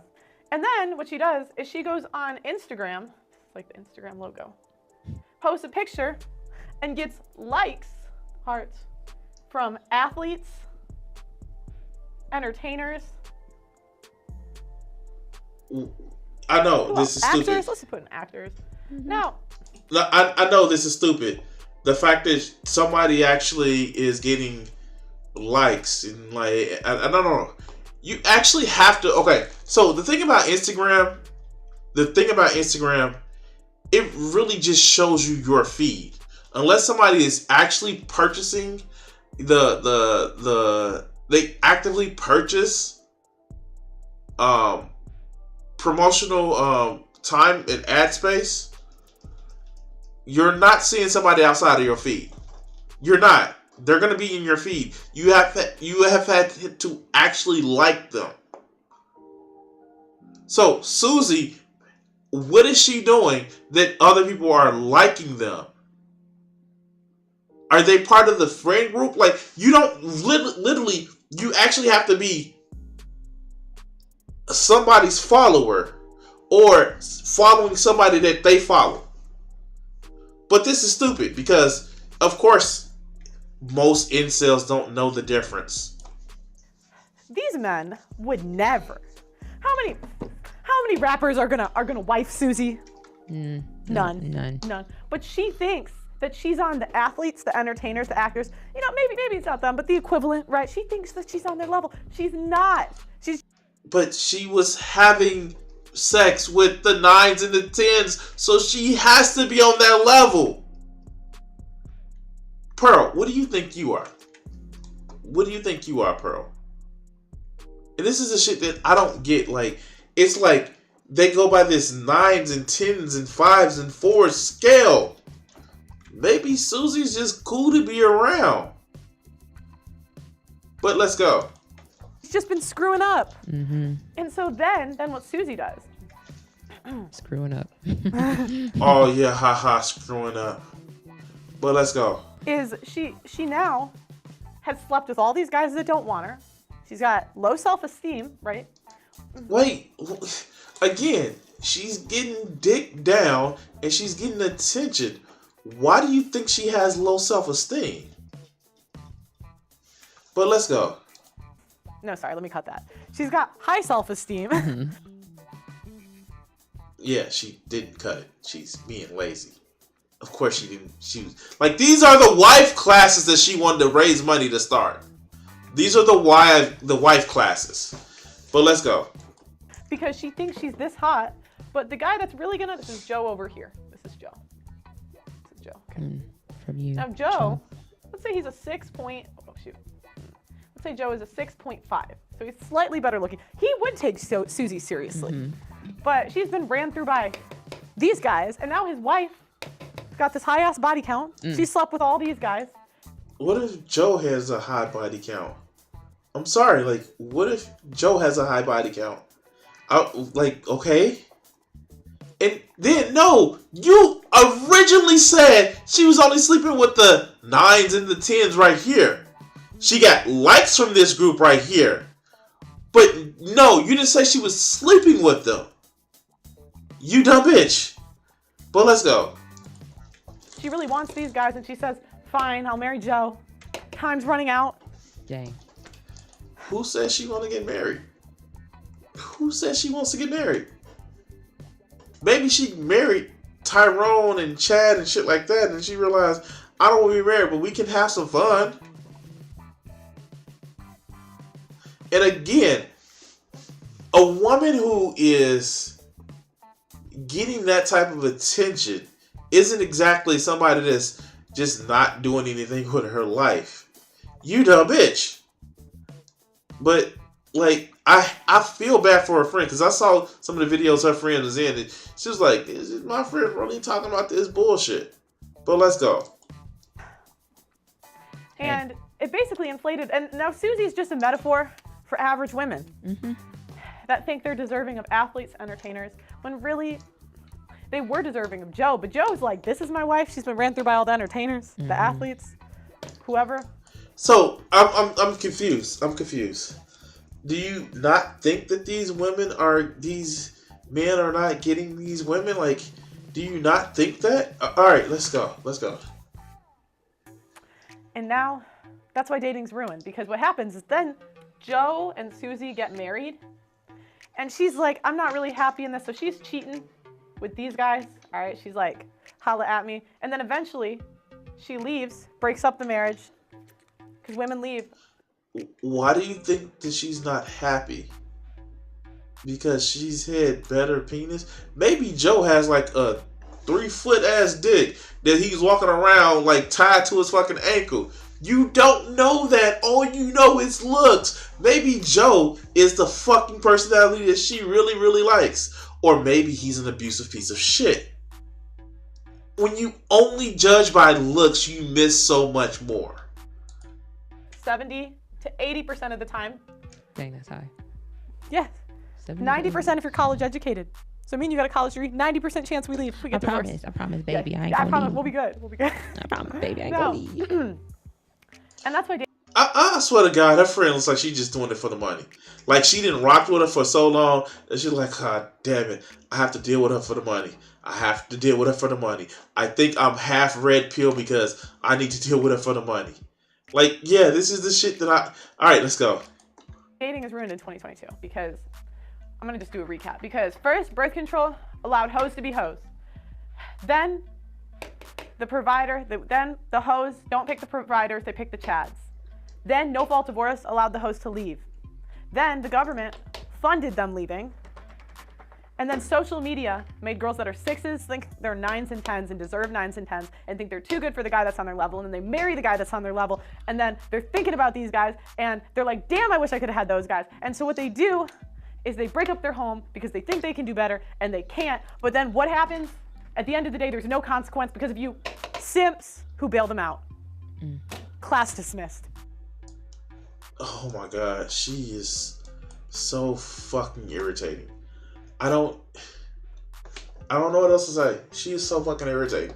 And it's not because I don't want to say is it isn't because she's a grifter.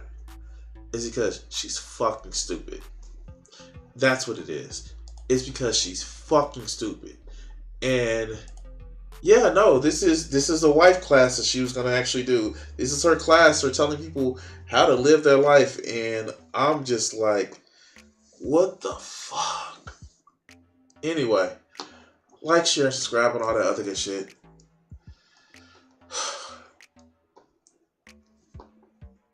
Wow, it's been 4.5 hours.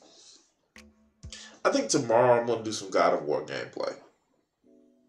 I want to play some God of War. It's just one of those things that I want to actually get back into. I know the game is coming up, and yeah, that was the thing. Anyway, guys, just like, share, and subscribe.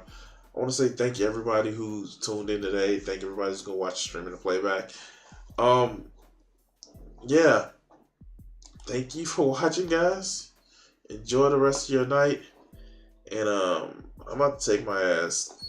Oh, cool, my kid. I'm about to play some more video games. Anyway, peace. Remember, always touch titties with consent. And yeah. Good night. What do you think that these executives are afraid you're going to do to white America? Probably stop some racism. Stop racism? Yeah. I'm probably afraid of that, because then people don't hate each other, then people start talking to each other, and then they start talking to each other, they find out who's the problem. Which is? Greedy people. Greedy people. I have a couple things I want to ask you there. Do you really think that some of the guys that you dealt with at NBC, no names, right? Because there's lawsuits for that too, that some of these guys really want to promote racism actively, or is it a subconscious? I just think it's part of capitalism, is to promote racism, right? In order to make things work. If you feel better because you're white and you can get a job, you use that. I mean, I would. Absolutely. Say, I'm sorry, Jack, but shit, they say I'm white. I'm going to use this. Right. Absolutely. Get this job. I'm hungry, But, and that separates people. So they keep people separated, and that keeps them from thinking about the real problem. That's as simple as I see it. Probably it's not that simple, but... Now, all right, you and I are about the same age, right? We're in our mid-30s. How long is it going to take before guys who think like you, and I say guys who think like me, people who don't want to have racism in the country, people who don't want to be oppressing any minority, whatever it is, sexual, whatever minority, really get into positions of power and can change things? You can't get in a position of power, it seems, if you think like that. It seems that the only time you get in a position of power is if you're like the people that are in power. To me, I mean, that's the way it goes. I mean, people that get to become executives become like the people that were already executives. I don't know, maybe... They go in with good intentions, but it eats them up. It's like a cesspool, it just gets on you and it starts the system eating. levels them. Pretty soon it's all gone. Is that what a cesspool sounds like? Yes.